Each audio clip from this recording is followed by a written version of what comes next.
Hey guys, welcome back to my YouTube channel. So today, guys, we are going to continue. Like I said, well, this isn't my first time of going live today, but today is like this is the third or fourth live I've been on today. But besides that, I'm going to continue with my celebrity YouTube collaboration with Miss Leola Brown, Whitney Houston's real sister-in-law, and I'm going to talk about various hot topics such as Wendy Williams, Drake, Rihanna, Snoop Dogg, Roddy Rich, Little Baby. Who else could I? There's so many people, so many. Mark Wahlberg. Um, there are so many people I want to talk about in today's live YouTube video. Quavo. Um, who else? Who else? Who else? Big Sean. There's so many celebrities that I want to discuss, but uh, hold on. I haven't really heard anything else about Jackie O. Y'all know who Jackie O is. She was the one that passed away from plastic surgery at the age of 32.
It says my YouTube channel. I have 7,504 views.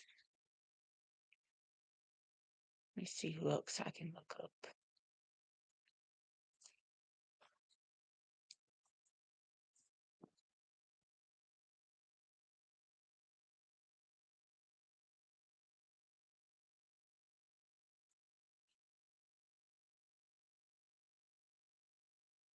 Lisa Marie Presley died of small bowel obstruction.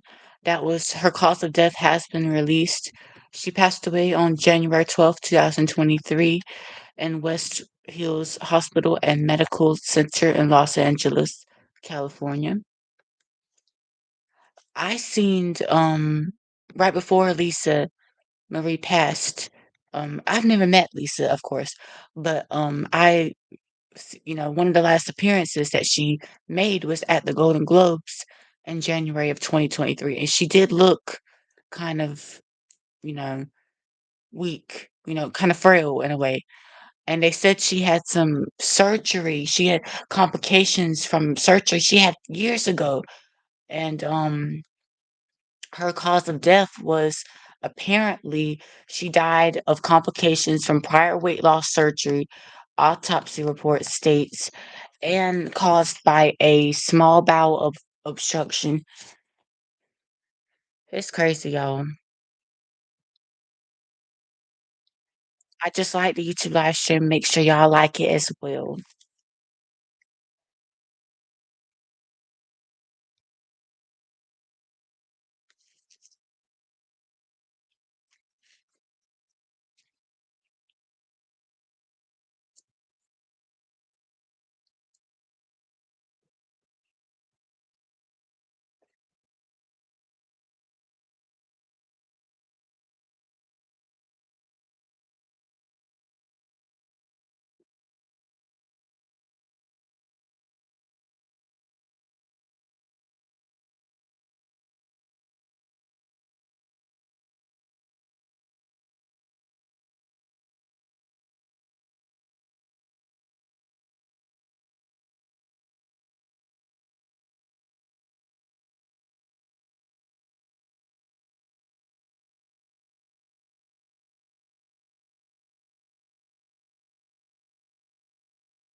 But I can't help the sister that you are. You understand? Mm-mm. No, I can't let you get away with this. All these lies you're telling. No.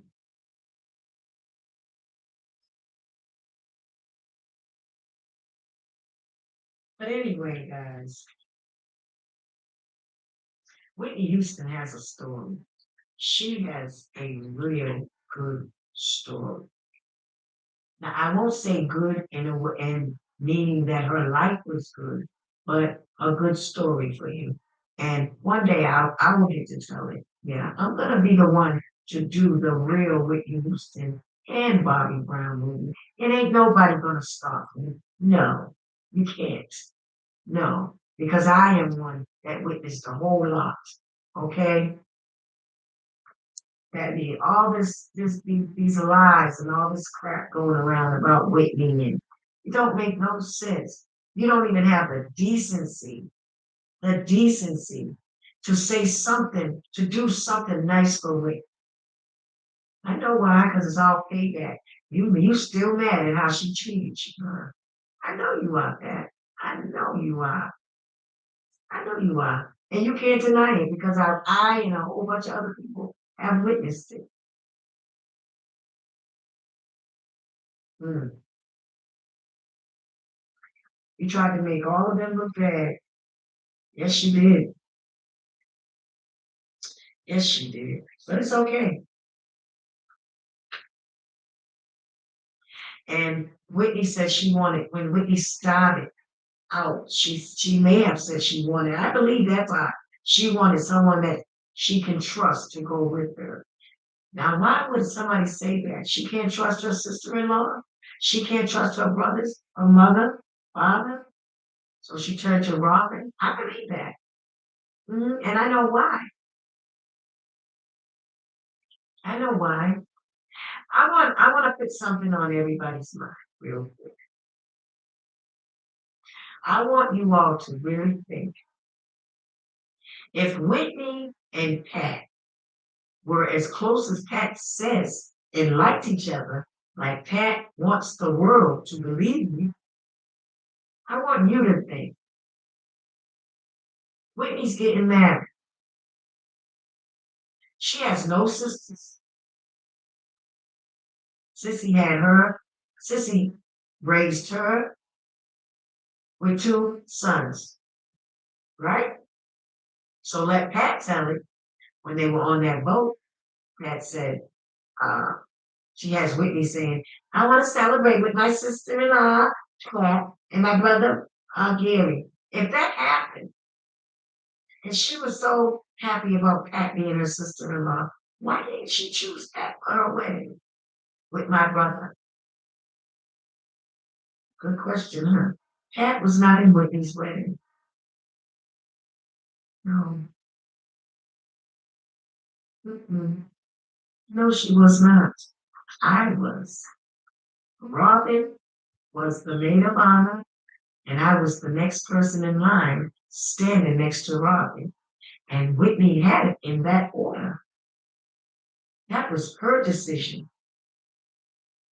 She had it in that order. But Pat was nowhere around. It was me, um, Robin, my younger sister Carol, Pebbles, CC Whining, What ballet to about just and she only respected wake up right back. no, because I am one that witnessed a whole lot. Okay, that the all these lies and all this crap going around about Whitney and it don't make no sense. You don't even have the decency to say something, to do something nice for Whitney. I know why, because it's all payback. You still mad at how she treated you, huh? I know you are. I know you are, I Pat. know you are. I know you are. You are. And you can't deny it because I and a whole bunch of other people have witnessed it. Mm. You tried to make all of them look bad. Yes, you did. Yes, she did. But it's okay. And Whitney said she wanted, when Whitney started out, she may have said she wanted, I believe that part. She wanted someone that she can trust to go with her. Now, why would somebody say that? She can't trust her sister-in-law. She can't trust her brothers, her mother, father. So she turned to Robin. I believe that. And I know why. I know why. I want to put something on everybody's mind. Real quick. I want you all to really think. If Whitney and Pat were as close as Pat says and liked each other, like Pat wants the world to believe me, I want you to think. Whitney's getting married. She has no sisters. Sissy had her. Sissy raised her with two sons, right? So let Pat tell it. When they were on that boat, Pat said, uh, she has Whitney saying, I want to celebrate with my sister-in-law, Pat, and my brother, Gary. If that happened, and she was so happy about Pat being her sister-in-law, why didn't she choose Pat for her wedding with my brother?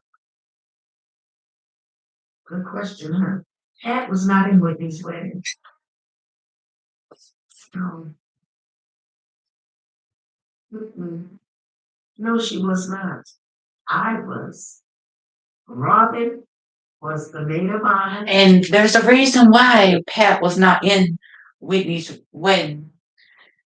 Well, for one, they Gary and Gary and Pat were not married until 1994. Whitney and Bobby got married in 1992. So I don't think, I'm not sure if Pat and Gary knew each other then, because I think during that time, that's when Gary was still with Monique, if I'm not mistaken. So I believe that's the reason why. And I was the next person in line standing next to Robin. And Whitney had it In that order. That was her decision. That's her decision. She had it in that order. But Pat was nowhere around. It was me, um, Robin, my younger sister Carol, Pebbles, Cece Whining. Yes. And I forget, was Felicia Whitney's, I don't know if she's Mrs. Cousin or, but yes, Pat Houston was nowhere in that wedding. And I don't ever remember even seeing it near that house. And I want to tell you all this. That didn't barely came around, which I lived with Bobby and Wicks. Okay. And another thing, they had Robin in there way too much. I'd never seen Robin.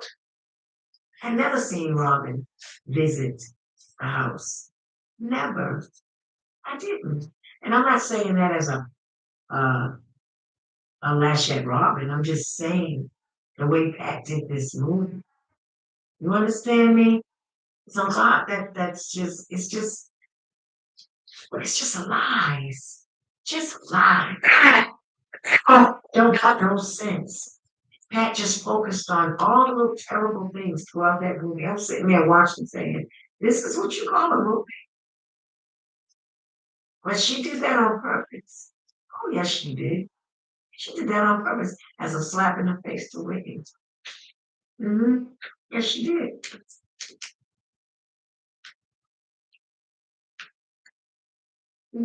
It's always sad when a celebrity dies, and some deaths are depressing at face value because they come too early or involve tragic accidents. But what's really creepy and bizarre is when different celebrities die in really similar ways.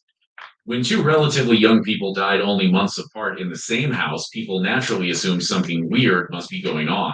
But no one has ever been able to prove that the deaths of actress Brittany Murphy at 32 and her husband Simon Monjack 5 months later at 40 were anything other than common illnesses. When Murphy died suddenly in her house in 2009, rumors swirled that it was because of anorexia or illegal drugs. But when the autopsy came back, it showed she died of acute pneumonia and severe anemia. And while there were drugs in her body, they were all over the counter meds. Monjak said she had been suffering flu like symptoms and was tired before she died, but that was all. Monjak had a heart condition and was overweight, but when he suddenly died 5 months after Murphy in the same house, it was also to pneumonia and anemia, just like Television his wife. was a But some don't bludgeon believe and this was a fairly simple powerful coincidence. medicine There have been in theories that their when I house was full of first saw toxic it. mold, or that metal present in Murphy's hair meant she was poisoned, or that her mother killed them both. As it stands now, though, there is no conclusive evidence for any of this.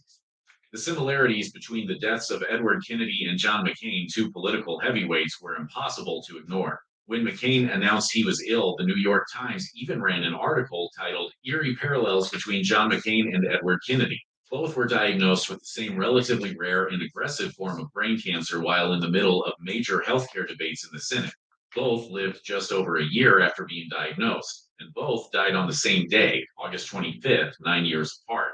Kennedy announced he had glioblastoma in 2008. He disappeared from the Senate while he had treatment but returned for a key Medicare vote. When he died 15 months later at age 77, McCain gave a eulogy at his memorial service. Even though they sat on different sides of the aisle in Congress, they were good friends. McCain received his own diagnosis of glioblastoma in 2017. He voted against repealing Obamacare days after he announced his diagnosis. He also left the Senate for a while to receive treatment, but he still died 13 months after being diagnosed in 2018 at age 81.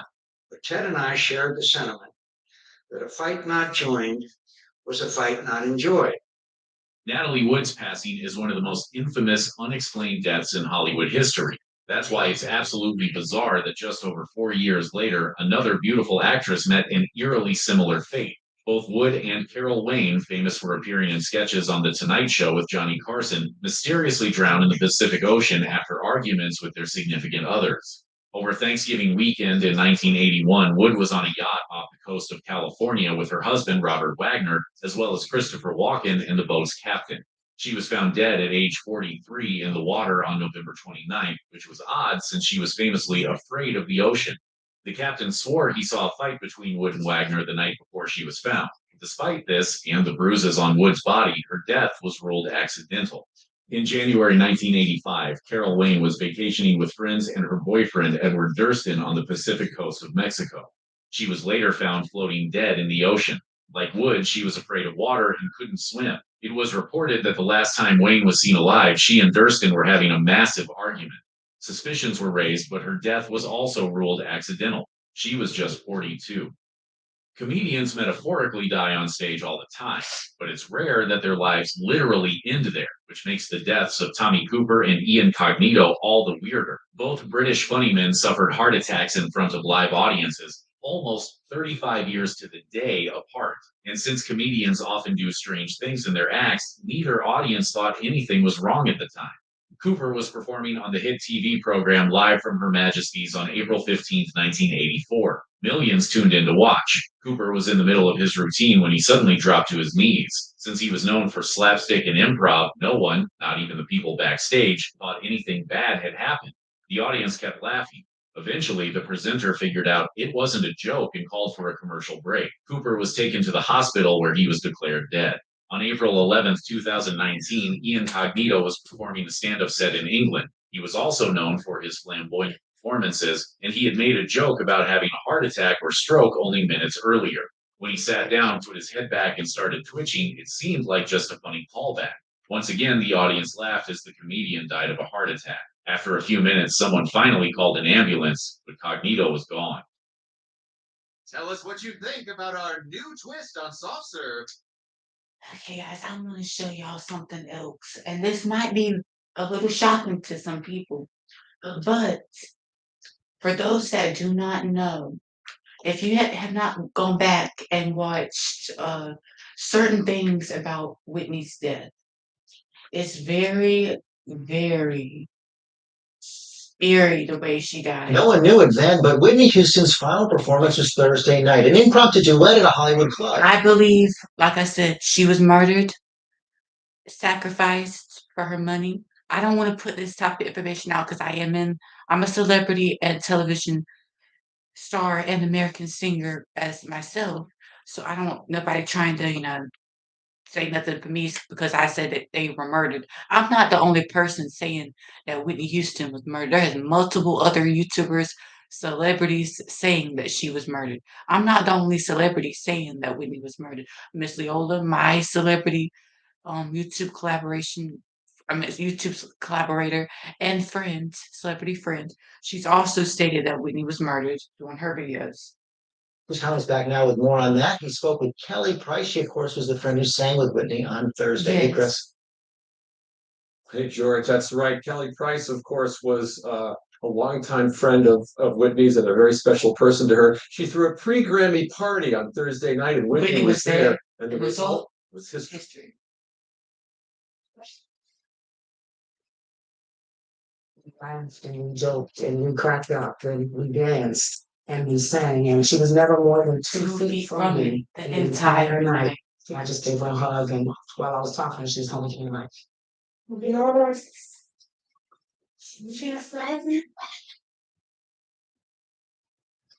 It's something of life is remembered now. it's a much bigger moment just than I could have even imagined. It was a big moment just because it was Whitney.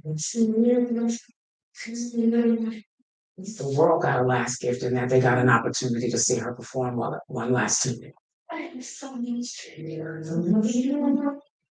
You've seen what people have said about that night. The fact that there was blood on her legs or that she was acting in an unusual way when she left. What did you see of her that night? It was a great Event. event, and she left sweaty. And I've heard the word disheveled. That's about right. When you stand up for 3 hours and you're dancing, you will leave a club looking that way. She didn't look like she was under the influence of anything. She drank champagne and toasted Kelly Price's 3 Grammy nominations Thursday night. That's what Whitney Houston did. How important in her life was her role as a mother to Bobby Christine? It was everything. It was everything. She talked about Bobby Chris like she was a piece of heaven that had been entrusted to her. She was the love of her life. And the last time I saw them together was Thursday night dancing. It's the last performance we'll ever see of Whitney Houston with you. How does that make you feel? Well, you ought to see here, eBay Motors has the right parts at the right prices. Let's get right to ABC's Cecilia Vega, who joins us live from the Beverly Hilton Hotel in Los Angeles. Cecilia?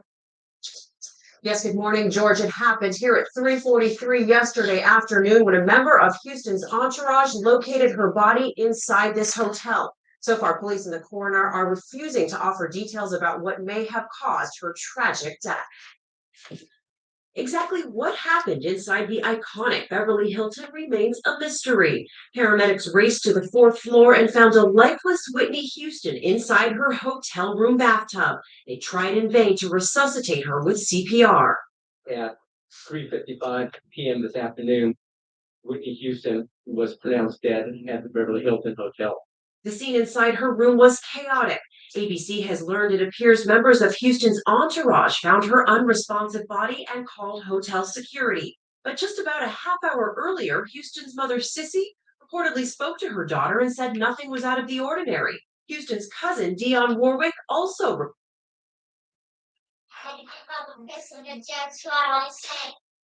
As the adorable daughter of pop icon Whitney Houston, Bobby Christina Brown was thrust into the spotlight at a tender age. Born in Livingston, New Jersey in 1993, she was the only child of Houston and R&B singer Bobby Brown. At just 12 years old, her family's drama was turned into reality TV fodder on Being Bobby Brown. I'm watching you, young lady. Then in 2012, tragedy. Whitney died suddenly. Her mother's shocking death sending Bobby to Cedars-Sinai Medical Center in Los Angeles. I'm gonna make it. It's gonna be good. It's gonna be good. As Bobby tried to recover from the loss, cameras went along for Lifetime's The Houstons on Our Own. Did you see how happy she was?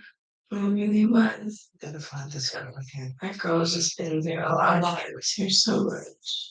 Estranged from her father for nearly 2.5 years after Whitney's death, she shared this photo of them reuniting in June of 2014. Her parents struggled with addiction, and Bobby, too, faced allegations of drug use. I wanted to do the right thing. And all I'm trying to do is guide her to the right place in her life. But Bobby tried to move forward, explaining on Oprah's next chapter how she was coping with her mother's death. I can hear her voice, talking in spirit, talking to me and telling me, keep moving, baby. I'm right here. I got you. As Bobby Christina dealt with the loss of her mother, she sparked a romance with Nick Gordon. The relationship raised eyebrows. Days before she was found unresponsive in a bathtub at the home she shared with Gordon, she posted these photos on Instagram and tweeted, "Miss you, mommy, so much. Loving you more every second." Now, more than 3 years after her mother's death, the 22-year-old's life also cut short by pain and tragedy.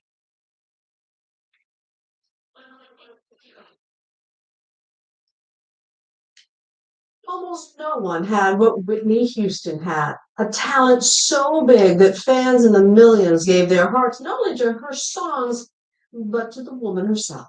This weekend, she was preparing for music's biggest night of the year, the Grammys, where she had won so many times before, but it wasn't to be. Tonight, her journey, in her own words and through the eyes of some of those who know her best.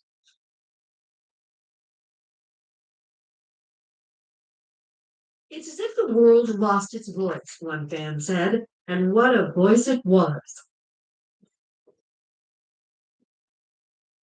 Whitney Houston, a sweet and soaring melting pot of gospel and soul, silenced at 48.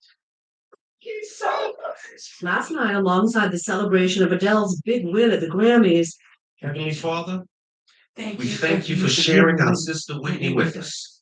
the industry mourned the loss of the woman with the golden voice. Amen.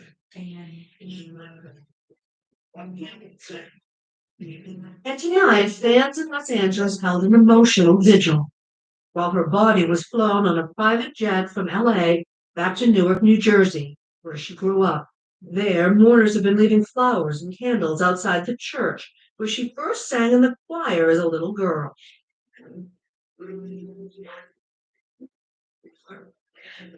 A choir her mother directed. And tonight in Charlotte, North Carolina, the Queen of Soul, one of the greatest singers that ever has ever stood before a microphone. and Whitney Houston's godmother, Aretha Franklin, remembered her.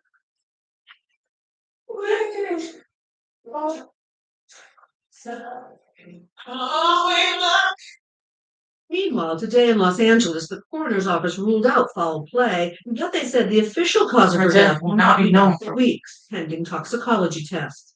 But a picture is starting to emerge of what Houston's last days were like. Just last Tuesday, she was working on songs for her upcoming film Sparkle with producer Harvey Mason Jr. She seemed great. She was upbeat, very optimistic, and very excited about the project. But on Thursday night, Whitney Houston danced and partied at a Hollywood nightclub. Pictures show her sweaty, disheveled, one leg bloody. Friends say she was drinking champagne. And on Friday, Houston was seen skipping around the Beverly Hilton lobby, somersaulting in the pool. Again, her clothes in disarray and her hair wet. And let me just make this a clear fact to everybody. So, some people that do not understand the death and, matter of fact, the elaborate cover-up murders of Whitney Houston and Bobby Christina. People think that she was just high and everything during that night when she was coming out of the nightclub. Like I said, Stacey Francis tried to come out and say, "Oh, her and Ray J were just arguing. Her and Whitney was arguing over Ray J." No, go back to Miss Leolah, my celebrity YouTube collaboration, my celebrity best friend, Miss Leolah. Go back to her YouTube videos, and she will exactly say, just like I have, Stacey Francis is a liar. She came up to Whitney and squeezed her breast. Whitney went off on her. She said, "Don't you ever touch my body like that again." She went off on her. So that's what happened, Stacey. So why are you coming in the media, or why did you in the past when all this was going on, when Whitney had just passed away? Why were you coming on Dr. Drew saying that you and Whitney were fighting over Ray J? You know that you and Whitney were not fighting over Ray J. And after I say what I gotta say, I'm done with it. I'm gonna finish out my book and I'm gonna be done with it. But if I find out any more information on the death of Whitney And Chrissy, of course, I will release it. But like I said, this is just a tragedy. Bag, her clothes didn't match. Some people said she smelled of alcohol. On Saturday, Houston was in her room at the Beverly Hills Hilton, preparing for a performance scheduled for the music business elite at Clive Davis's pre-Grammy party. She talked by phone with her cousin Dionne Warwick and her mother, Sissy. 30 minutes later, her body was discovered by one of her staff members in her hotel bathtub. They called security and 911. She was pronounced dead at 3:55 p.m. Whitney Houston, simply put, had the greatest voice in the world. Whitney Houston's majestic voice, regal looks, and clean as a So on right now, it's a very strange story this morning. The death of Whitney Houston, of course, shocked fans around the world. Now, a private investigator is dropping quite a bombshell, claiming that He she's has actually proof murdered. that she was murdered. KTLA's Christina Pascucci is live outside Beverly Hilton with more on this. Good morning. Good morning, Chris and Megan. A very strange story indeed. This former police officer, private investigator, and actor says he has proof and evidence sending to the FBI that Whitney Houston was murdered by two men, drug dealers, who were trying to collect a debt. I'll show you the video from the night that this all happened back in February. Whitney Houston was found dead here at the Beverly Hilton. Toxicology reports showed she drowned in her bathtub accidentally because of cocaine use and heart disease. But Paul Hubel, he says that is not the case. He is sending key evidence to the FBI. Two main points of evidence. First, he says there were plastic defense wounds on Houston's body that show signs of struggle as if she fought for her life. She had 10 gashes on her body. So just think about it. If Whitney just drowned in some water, why didn't she have an open casket funeral? Think about it. Her casket was closed. So you tell me if she just drowned in some water, why wouldn't they open the casket and just let us see her? Because they didn't want y'all to see all the bruises on her body. Think about it, y'all. Whitney was beat into that bathtub. Or whatever what happened. I mean, she got up that morning and she was already upset because of her daughter being found in the bathtub the day before her. It's just a bunch of it's crazy. Secondly, he says on February 11th, the day Houston died, there was reportedly a 45-minute gap where she was alone. That's when the private investigator claims two men snuck into Houston's hotel room here at the Beverly Hilton, and it was all caught on tape. We contacted Mr. Hubel for comment. He hasn't yet gotten back to us. We do know when asked who hired him, he wouldn't say. All he will confirm is that it was someone who did not believe or accept the circumstances surrounding Houston's death. We also contacted Beverly Hills Police. They say this is the first time they really heard anything about this, and they will not comment at this time. Really, all we know at this point, surely, it's a good idea to remain skeptical until this.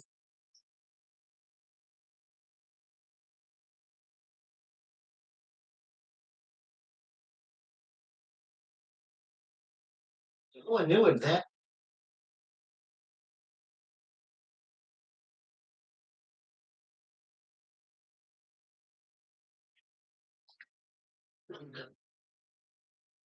Let me just bring you some breaking news that's reaching us, and that is Whitney Houston, the singer, has died. We're getting reports now from her publicist. Across the world, fans of Whitney Houston are in shock tonight at her sudden death in a Beverly Hills hotel room. Police in Los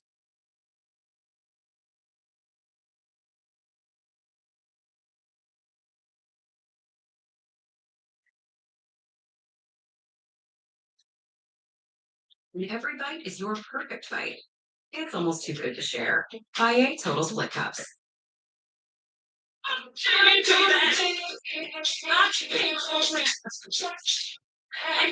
A show business shocker. Whitney Houston, the music and movie superstar, has died at the age of 48. Thank you for joining us. I'm Stephanie Hawkridge. One of the world's legendary voices has been silenced. Whitney Houston died this afternoon in Los Angeles. Police say they don't have a cause of death at this point, but we're told security at the Beverly Hilton Hotel.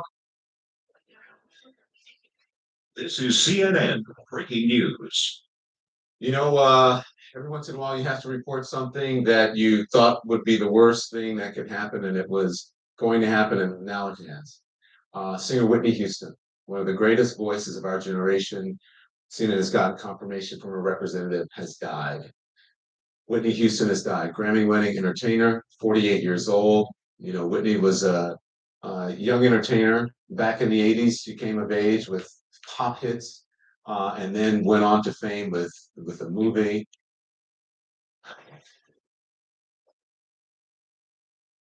Choose the 6x9 for $49.95 or the 9x12 at $89.95. So you see, good taste, it's not expensive at Carpetteria.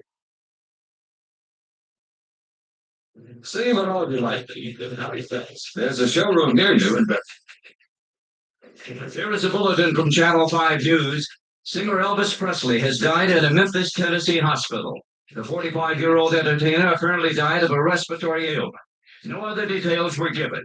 Repeating, singer Elvis Presley has died at the age of 45. A complete report tonight on Newswatch at 10. Kurt Cobain, the lead singer of the enormously popular rock band Nirvana, is dead at the age of 27. More now from NBC's Brian Williams. Kurt Cobain's body was found inside a garage apartment adjacent to his Seattle home. He was among the most powerful voices of his generation, an originator of a music style and fashion called grunge. 3 seconds remaining. John Smith was on the line, and I don't care who's on the line, Howard. We have put up the side. We go on the bit. Yes, we hate to say it. Remember, this is just a football game, no matter who wins or loses. An unspeakable tragedy confirmed to us by ABC News in New York City. John Lennon, outside of his apartment building on the west side of New York City, the most famous perhaps of all of the Beatles, shot twice in the back, rushed to Roosevelt Hospital, dead on arrival. To go back to the game after that news stories, which in really I'm waiting to do, right? Here it is.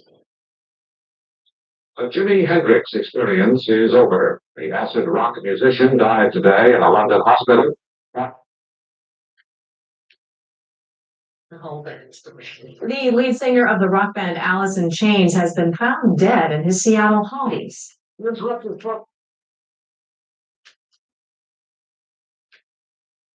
Last note of draft. Injury pages Howard. There is no way that's one song and means whatever this. Still result for the statement. I'm going to watch how she's performed tomorrow. It is a bit of a shot. But if it was that close. Friends and family of the band. And the band too. She written out, thank you for your additional footage in case you ended them. Funny tonight here, we celebrate a master and the guitar rock legend, his son, revealing the news today. Eddie Van Halen was a master at the guitar, his technique influencing so many others, playing some of the most distinctive guitar riffs in history. The music's here too.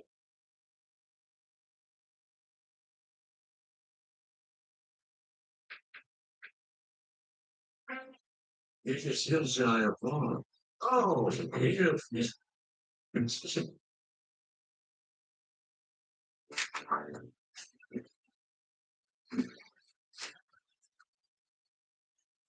The night before she passed, I understand, she was in Los Angeles, and as we all know, and she called you, right? She called you. Yeah. What did she say in that call? It was that she loved me and things like that, which she always said. Mhm. And she said, "Oh no, Ma, I love you so much." She said, "I'm coming to see you." So I said, "Okay." Did you have any idea in that last phone call, though, that that would be the last phone call? No, I had no idea. So you start this book with the day you found out that Whitney had passed. Can you tell us about that moment? Well, my son called me and he was screaming, "Ah, Mommy." And, oh God. I said, "What is wrong? What's wrong?" He just said, "Nippy, Nippy." And I said, "What's wrong with Nippy?" You all called her Nippy, yes. Yeah. And he said, "I don't know. I can't go back up there." I said, "You can't go back up where?" He said, "Upstairs. They found Nippy." I said, "They found her what? And I was getting annoyed because he wasn't telling me anything. He said, "Mommy," I said, "Is she dead?" He said, "Yeah, Mommy, she's dead." I don't remember too much else after that. Mm-mm. Were you alone when you found out? I was alone. I was a wreck. I was just a wreck.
Instructions for my Gatsby. For beef, short for beefcake. Mr. Henry Chicken. Mel likes dressing.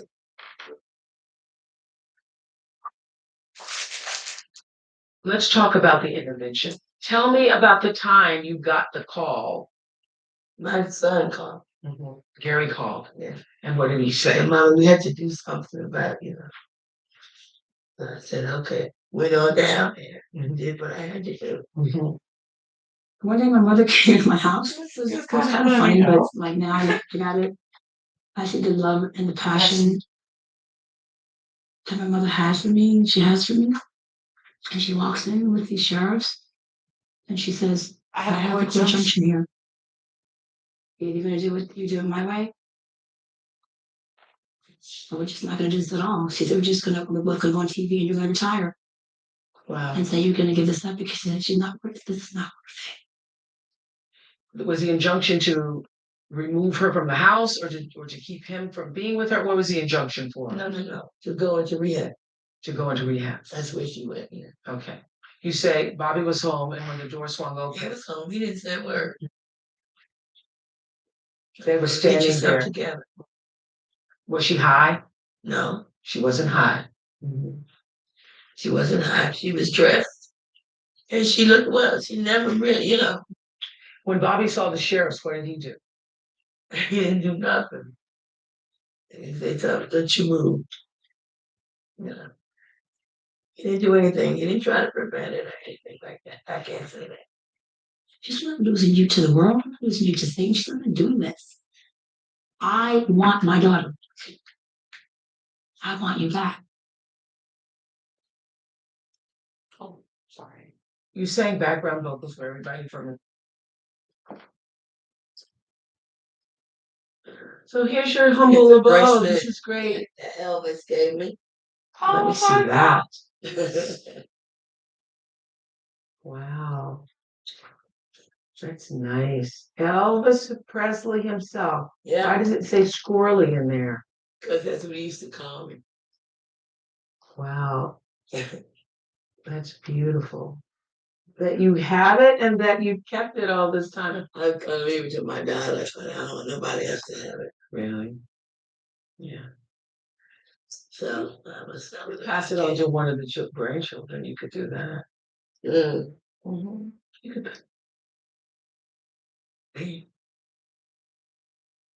Yeah.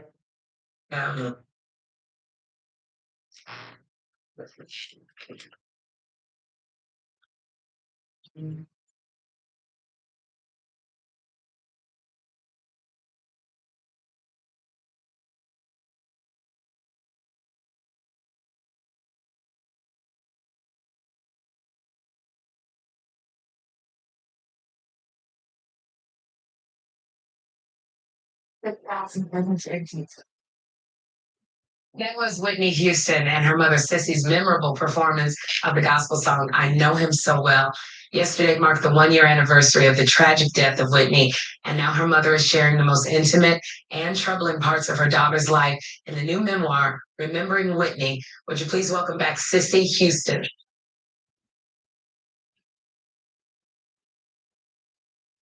Welcome, Miss Sissy. You know, it's been a year since the accidental drowning of your daughter Whitney, and I know we're such big fans, and I sit there and go, I can't believe she's gone. So for you, how are you handling this loss? I'm just handling it. It's God's work, and there's nothing I can do about it. You just wake up sometimes, you go, I can't believe my daughter's not here. Absolutely.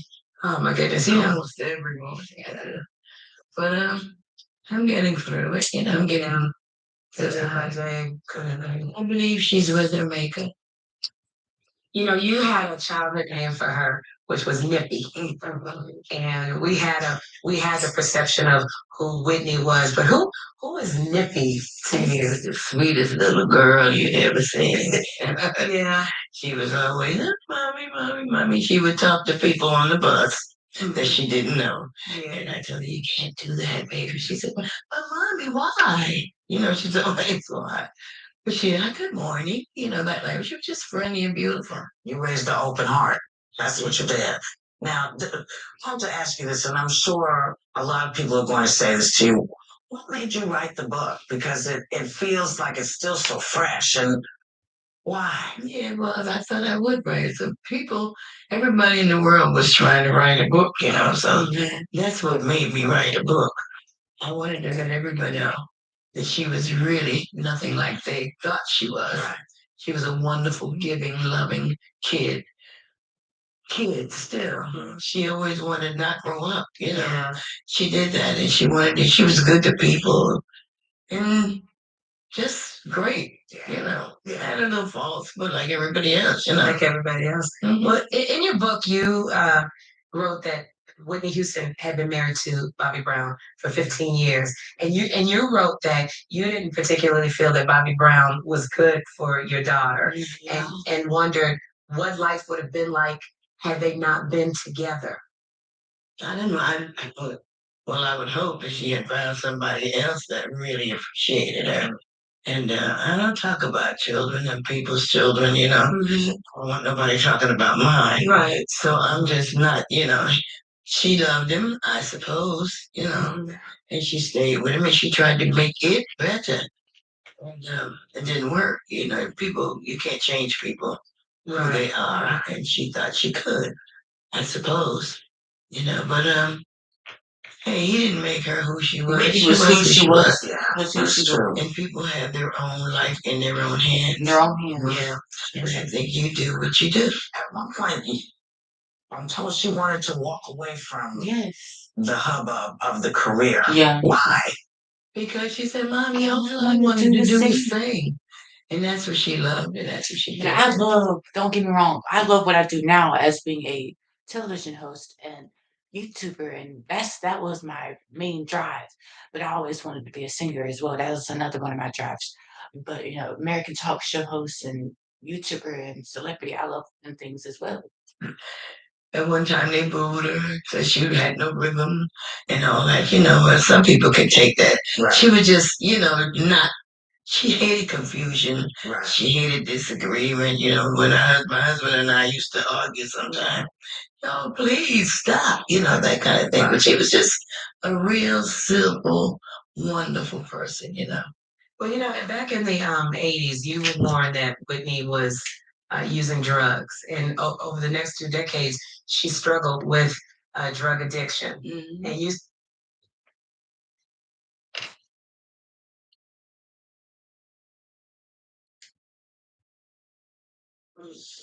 alcohol and drugs are cunning, baffling, and powerful. And they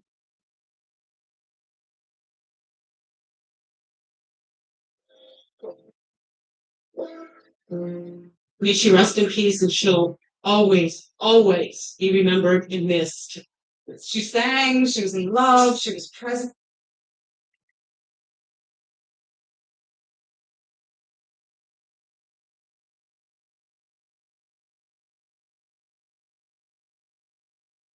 powerful allergy relief without making them sleepy, so kids can be kids. Live Claret in the clear. CPI, stopping trouble before it starts. There are disturbing new allegations today about the death of Whitney Houston's daughter, Bobby Christina. I want the world to know that Bobby Christina did not die from the bathtub. the bathtub incident. That's not That's what not what killed killed Bobby Bobby Christina. Christina. What killed Bobby Christina? Bobby Bobby Christina Christina was was starved starved to death. Leolah Brown says new evidence suggests her niece was beaten before she was found in her bathtub. Somebody wanted her dead. The autopsy report shows 22-year-old Bobby Christina was undernourished and weighed only 93 pounds. She was also missing 2 teeth. They may have been knocked out. There were other mysterious bruises on her head, arms, and thighs. Leolah Brown says she blames Bobby Christina's boyfriend, Nick Gordon. This is a young man who swears to God that he loves my niece. But yet you drag her up the steps, you pull her by her hair. You pull her by her hair and you punch her in the face and you knock 2 of her teeth out. No. On the Dr. Bill show, Nick Gordon denies any wrongdoing. He blames Bobby Christina's father, Bobby Brown.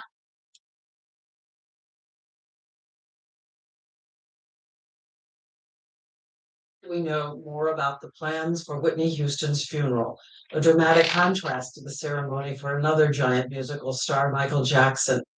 For Whitney Houston, a private ceremony, as her family says, they have already shared her enough with the world. ABC's senior national correspondent Jim Abla has the latest.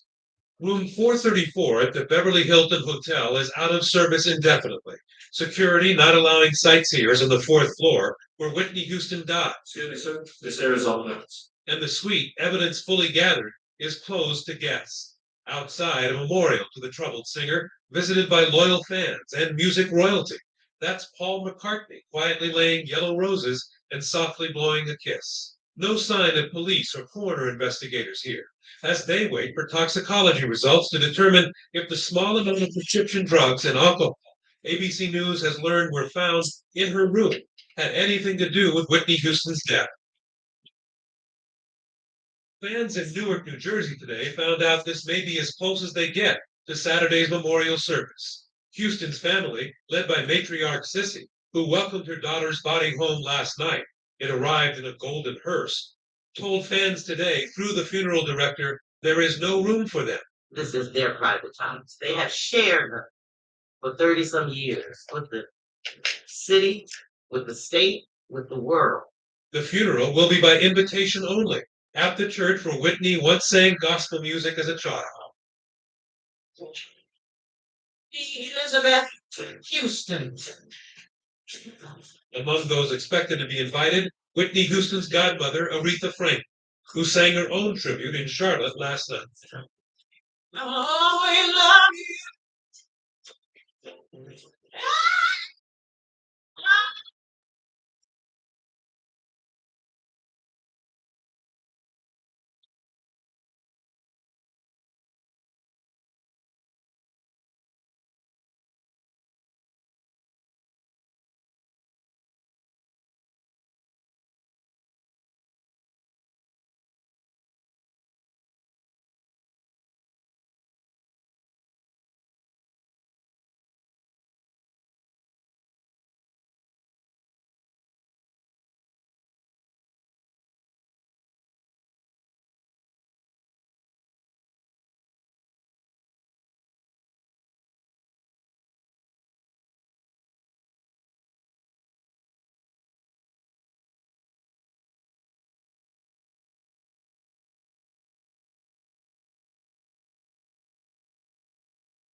Police say the gunman who killed an officer and critically injured two others opened fire for no reason.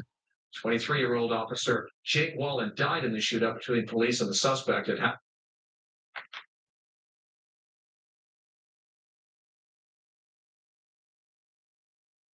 I just kept the promise we made from the very beginning. Yes, sir.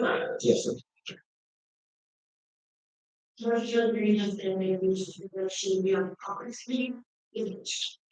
I asked Marjorie if she would be on it. Yeah. I mean, not to repeat myself, but I'm gonna love the day that I come in, that you're gonna sit back and say, oh, you told me this 6 months ago, that's why you're doing it, instead of thinking it's something special. What I firmly believe in any conference is that you have to be reflective of our entire conference. So there'll be a number of people who serve.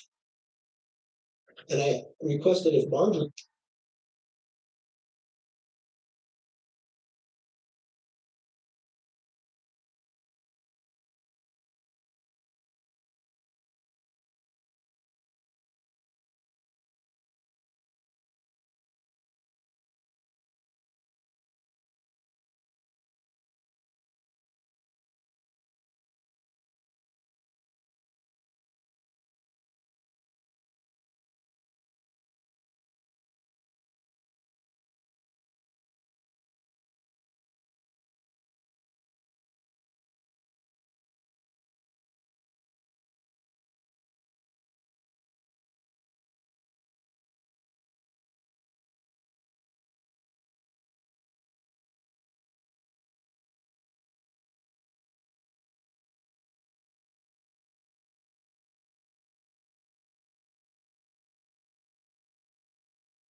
To present the extraordinary story of a girl with a talent that would come to touch us all.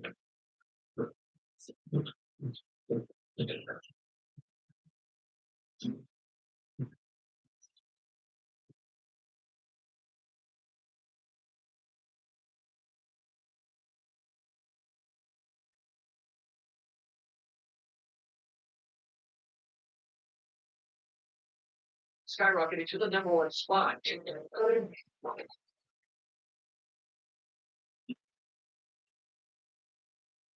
Every trial. He is so cute. Mom, you can't tell that. Jane heartbreak. You don't think I know who you are? I come to the streets, and your own position is. Stop seeing your dad. I'm not gonna have this in my family. He's a good friend. And with every success, you know we got a problem, 200. Came the risk of betrayal. Selena, I'm worried too. I never take anything from Selena.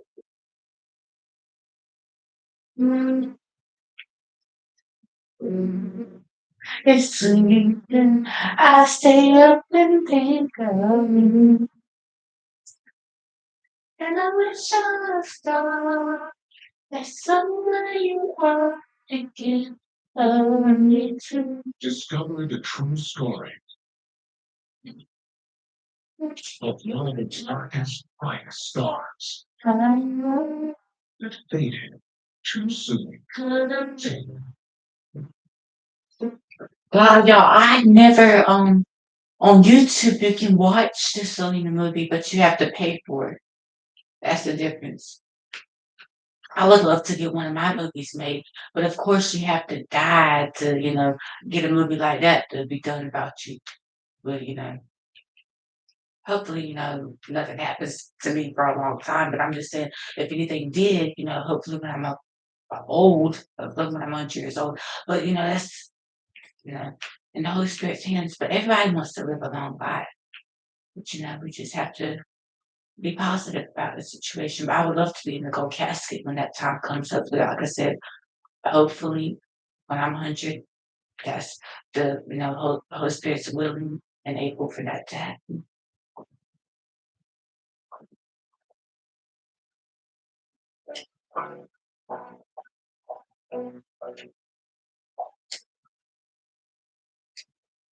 there are reports in the days leading up to her death. It's just, let me see.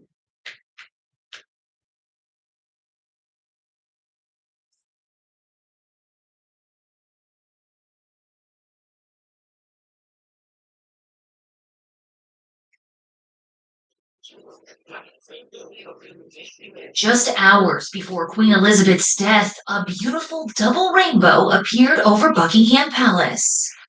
The crowds gathered, and the most significant change, of course. The flagpole above Buckingham Palace, where the Union flag has now been lowered. As people gathered outside the gates to await news about the monarch's condition, they witnessed the phenomenon, which appeared after dark clouds and rainfall turned into bursts of sunshine, many calling it a sign of good news to come, while others think it symbolizes Her Majesty crossing the Rainbow Bridge.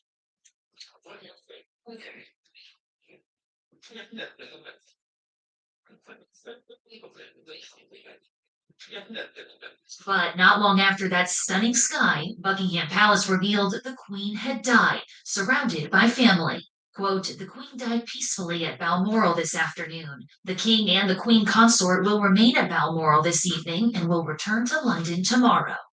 The British monarch is survived by her 4 kids, Charles, Andrew, Anne, and Edward, along with 8 grandchildren and 12 great-grandchildren.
Got the right parts, got the right prices. Say you'll need headlights. Her Majesty Queen Elizabeth II has died. Queen Elizabeth has been monarch of the United Kingdom and head of the Commonwealth nations since 1952. She surpassed Queen Victoria, her great-great-grandmother, to become the longest reigning British monarch in 2015. And in 2022, Britain celebrated Her Majesty's Platinum Jubilee in honor of 70 years on the throne. But before that, on the 21st of April, 1926, she was born Her Royal Highness Princess Elizabeth Alexandra Mary of York, first child of Prince Albert and Lady Elizabeth, then styled the Duke and Duchess of York. Princess Elizabeth was expected to live a relatively normal, if privileged, life, but all that changed when King Edward VIII abdicated the throne of England to his younger brother, Prince Albert, in 1936. Prince Albert became His Majesty King George VI, making Princess Elizabeth the heiress presumptive, next in line to the throne. She was not heir apparent because if her parents had a son after her, the laws of the day would have moved Elizabeth down in the line of succession, something she later changed. Princess Elizabeth's life of service and public spotlight started early. Here she is in a 1940 radio recording. The 14-year-old princess encouraged children living through World War II. And when peace comes, remember, it will be for us, the children of today, to make the world of tomorrow a better and happier place. As World War II raged through Europe, Princess Elizabeth enlisted in the Auxiliary Territorial Service, the women's branch of the British Army, when she turned 18. She worked as an auto mechanic and truck driver until the war ended in 1945. Before you old, it's my head whether they long or short, to be shall be dedicated devoted to to your your service service, and to the service of our great imperial family to to which which we we all all belong. belong. In 1947, at just 21, Princess Elizabeth made that incredible vow, and she lived. I'm 17 years old. I'll be 18. Like I said, like 10 months. But once I have, when I do turn 18, I didn't have like a big, huge 17th birthday when I turned 17 this year. But I might do a little, something big, another party since it's only been 2 months since my actual 17th birthday on April 25th. But I might do a party. Up to it. By her side was husband and consort, Prince Philip, Duke of Edinburgh, whom she married later that year. Their marriage lasted over 73 years until the Duke's death in 2021. The Duke and Duchess of Edinburgh, as they were first styled, welcomed their first two children, Prince Charles and Princess Anne, before the death of King George VI. Princess Elizabeth ascended the throne on February 6, 1952. She was just 25 years old. The coronation of Her Majesty Queen Elizabeth II was the first British coronation to be fully televised, with cameras allowed inside Westminster Abbey. It was one of many ways Her Majesty went on to modernize the monarchy. The Queen and Prince Philip had two more children, Princes Andrew and Edward, making them the firstborn to a reigning monarch since the era of Queen Victoria. So who's it gonna be? Tom? Dan? Already there.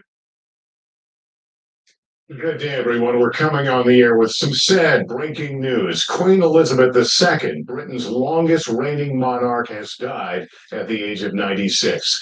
The Queen reigned for 7 decades, working with many prime ministers through periods of peace and crisis since she took the throne.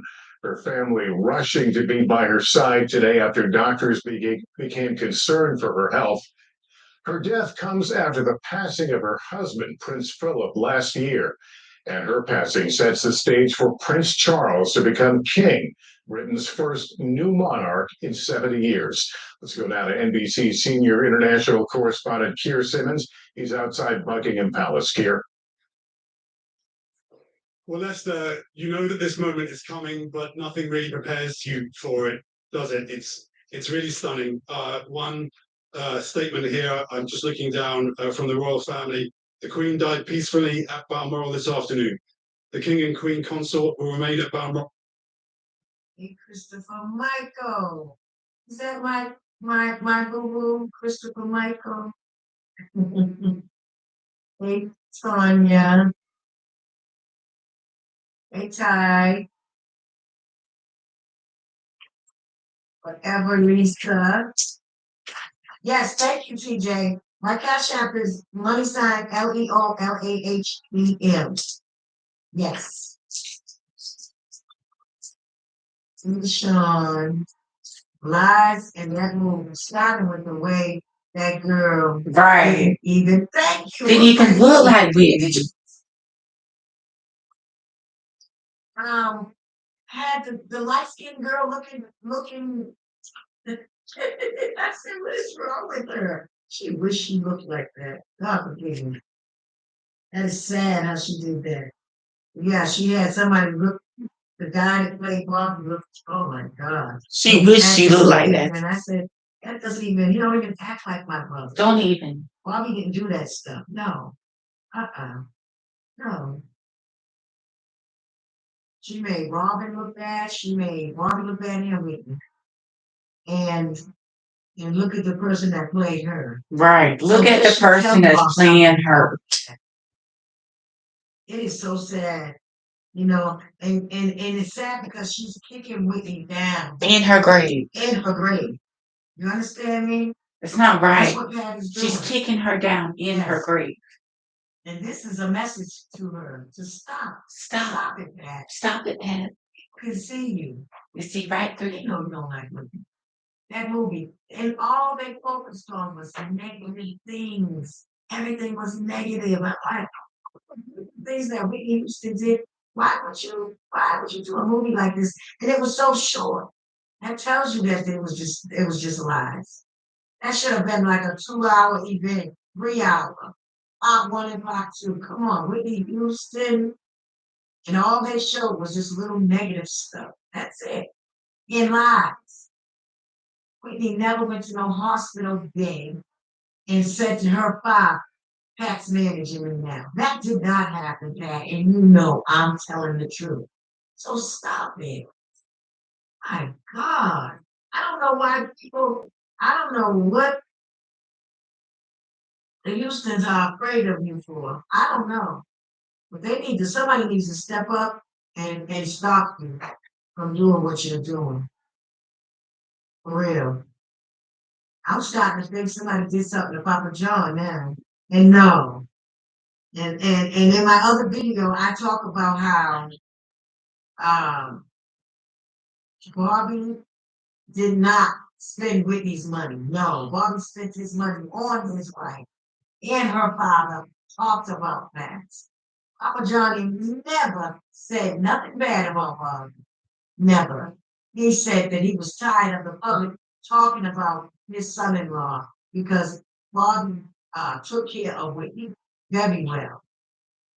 And Whitney's father knew that. So all that in there about Papa John and saying that about Bobby is not true. No. You're not getting away with that. You're not. That was ugly. And I don't even know if that really happened with Robin. But if it did, Robin, that was so disrespectful to even if Whitney did not want any company and her husband said that, then you should have honored that. You should have respectfully walked off. It's so disrespectful. So disrespectful. Yeah, I Thomas and I didn't watch it thinking what has already been discussed. Yes, I had to see it though, and I got Netflix. I saw it on Netflix. So I had to watch it, and I'm so glad I did. I said, unbelievable. Unbelievable. Wow.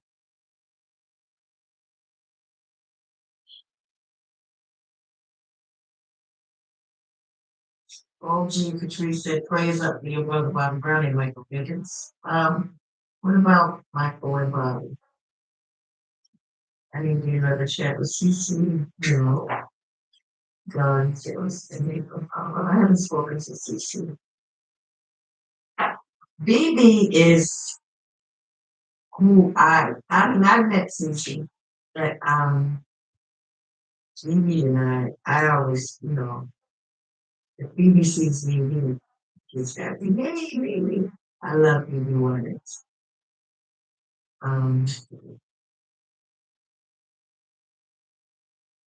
Yeah, Seraphine Pat did herself really nice in that movie. Then she probably put somebody up there that she wished she could. Oh my. Wow, that's funny. That I know that. Well, I think some loose screws in this or something. I don't know what's called.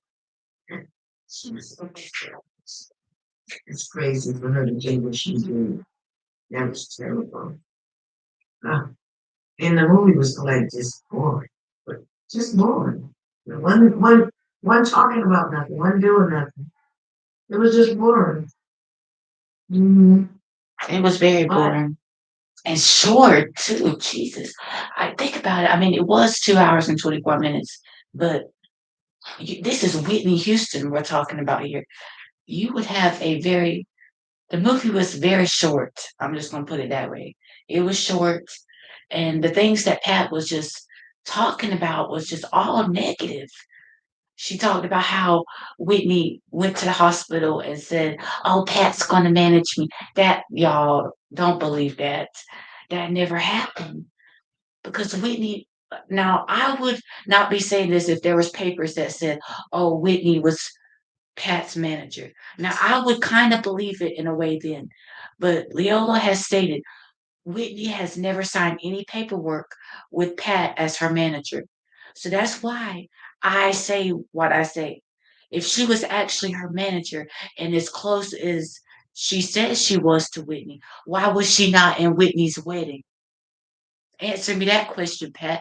If you were so close to Whitney, why weren't you in her wedding? Well, that mainly because I don't even think you and Gary were married then. Because you remember, Gary and Monique was married. So they could have been married during that time. Because I know Gary and Pat did not get married until 1994. I do know that. So that's the reason probably why Pat was not in Whitney's wedding. She was nowhere near that house that day.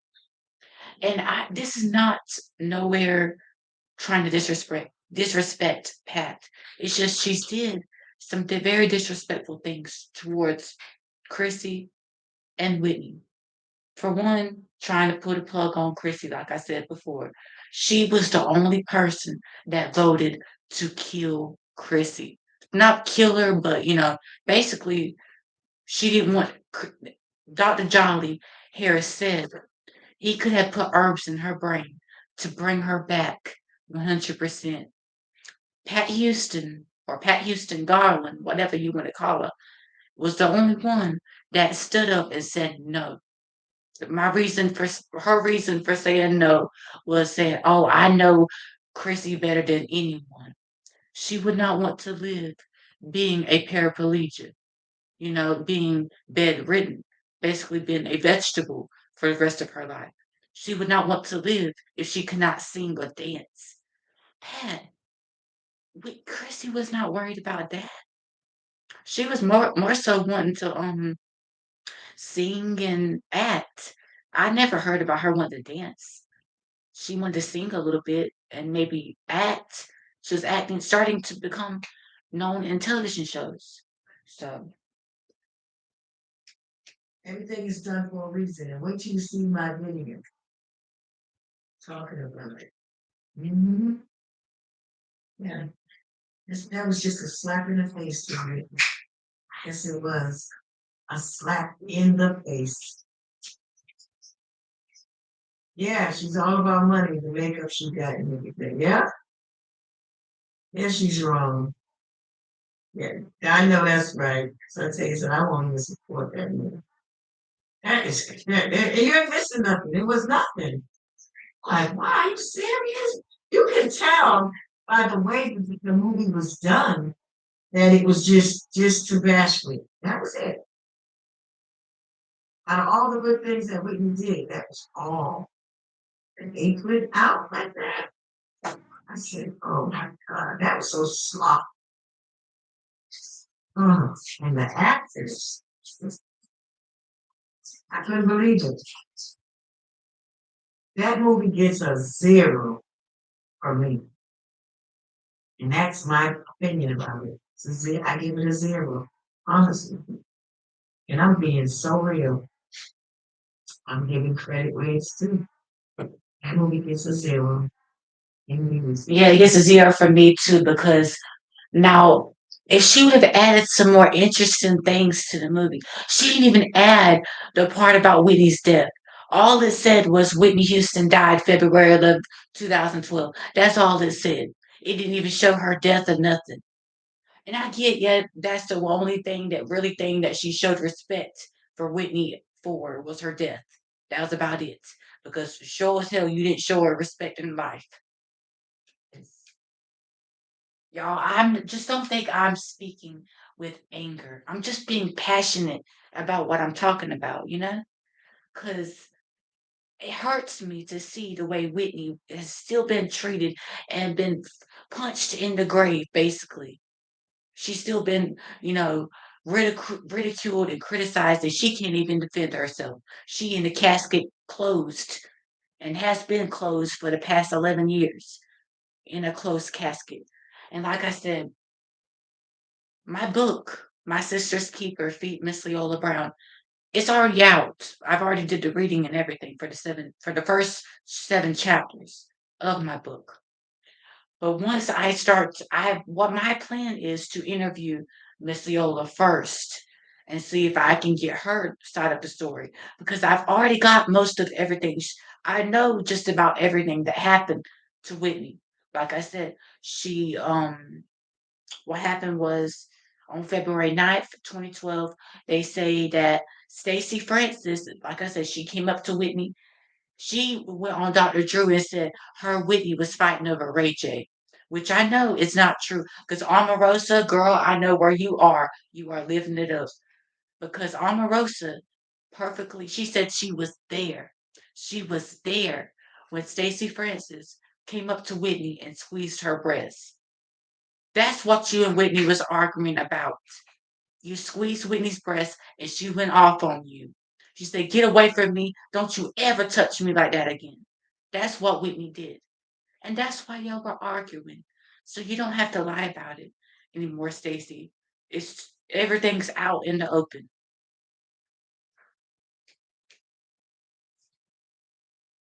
Oh, Johnny Taylor said I actually had a chance to tell that when for longer. Yes.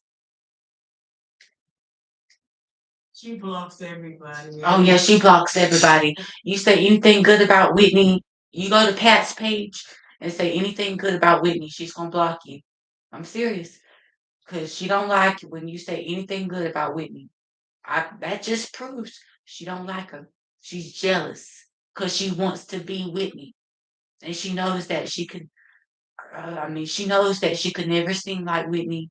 She could never be Whitney. That's why Pat is so mad and angry because she can't be Whitney. She wants her life. She wants to be glamorous and be in the public eye and have everybody's attention on her. And she knows that everybody's attention ain't on her. Everybody's attention is on everybody else. So I'm sorry, Pat, but you can't get mad at me or Leola because you brung all this on yourself. For one, you told the coroner when they came up and pick Whitney's body, you told the coroner that you were her assistant. Her assistant? Whitney doesn't have an assistant. Whitney had a publicist, but she didn't have no assistant, nor did she have a manager. Her manager was her father, but he died. And after his death, she didn't have a manager. I have a publicist. I don't have a manager. Never had a manager. You have to pay managers money to do a constant job, and they're going to be expecting a paycheck. So But it comes to me and tells me. but no, Whitney did not have a manager. She didn't. She had a publicist like I have a publicist.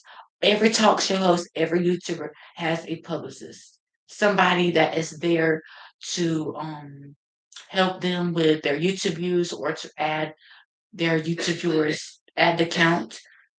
And like I said, Whitney was spied, she was followed, she was taunted, and she was murdered. That's a point. I don't really believe that the you know how they said drug dealers killed Whitney. I don't really believe that. I mean, that's kind of hard to believe. A drug dealer killed Whitney. What drug dealer did she owe? She didn't owe no drug dealer. So I don't believe that it was a drug dealer because I heard there was a private investigator saying, "Oh, I have proof that 2 drug dealers came into Whitney's room 45 minutes too late." Apparently, 45 minutes too late. That means that 45 minutes was where nobody was there to help Whitney. Nobody, like no assistant, no bodyguard, nobody. So she was there by herself alone for 45 minutes. Somebody came in there and killed her. I don't believe that. I don't believe that. I don't. because if you go back and you know the real Whitney Houston story, it will tell you that she got up that morning. Bobby Christina said she was pissed because Chrissy was found in the bathtub the day before. She was very upset. Yes, she was. Because of her daughter been almost dead the exact same way she was dead. Well, found dead the next morning, matter of fact. And Whitney, she got up out of that bed. She said, "Damn it, I'm gonna go confront some people. They don't want to answer my phone or answer my phone calls. Okay, okay, I'm going to confront them because they just not gonna do this to my daughter or nobody because it's just wrong to kill somebody for their money. It's wrong." And she should understand. She don't care. She don't. She is so happy that Whitney is dead. She is so happy. She She's is in her dead. glory, but her She's so day's glad. coming too. Her day's coming. Everybody got their day. Y'all got When you do one. wrong, I do not know. I don't know how you could try God like that. Wow. Demons.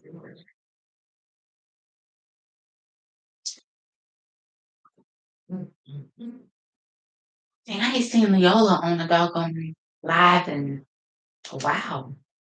I often draw strength from meeting ordinary people doing extraordinary things. Elizabeth was the longest running monarch in British history. Mother to 4 children and grandmother to 8, she performed her public duties well into her 90s. I still view her more as the queen than my grandmother. You have this huge amount of respect for your boss, and I always view her as my boss.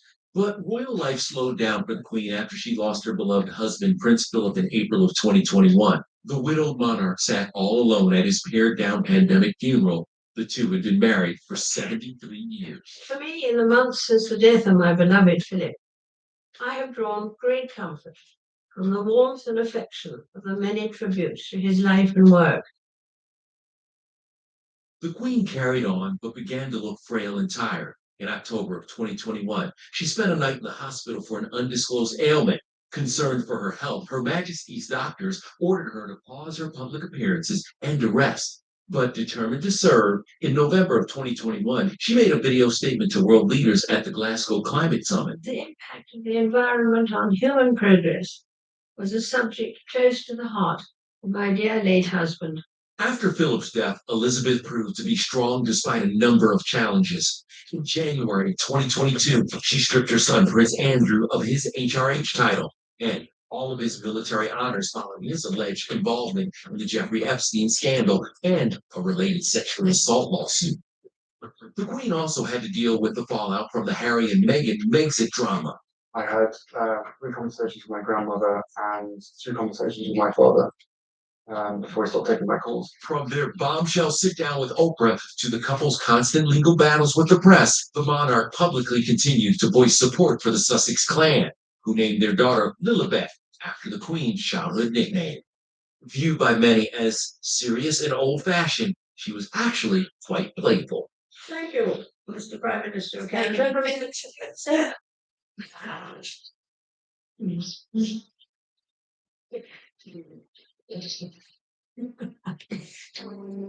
And remember this moment with Harry that quickly became a gift. Sorry. You told us to bring it at the Invictus Games. Careful what you wish. Really? Please. Elizabeth was known for her love of her corgis. Almost all of her outfits were custom made just for her. In the 50s, she favored dresses cinched at the waist. In later years, she went for coats and hats, always in bright colors. I always like Queen Elizabeth. I mean, a lot of people talk a lot of shit about her.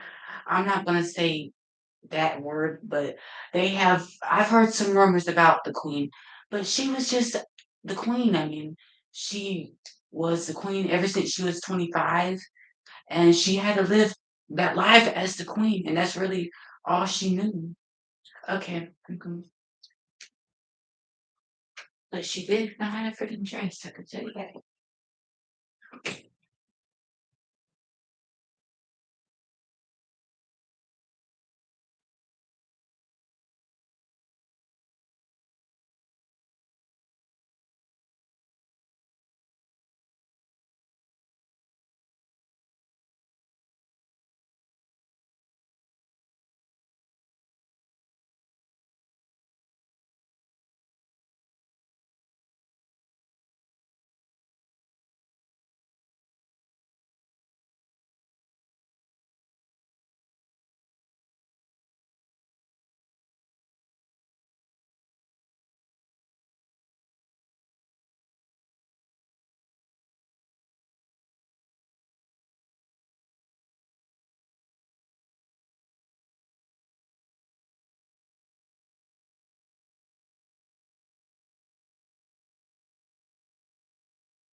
2 likes. Thanks for the 2 likes, everybody.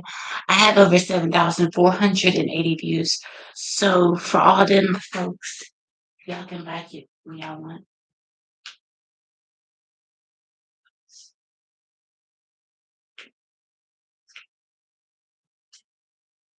New Jimmy Dean maple griddle cakes. Sweet pancake outside, savory sausage inside. Hi, voters. I'm Bridget, and today we're talking. And now to the search for a missing woman in Alabama. She disappeared nearly 2 days ago after making an.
To honor America, especially the brave men and women serving our nation in the Persian Gulf and throughout the world, please join in the singing of our national anthem.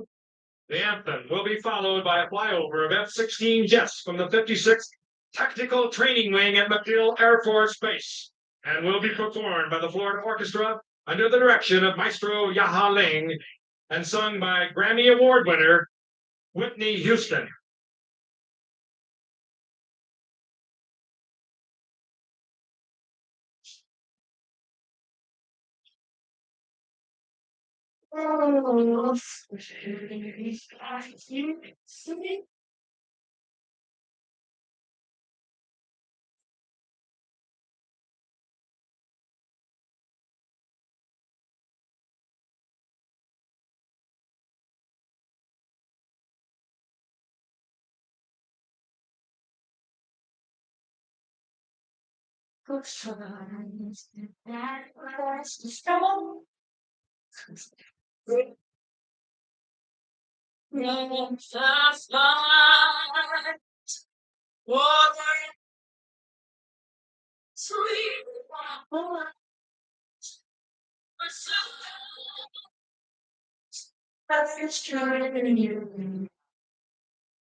Now, like I said, she was me and Whitney are well, I can't sing just that song just about, but I just about got it.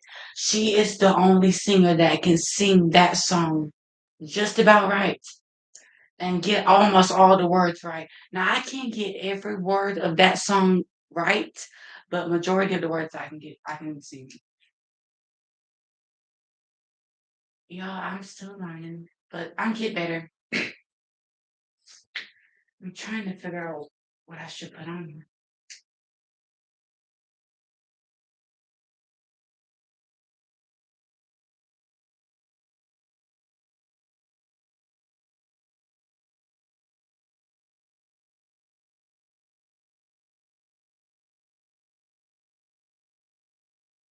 If you're struggling with feeling sad or worried or even angry, you don't have to keep the hurt inside. Tina Turner is having a private funeral.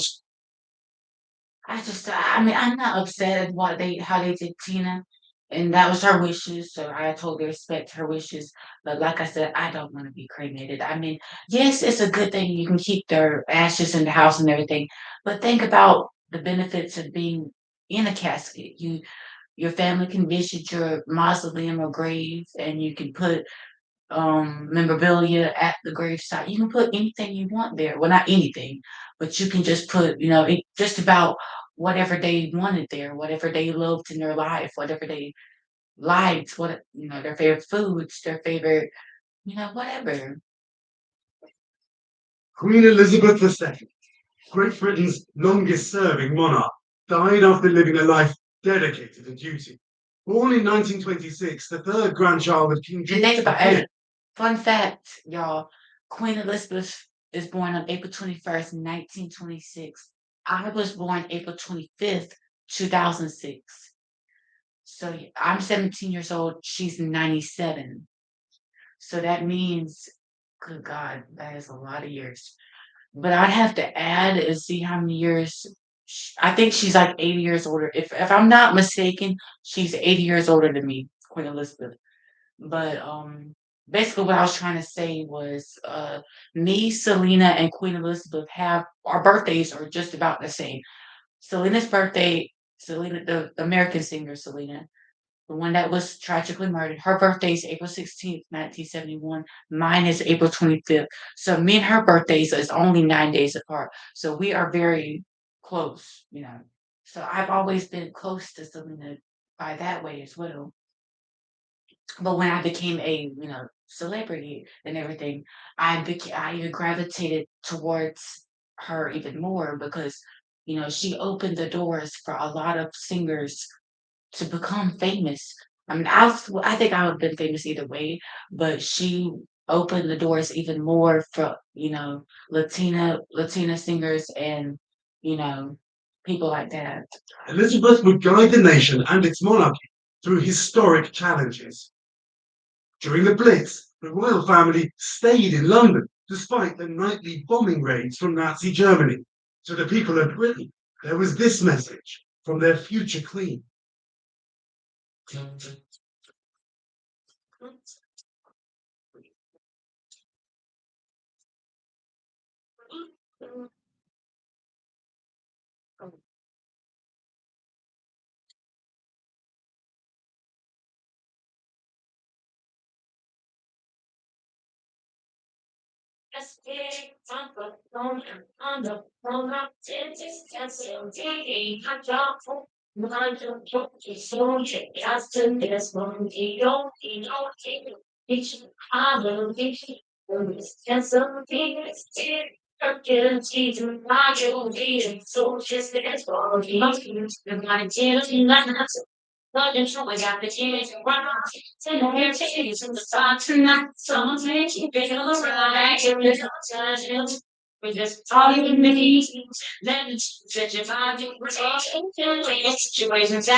Fertility and fire beat, soldiers testimony. You're not prioritized before you get into control of your mind. Now you a drink, go ahead and talk your eye. Some will celebrate someone from my head. Time.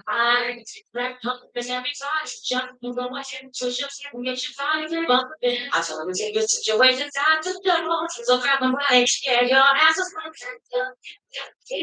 like on on it's so easy to talk.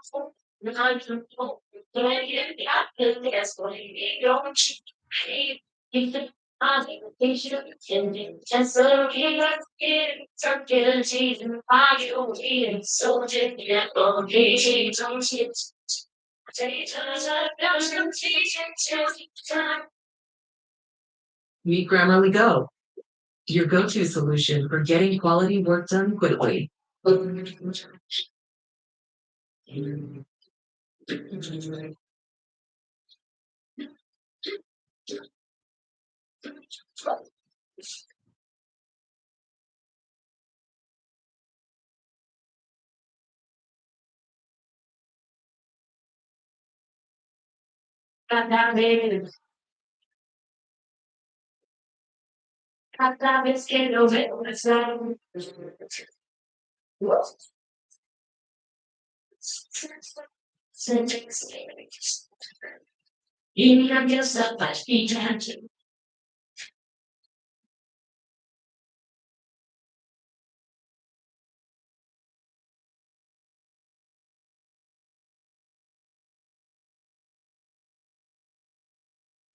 is one of the biggest superstars the world has ever known, and our first guest was there to see it all.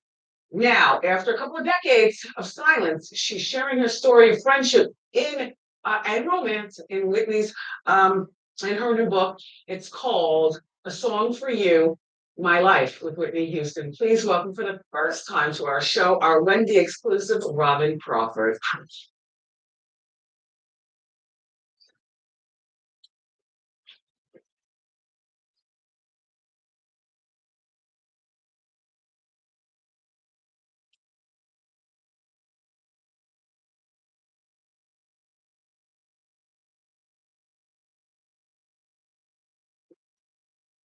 I like your shoes. Oh, thank you. Shoe cam, please.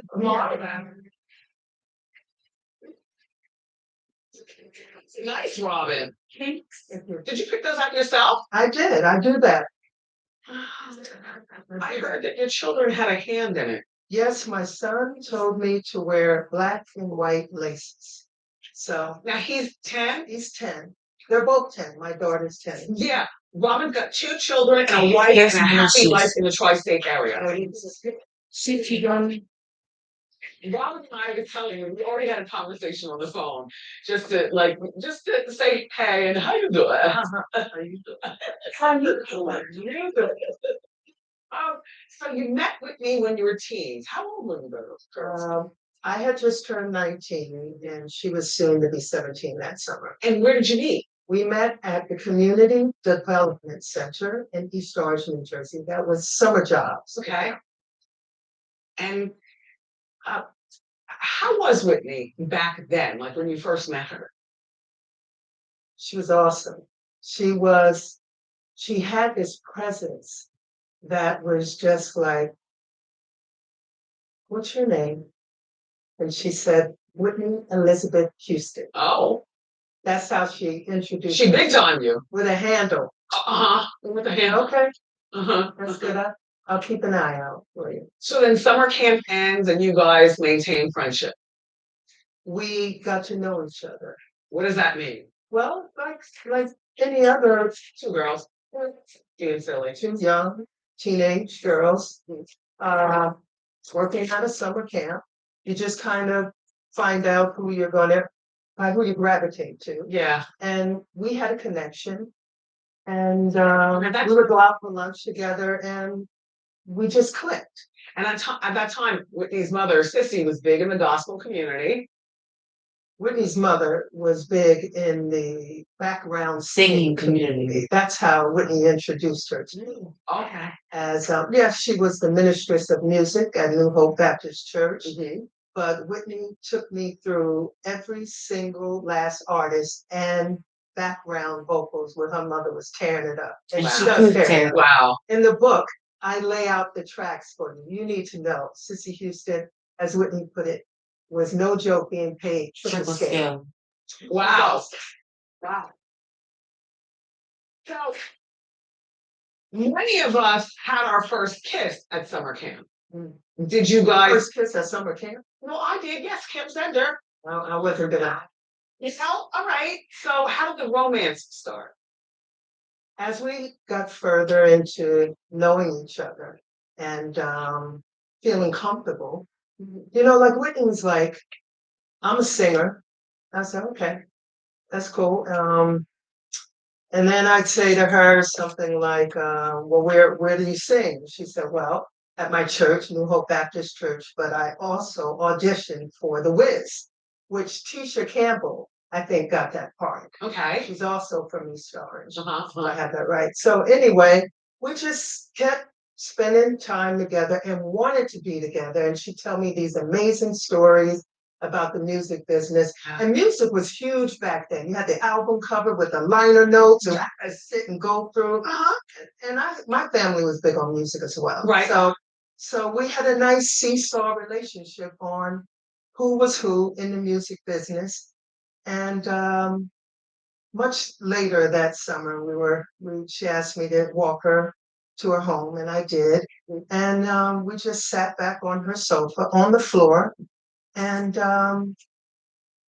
it was that time. What time? A time to just get a little closer. So we did, and it was just like that, Share a just a kiss. little closer. Yeah. And it was Well, now, let me ask you: are you Gold Star lesbian? Gold Star. Well, around here they say that means you've never been with the opposite sex. You know what? You were 19, so did you know who you were at that time? In I terms was of your Robin. sexuality. I in was terms of your Robin, sexuality. Janet, and Dennis's child. But in terms of your sexuality. In terms of my sexuality, I would say that I prayed for someone, male or female, who would love me for me. Yeah. Whoever that was. At that Okay. time. So you were open. Yeah. Yeah. And then you and Whitney eventually got closer and you had a physical relationship. We saw it play out in the movie and stuff like that. Did you see the movie? I like the movie. Oh, there she goes. There she goes. Go ahead. By the way, I like your pin. I like a bumblebee pen. My bumblebee, yeah. I need my bubbles with me. I got my Calvary, but I need my bubbles. Yeah. So then you became physical and how did that end though? Like, or why did it end? You know, I want to say this. We had a friendship, a beautiful friendship. If you could have one person in this life that you could look at and communicate, which we could, we learned how to communicate without talking. You needed that in the music business and or the entertainment world. But our friendship was so deep that we wanted to touch each other. And we did one night, and it was everything.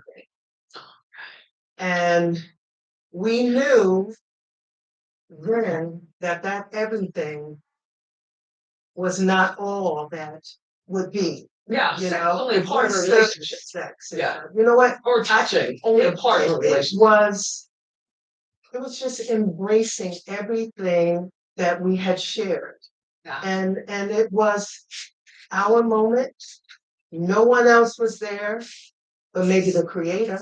Wait, at this point, had she signed with Arista Records, so she was on her way to being a pop star? It was around the time that she had signed. It may have been right after that, not long right after that, but she had signed her deal, yes. Right. And did other people do strong suggestions that you all got stopped? No. Okay. I mean, No, you don't go around professing something that's beautiful. You kind of keep it keep it safe. And that's what we did. We kept it safe. It was between us. It stayed between us. And our friendship flourished because, we sacrificed that for where we were going. And because of that, that rise was beautiful. It was awesome. Yeah, did the romance end?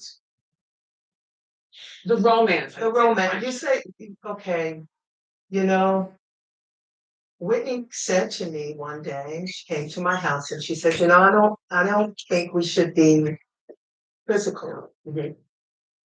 And because where we're going, if people found out about that, they would just use it against us. It's kind of like fuel for the fire. It was the 80s. And that's how it was. You either this this or you with that. Women were treated, you couldn't see two of your favorite female artists on the same ticket. That was like a far-fetched dream. And I think spiritually, for her and her belief, everyone knows Whitney gave a testimony before every award show who she gave her thanks to. And she was steadfast and steady on that. She never wavered. I took her lead.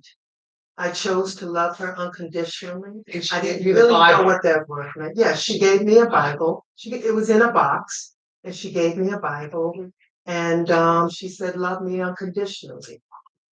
And I aspire to do that. And that's why I could sit here now. That woman's spirit is like this.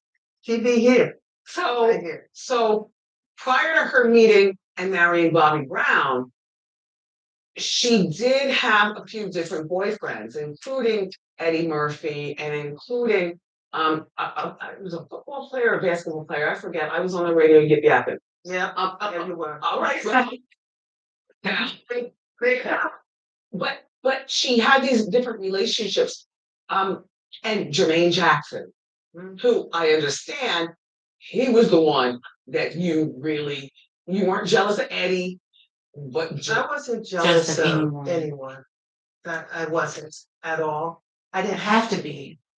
I knew where I stood with Whitney. What about your relationship with Jermaine in your mind? Like, Okay, well, this is during the Jacksons' reign. Yeah. And we all live with Jacksons. We all grew up with them. Yeah. And I wouldn't say that Whitney had a relationship or he was a boyfriend. They shared some time together. And during that time, it was our first apartment that we moved into. You and Whitney? Yes. In Jersey? In Jersey. Okay. You would want your child at that time to have someone in her corner living together. So it was us. We clicked. She could trust me in that house and I could trust her. Yeah. So that wasn't an uncommon thing, but we inscribed on the back of the Bible that she had given me that we would be loyal, honest, trusting, dedicated, and support each other. And emotionally, I guess I was still connected to her because I could tell while she was away in LA that something was happening. I could feel it. And that night I was on, I was on the floor just letting that just go through me. And when she called, it wasn't like she was bringing me into, guess what, girl? And I thought that's what friendship would roll to, and she wasn't open with me.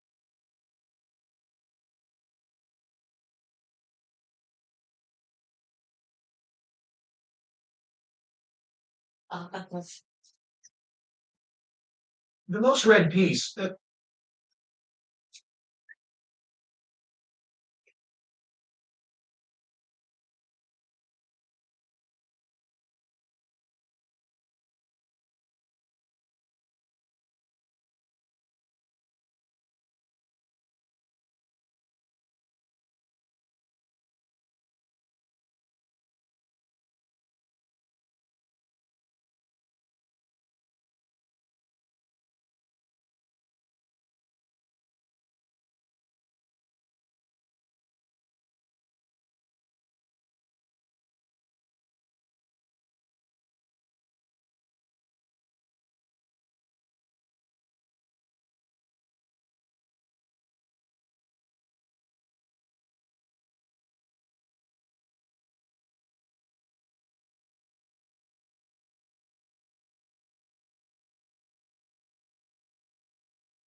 America's plastic makers are investing billions in new technologies and creating.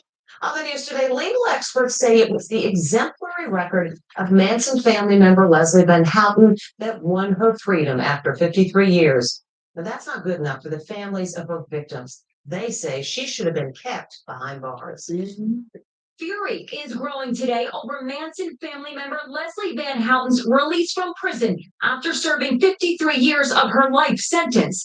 Van Houten was just 19 when she joined up with sadistic Charles Manson and took part in the Tate LaBianca.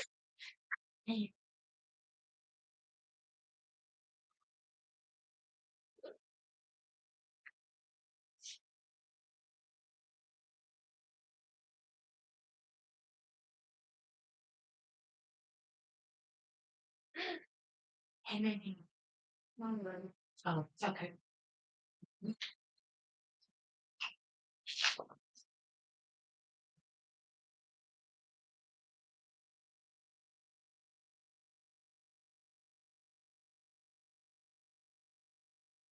Yeah.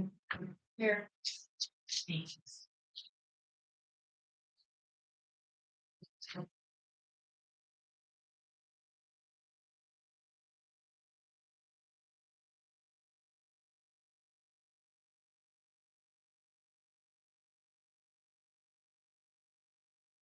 The killing spree in Los Angeles. I don't get it. I'm very angry about it. Ava Roosevelt was an up-and-coming model and close friends with Sharon Tate in the summer of 1969. She was headed to the Tate home on the night of the murders when her Rolls-Royce had mechanical problems. She turned around, thus avoiding the horrific Manson family slaughter. She spoke today with our Allison Hall. You could have been there. Yeah. It was just incomprehensible to imagine. Nobody could understand why. Well, Sharon, Beautiful. this beautiful woman, Sharon Tate, she was a hold on, I'm about to look her up, but she was murdered by them crazy people. And this happened, she was born January 24th, 1943. She died on August 9th of 1969. Think about it, guys. I mean, this isn't connected to Whitney or anything, but she did die on Whitney's birthday. And Whitney was alive then in 1969. So this is kind of connected to Whitney in a way. Not totally because it has nothing to do with the Whitney Houston case. It's just, it's just kind of curious to know that she died on Whitney's birthday in 1969 and in Los Angeles, California as well. But she was murdered by who was she murdered by? This family that killed the Manson family. It's a cult in the home she shared with Polinsky. She was 8.5 months pregnant when she was killed. Sharon, pregnant, was stabbed like 56 times. After her escape from death, Ava married FDR's grandson. She's still haunted by the nightmare that befell Sharon Tate and the other victims, including the LaBiancas. I really am very sad. It doesn't go away. This man is also expressing outrage. It's a feeling of helplessness, disappointment in the system. Anthony DiMaria is the nephew of celebrity hairstylist Jay Sebring, who was murdered at Tate's home. Leslie Van Houten is a cold-blooded killer in one of the most notorious murder rampages in United States history. During a prison interview with Diane Sawyer, Van Houten, a former homecoming queen, admitted her role in holding down Rosemary LaBianca and brutally stabbing her 14 times. Yeah. Is this little in here? Yes, it is. Yeah.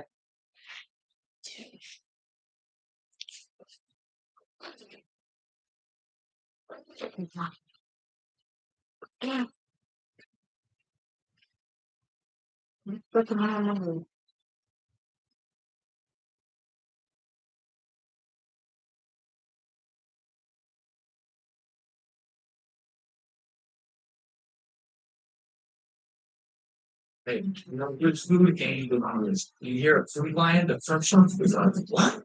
And the prices are like, well, they don't call me the deal daddy for spending. Oh, call me that? Yet. Right. Yes, sir.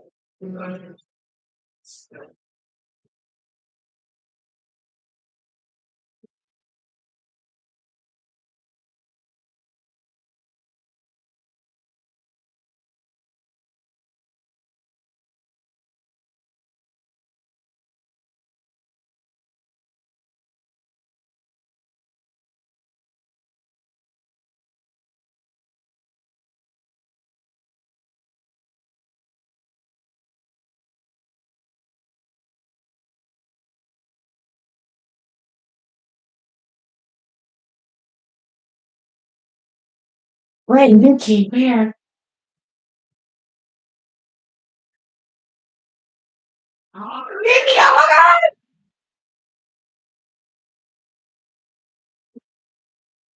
I didn't know she was on that premiere.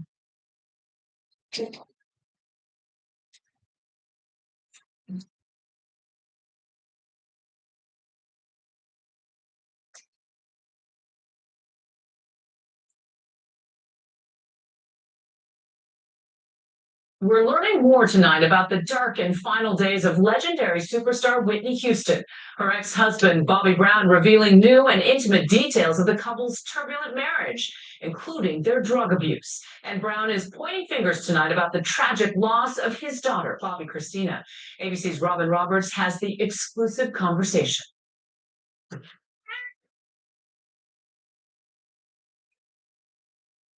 It was that song and the movie, The Bodyguard, that propelled Whitney Houston from superstar singer to bona fide Hollywood movie star. But in the years after, Whitney battled addiction, the public witnessing her erratic behavior on that reality show. I just want to be real close. And that amazing voice, not what it once was. At the center of it all, Bobby Brown, father to her only daughter, Bobby Christina, who tragically also passed away 3 years after her famous mother. If I could get those for 2 days back. Tonight, Bobby Brown speaking out about the women he loved and lost. I still love her. I still love her. Bobby Brown and Whitney Houston were a seemingly unlikely pair. She was the reigning pop princess girl next door. And he was the bad boy of R&B. When you find love, you find it. I mean, it finds you, I should say. Between me and her, it was so instant. We were so much like each other that it made sense. They married in 1992.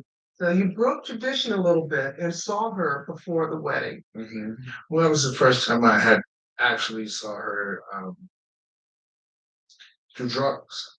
Okay. Yes, sir.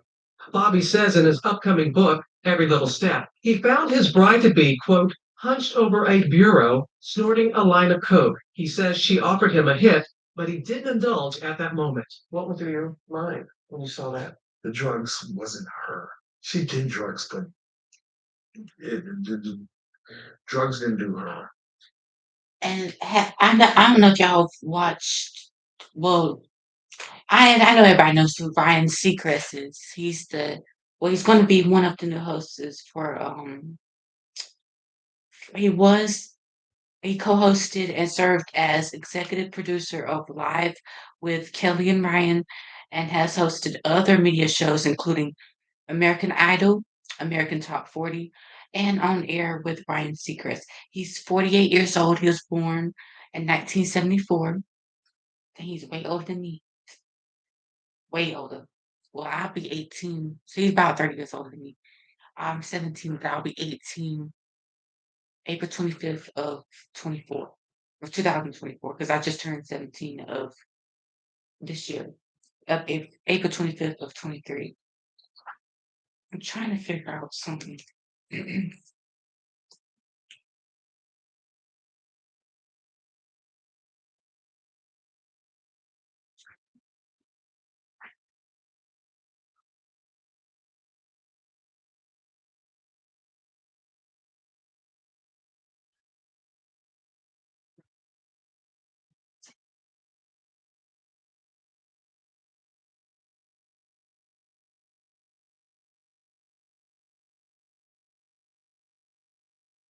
She knew how to handle herself. It only made me, love and want to protect her more. People said to me, the one thing that they heard over and over again, that you were the one that led Whitney to heavy drug use.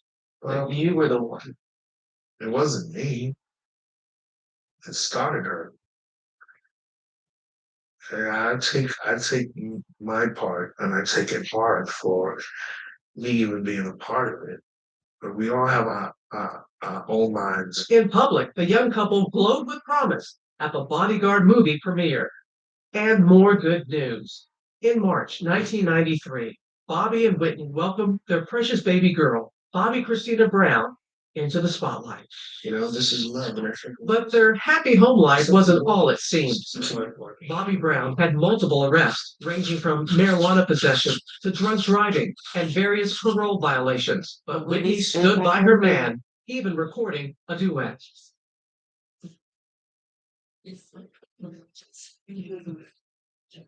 They also shared escalating drug use.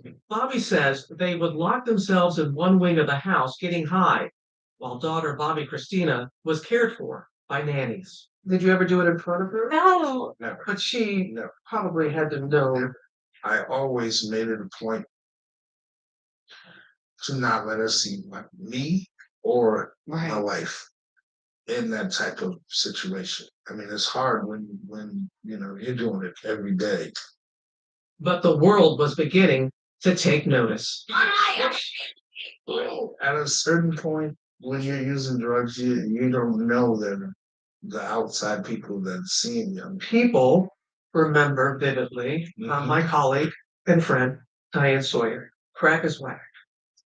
Wow. Crack is cheap. I made too much money to ever smoke.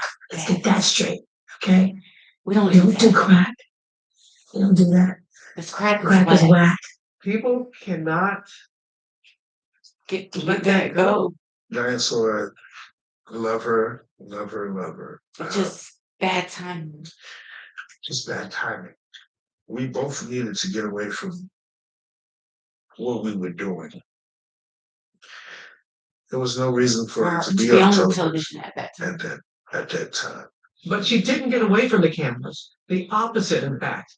Whitney Houston started appearing on her husband's reality show, Being Bobby Brown, along with their daughter, Bobby Christina, exposing her to the harsh glare of the spotlight. You said that you felt that as parents, you and Whitney failed, Bobby Chris. We should have been better. We could have been better. At such a young age for us both to have any and everything that we wanted. It was a blessing and a curse. A curse because money for drugs was never a problem for the couple. In his book, Bobby Brown admits to abusing cocaine, marijuana, and heroin in addition to alcohol. When was the drug use at its height with you and Whitney? The last few years of our marriage, it was terrible. Both of us, trying to be clean, and one of us trying to be clean, and the other one don't want to be clean, and this is a big struggle. They had tried on and off to get sober, but Bobby Brown says Whitney just wouldn't stop using. Heartbreak. And that in 2006, that's what ultimately led to the end of their 14 years of marriage. She just wasn't ready to go that direction. Newly divorced, Whitney Houston was in search of a comeback when she appeared on Good Morning America in 2009. It was her first televised performance in 7 years. You be back here on stage. Overwhelmed. The love, the support. A now grown-up Bobby Christina would make a rare public appearance singing with her mother. But the celebration did not last. Breaking news tonight, the death of singing star Whitney Houston at the age of 48. Saturday afternoon, February 11th, 2012, Whitney Houston is discovered partially submerged in a bathtub of her Los Angeles hotel room. 3:55 p.m. this afternoon, Whitney Houston was pronounced dead. According to the autopsy report, cocaine use contributed to Whitney's accidental drowning. In the aftermath of her death, Bobby Brown says the relationship with his daughter, already strained, worsened.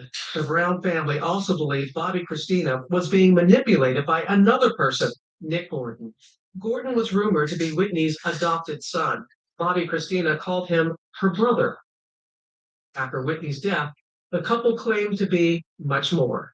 I'm married and we're fine. We're really very happy. He is my backbone. There have been no legal documents to prove that the couple ever married. In 2014, Bobby and his daughter had just started to reconcile and met on Father's Day for an emotional reunion. You haven't seen each other in a while because you were a bit estranged. Yeah. You all hugged each other when you saw each other in the restaurant. It was kind of like old times. That was a special day. I love the daddy and me moment, you know. It's a beautiful thing. Bobby says things were going so well that Bobby Christina decided to move to Los Angeles to be closer to him. But that move would never happen. On January 31st, 2015, just 2 days, he says, before his daughter was to head to LA, she was found lifeless in a bathtub at her Georgia home. She was found unresponsive. She was rushed to the hospital yesterday. Painfully reminiscent of her mother's death. Reports label Bobby Christina's accident a mystery, but Bobby had his suspicions. It's not a mystery to me. I know exactly what happens to my daughter. The same thing that happened to my daughter It's what happens is what to happens with. There's only one person that That's around. was around both occasions. You won't say his name. Nick Gordon is who you're referring to. He ain't knowing the person. Just say that. I'm just gonna put it that way. Bobby didn't want to, elaborate on everything, and I understand that because he was going through a lot. He just lost his daughter, and he didn't want to have to elaborate on everything with Pat. But he knows what Pat's doing. He knows what she's doing.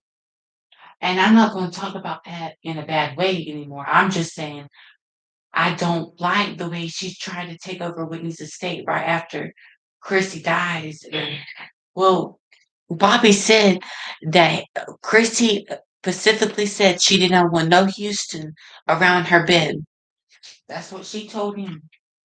So I don't know, but I just hope. I feel like now, since I'm getting my book out, my sister's keeper feet, Miss Leolah Brown, my celebrity bestie. But now I think we're starting to get some justice. Everything Chrissy. Please hold it for me. I want it.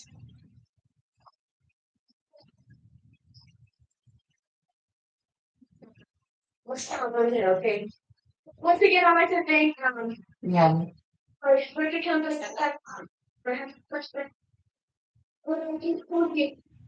when came birthday. Call classy.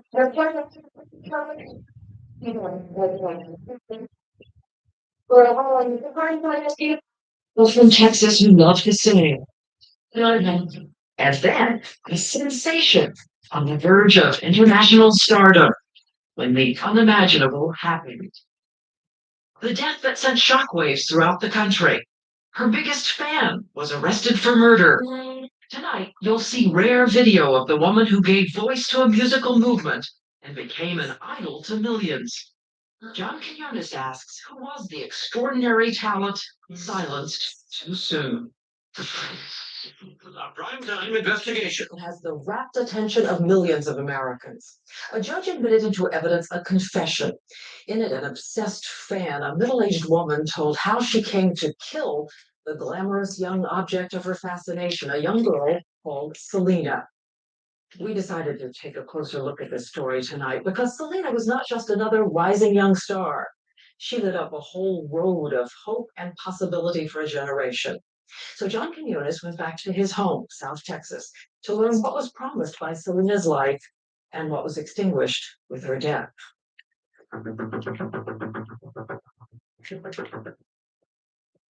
They came from throughout the U.S. and Latin America. One of the biggest memorial services ever seen in the state of Texas. An estimated 50,000 people saying farewell to a vibrant voice from the barrios of Corpus Christi. Her name was Selena.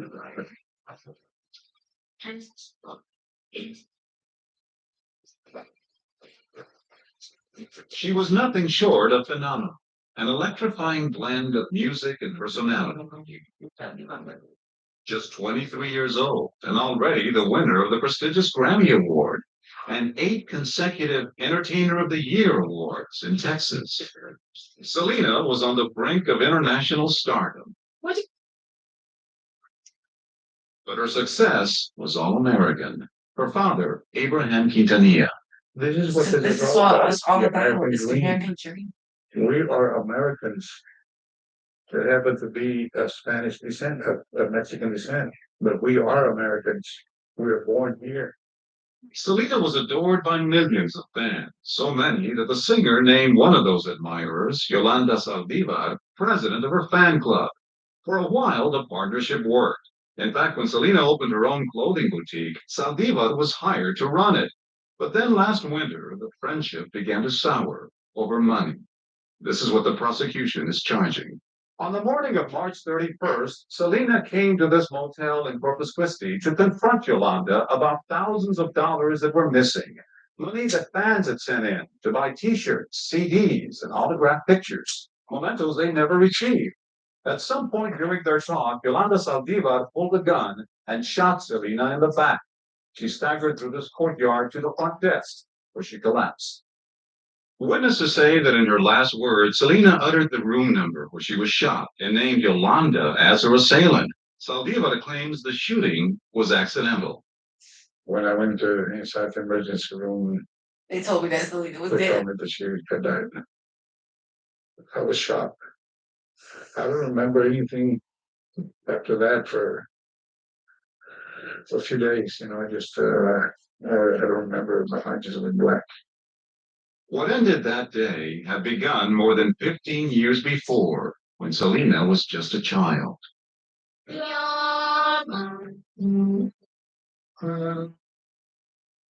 This is her first known recording, Selena singing a duet with her father. She was barely 8 years old.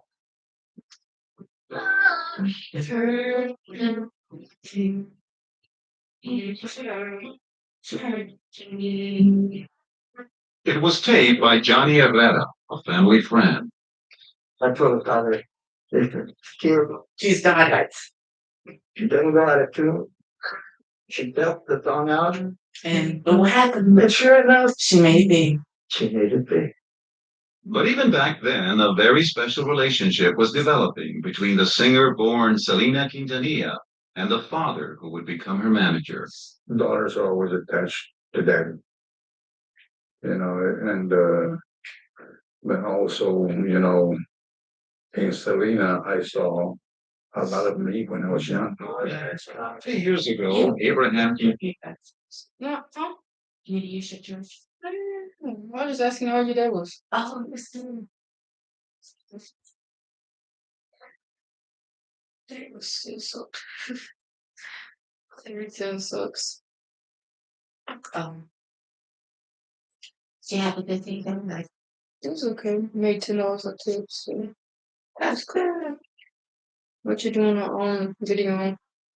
Oh, just talking about my Betty White book and my book. My sister's keeper, feet, Miss Leolah Brown. It's like a celebrity clap. How many views you got now? How many views? Oh, there.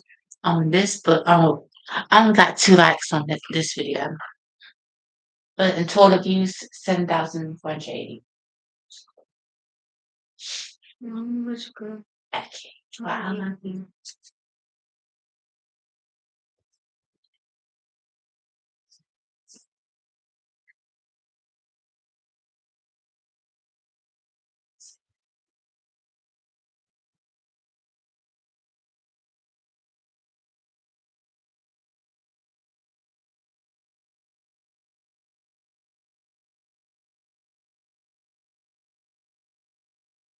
Himself was a singer, and he poured his ambition into this little girl.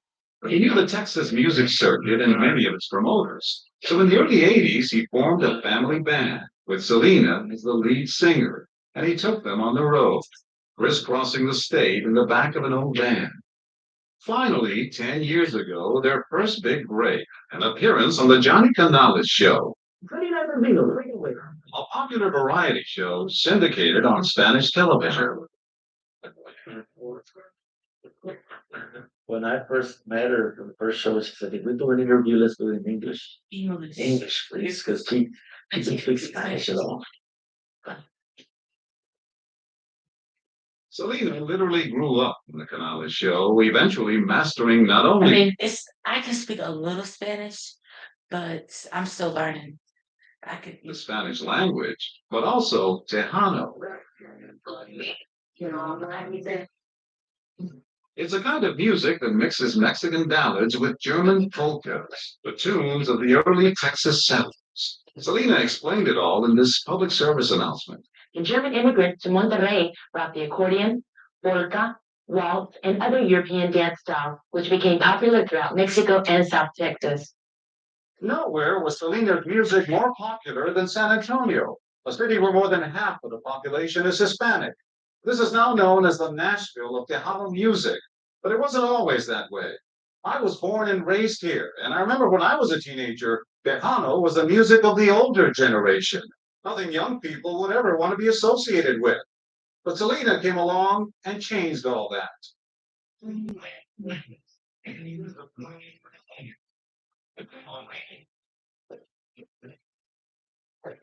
She took the music a step further, creating a fusion between Tejano and Black urban pop. In 1989, while performing at the Tejano Music Awards in San Antonio, Selena caught the attention of Jose Bejar, the president of EMI Latin Records.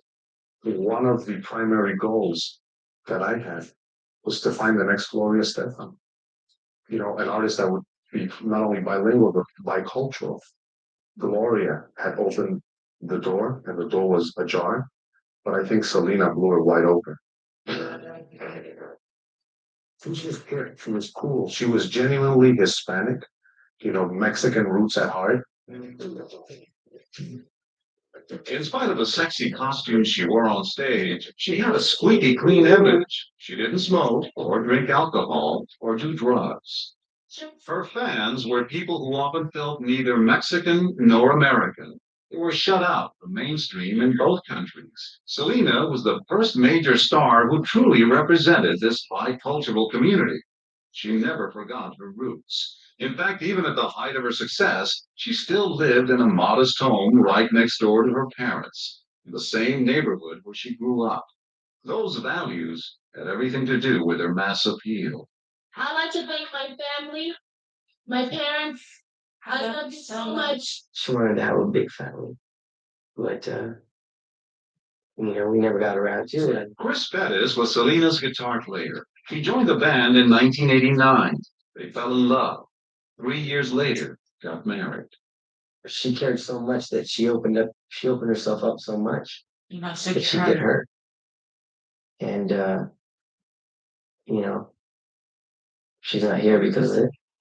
She was quoted as saying, "I trust too easily, that's my problem. And I And I end up getting hurt in the long run." She didn't believe, or she didn't think, or want to believe that people could hurt her. Then she just didn't understand that. She didn't see that. And she'd never believed that her most trusted fan would take her life. After the shooting, Yolanda Saldiva locked herself in her pickup truck, holding a gun to her own head, threatening to commit suicide. She surrendered only after a 9.5-hour standoff with police. By then, Selena was dead. When do you find yourself thinking about the most? It's the first thought in your head when you wake up in the morning, and it's the last one when you go to bed. It's what you dream about. Most parents would be enraged at the killer of their child. Are you? No, I hate the act that she done. I hate what she did. I don't hate her. Yolanda, the killer, is never in my mind. Does a guilty or not guilty verdict matter to you? Well, at the end of the day, Nothing is going to bring Selena back. nothing's going to bring my daughter back. And that's why. The ultimate irony is that in death, Selena has achieved the greatest fame and finally realized her lifelong dream. She had just recorded Dreaming of You, her first release in English.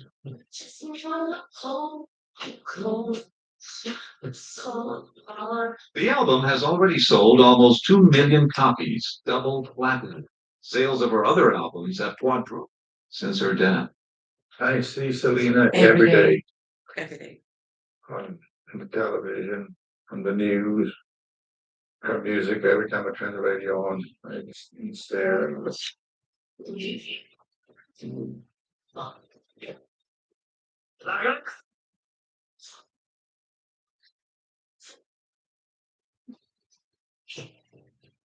And Tienes corazón solo. Listen, get it on. It's nice to sit here and like she's alive. You know. It's amazing. And that's the way I want to feel. Like Like she's she's still still alive. alive.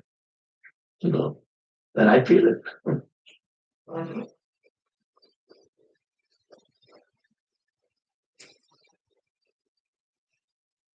And that's the way her fans feel.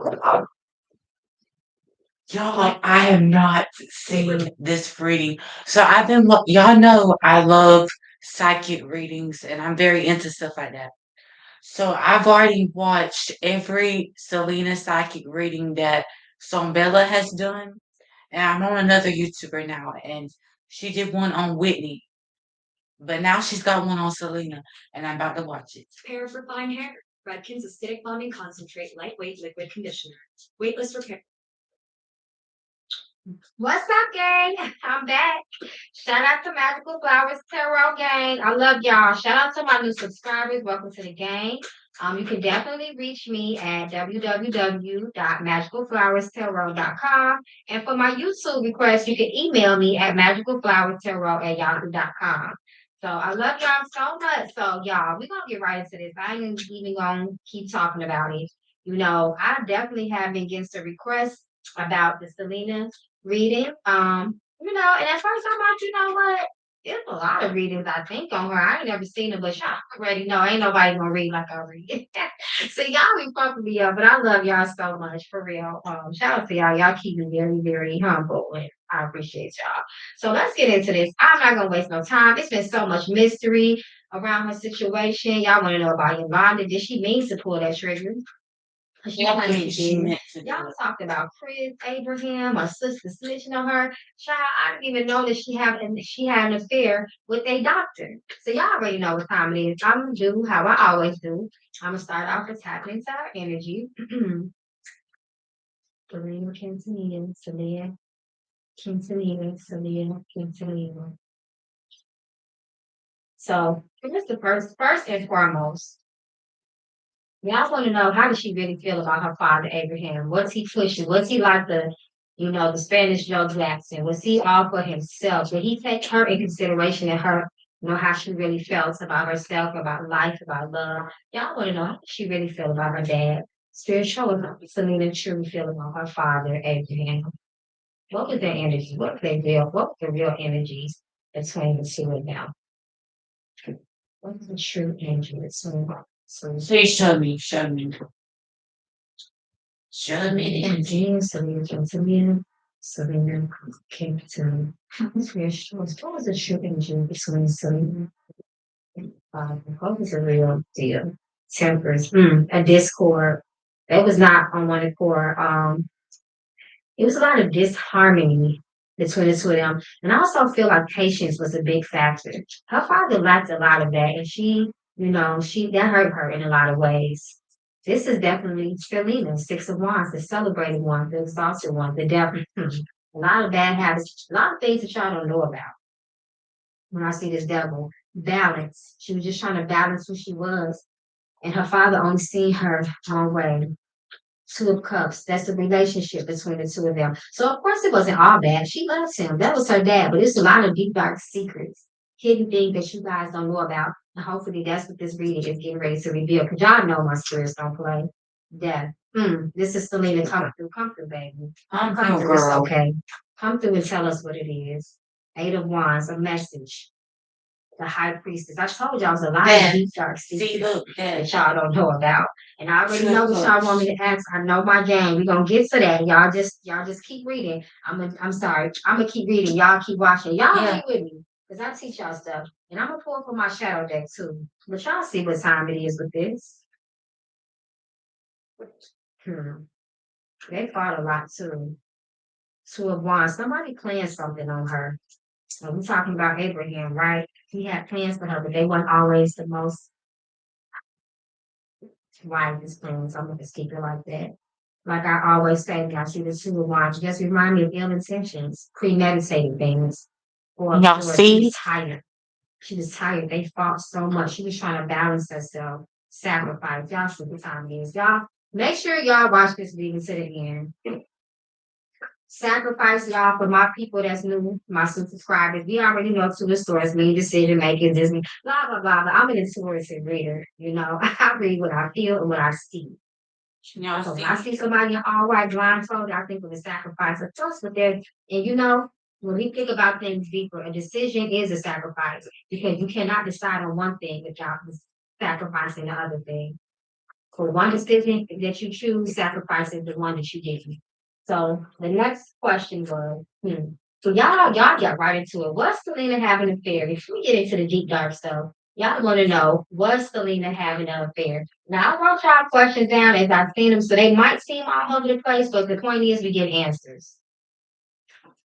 Was Selena truly having an affair? See, that's something that I didn't know, y'all. I gotta research something. I didn't know either.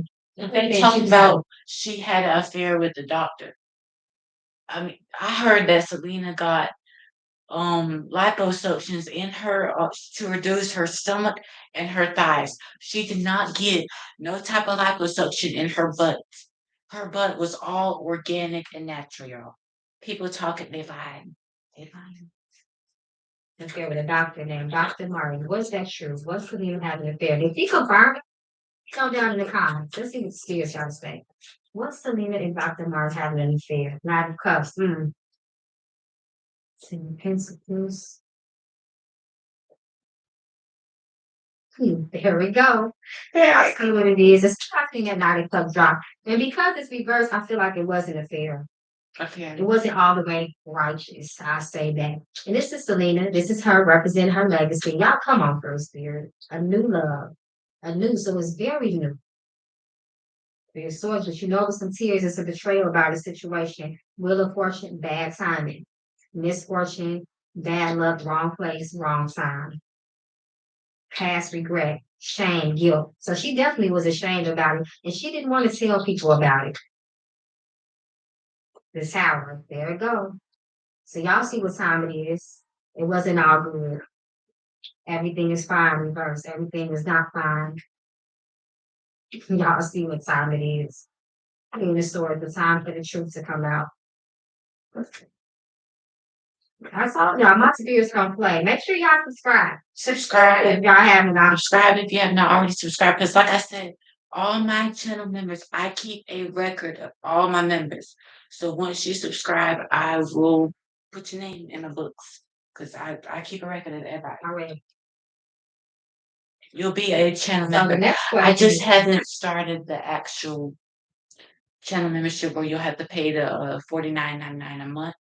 That hasn't started yet, but once it does start, I will let all my channel members and my subscribers know, all 39 subscribers and all of my 7,480 YouTube viewers.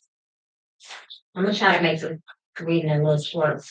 The next, because I be getting carried away sometimes. Yeah. So y'all want to know, did her dad try to frame Yolanda when she was stealing from Selena? Did her dad try to push the narrative that Yolanda was stealing from Selena? I think that's what y'all meant by this situation. Because he wasn't all the way right either. So he like, let me frame her. Let's look, let's put the spotlight on her because I'm just big bad Abraham, right? Let me let you know about your fan president, your fan club president. What's he trying to frame Yolanda when she's looking? When he trying to put that out there as well. Seven of Pentacles might invest into something.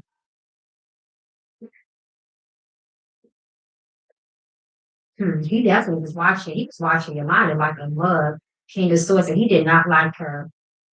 He like, you trying to be her mom, and you're not, Empress reverse. Queen of Swords. Look, King and Queen. That's Yolanda and Adriel. Ace of Cups.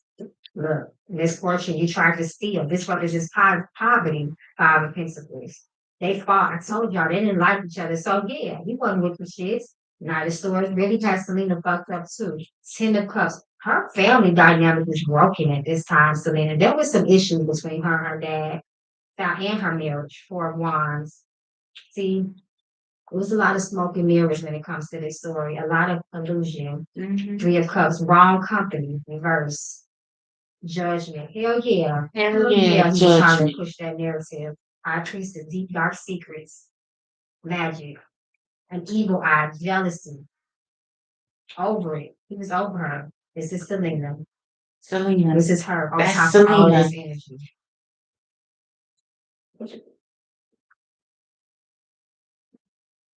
That's her energy. So y'all next question is maybe you guys said Yolanda confessed some secrets that her and Selena supposedly had. And there was also, I'm gonna get to that secret. Y'all watch to the end. We're gonna try to reveal that secret. But if it's something, y'all know I got integrity for people. So if it's something that's just too deep, y'all, I ain't gonna tell it. Y'all already know I'm gonna keep it real on that. What was the energy behind the argument that Yolanda and Selena had before she was killed? Because then Yolanda like lured her over there. I'm starting to remember the story now. I told her to meet her like at a hotel or something. And they were supposed to discuss her being fired previously. What was the energy behind the argument? What was discussed? Trying to lift a burden, the past, defense. Selena was very defensive when she came. She wasn't giving Yolanda the energy that Yolanda thought that she was gonna get from Selena, the closeness, the nostalgic feeling. Money was the discussion, Nine of Pentacles. Queen of Pentacles, that's Selena. That's It's about Selena. money. It's about money. The Empress, the mother figure, death. This is what happened. Come through. I told y'all my spirits don't play. Told y'all. The Temperance, running out of patience. Yolanda was running out of patience with Selena because Selena was not talking how she wanted her to talk. And Selena was running out of patience with Yolanda because she was sick of her fucking lying to her face. Balance, money. Money. The lovers. We're gonna get into that, y'all, because y'all definitely wanted to know if Yolanda had a crush on Selena. But I feel like Selena didn't have a crush on her back. Red flag, depression, the sun. Come through. A baby. A baby. What's Selena? Did y'all want to know she was pregnant? Eight of Pentacles. Yolanda said, "You're not going to be no Selena if I don't have the part of it." This is Selena tired watching her money. She said, "Come to me with the truth, Yolanda. And you can't come to me." She didn't come warm and loving and bubbly like the Selena that Yolanda used to. She came for the truth. Ace of Cups, she gave her opportunity to tell her the truth, to show her some love and tell me the truth of my body is what you say it is. You took my money. You saw me as an opportunity. You were an opportunist. That's what Selena told her. Selena had her legacy on the line. I have actually been a customer of BetterHelp for a little over 2 years now. And I was able to get matched up with a therapist in like 24 hours, 48 hours. They ask you questions about what you would like from a therapist, if there's any particular specialties that you would like. Me personally, I really prefer to have a Black woman therapist per Justice. She'll never get it. That's the sad part. Not the true justice, because although the Yolanda is locked up, she still won't tell the truth. Ace of Wands. He took action on Selena that day. She broke her family when she did that. Her marriage was talked about. Three of Cups, bad company. Page of Wands reverse. Tried to take her out of her glow. She tried to take her out of her glow, tried to take her out of her glory. She basically tried to steal everything from her, take her life away from her husband, her family. Yolanda is a psychopath, and she deserves to be where she's at right now, in prison. And let us stay there. But she really didn't. Because her legacy, Ten of Pentacles, years on. And she's going to stay there till May 2025, like I said. Probably till even longer. If they don't say she's getting out, she's going to be there for eternity. Wow.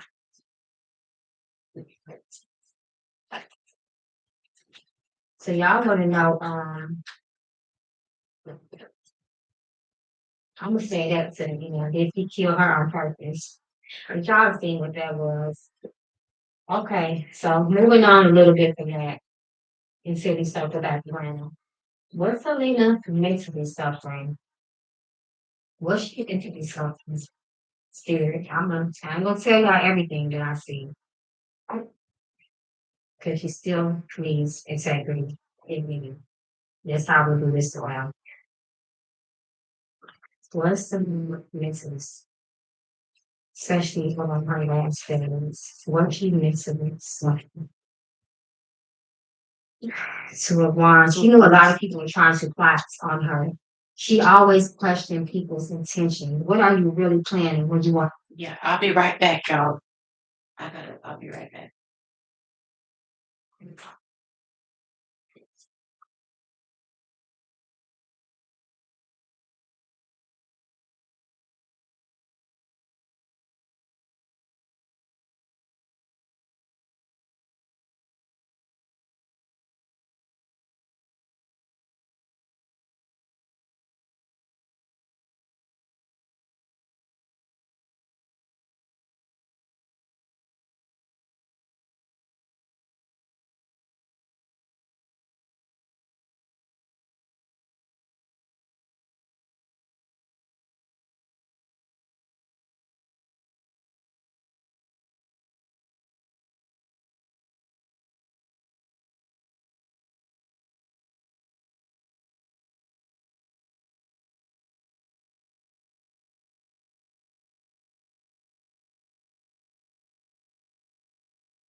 Sacrifices, decisions. She had to make a lot of them.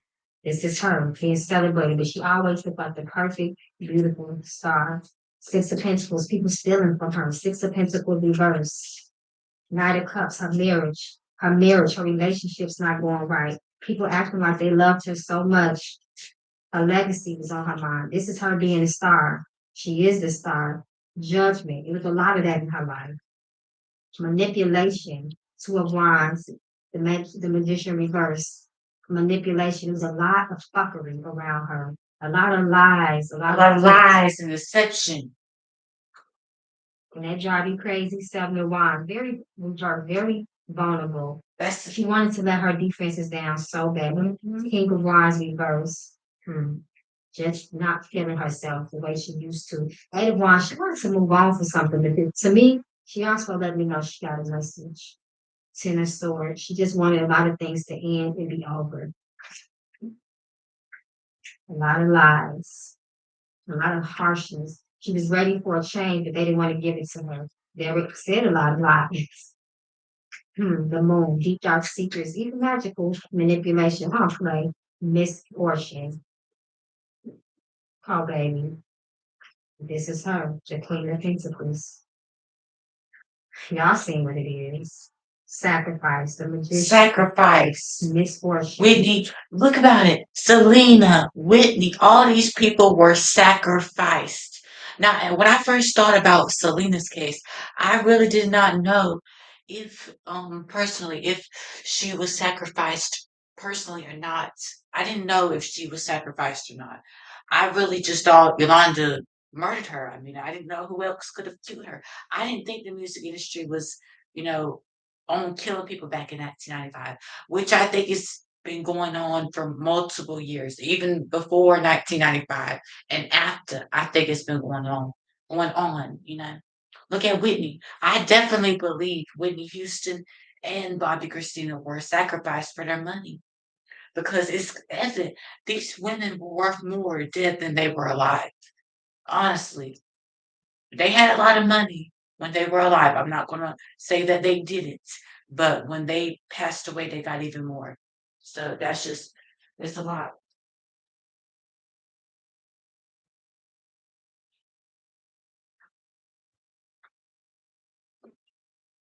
Bad intentions, premeditated. Premeditated. Lies and deceptions. Cold heartedness.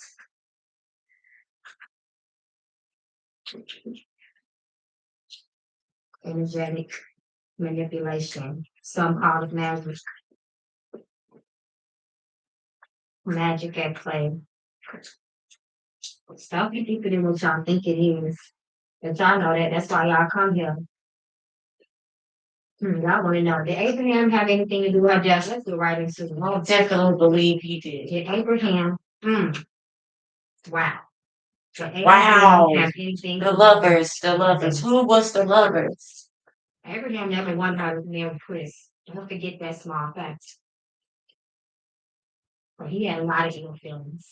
Did Abraham want her to pass? Did he have anything to do with it? Comfort. Death. Changes. Spiritual enlightenment.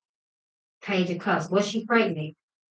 I feel like she was pregnant. He didn't want that. He had no patience. Like I said, guys, Chris's mom, right after Selena was murdered, she went to her and Selena and Chris's house, and she found some pills that Selena had, and they were like some type of supplement to make your hair grow because her hair was falling out because of all the shit that she had to deal with Yolanda. Her hair was falling out. So Chris's mom thought she was pregnant. And he said no, she wasn't pregnant. She was just using them supplements or them vitamins or whatever to for her hair because her hair was falling out. Because a lot of people I personally thought she was pregnant. Time for that. Balance. But I don't know if she was. It would came out in the autopsy. I'm gonna be the star I see to be and be pregnant and have a family. Selena. It was hard to let her move on to this. It was so hard for Abraham to allow her to be this. Knight of Wands. Taking action, moving forward, hot, fighting, passionate about something. There she go. The star reversed. The star. A falling star. Falling star. Like I always say, It's like your light being dim. Queen of Swords, she just want the truth out. Look at this. Cold. Guys, I'm about to light up. To people. Poverty. Okay. Misfortune. Bad times, a series of unfortunate events. Conflict, fight. They fought. I told y'all they fought a lot. But this is her. It started. They ultimately vulnerable. She was vulnerable around her dad. Three of cups. But it wasn't just Mr. Abraham. Oh no. But they did not want her to move on. Because they knew if Selena would have lived and became and finished her album, and I mean, of course, she almost got to finish her last English language album, Dreaming of You. But Abraham had a fear for her career, for her money, for everything. He had a fear that if she goes mainstream and she leaves the Spanish side and focuses on the English language music, he had a fear for her life, for her money, for everything. I'm serious. Because he was the manager in the Spanish side. Once she gets in the English side, they're gonna set up with her with a whole new management team, and she's gonna be getting her own money. So he had a fear over her money and everything. He did. Because think about it. Once she went on to the English music side, English mainstream market, she would be getting a whole new set of people. She would be getting more money and everything.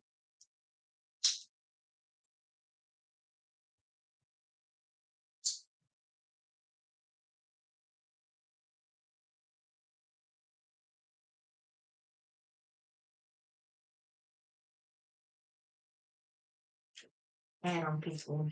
Very unsatisfied.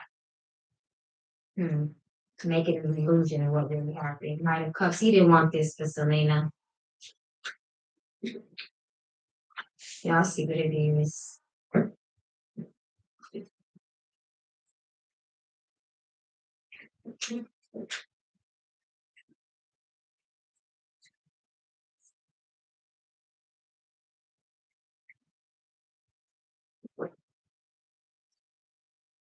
Here's where we make sure our Blue Bunny soft is super soft. Oh, Bill! So soft. Music to my ears. Blue Bunny, we make fun. Hi, I'm Lauren, an environmental designer turned founder of The next question. This person is going to die. Did someone know Selena's fate before she knew it? Did someone know her fate before she knew it? Did someone know what will ultimately be her demise? Did someone know this? Was this premeditated towards my reverse? Was it? Was it premeditated? Was it?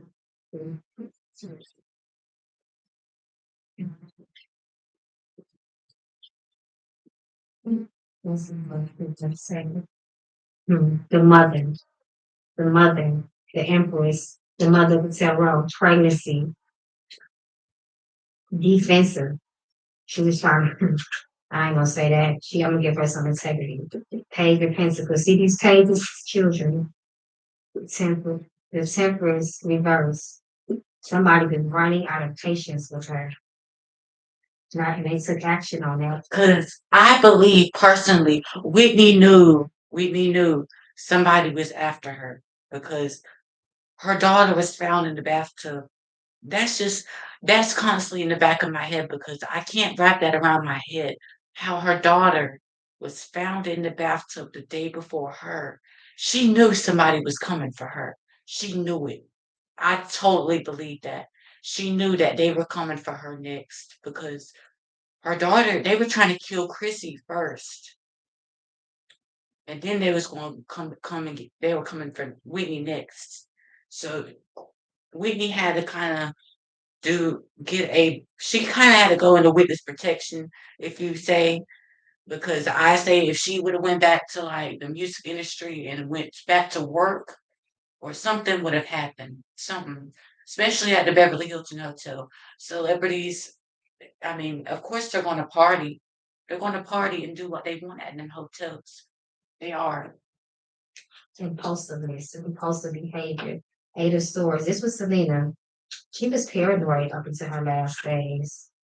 Nine of Pentacles, abundance. This is her, the star, having it all, but not feeling like you do. Okay. Marriage and foundation. A burden was lifted when she passed on somebody. That sneakiness, lies, deception, betrayal, Betrayal. misfortune. We reverse bad timing. What goes up must come down. It was more than two people involved. It was three that keep coming up. Strength. Poor baby. Her father. The emperor. I know what time it is. I tell y'all enough. And I teach y'all. The emperor is the father of the terror. I'm gonna pull one more. Conflict. It was time for that to come to the end. Come to an end.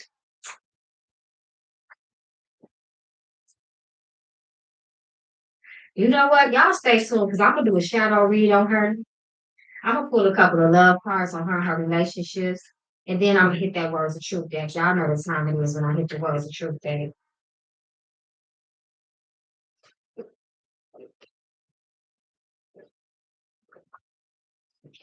Actually, that was Don second. I actually skipped the question. The question before that I forgot to answer was, did her dad have anything to do with her death? Do I got to go back and do that again for y'all? Spirit already spoke. So that was a 2 in 1. That was a double whammy for y'all. So someone knew, and his spirit showed y'all who knew, plus 3 other people. Did Yolanda have sexual feelings for Selena? I don't feel like Selena has sexual feelings for Yolanda. Did Yolanda have sexual feelings for Selena? You can wait to the end and ask the energy behind that so-called secret that Yolanda says she had on Selena. Did Yolanda, I'm about to call her Solanda. But if she has sexual feelings for Selena, spiritual situation. Does she have sexual feelings for Selena? This is the dynamic of their relationship. They were no longer working well together. Coldness. Right. Yolanda did steal from her 5 of Pentacles. I know it. I knew it the whole time. I knew Yolanda stole over $60,000 from Selena. They should have locked her ass up from the beginning. My point is, they had Yolanda in the office on March 9th, 1995. They could have locked that door, called the police, had her arrested for embezzlement because embezzlement is a crime. She stole thousands upon thousands of dollars. And all Abraham said was, "Oh, you come back to this establishment or this business, I'll call the police and have you arrested." No, what you should have did, Abraham, you should have had her arrested right then and there because she stole money, she embezzled, she did a crime right then and there. I would have had her locked up. She stole from a singer, celebrity. She should have been locked up. Because I don't know, it ranges from state to state, but I know embezzlement, you get some serious years, time for embezzlement. I know she did the ultimate crime was murder, but she should have got paid the price for embezzlement as well. So I think they should slap some more charges on her and say slap her with another 5 or 10 years of charges of embezzlement for that $60,000 that she still has to pay back.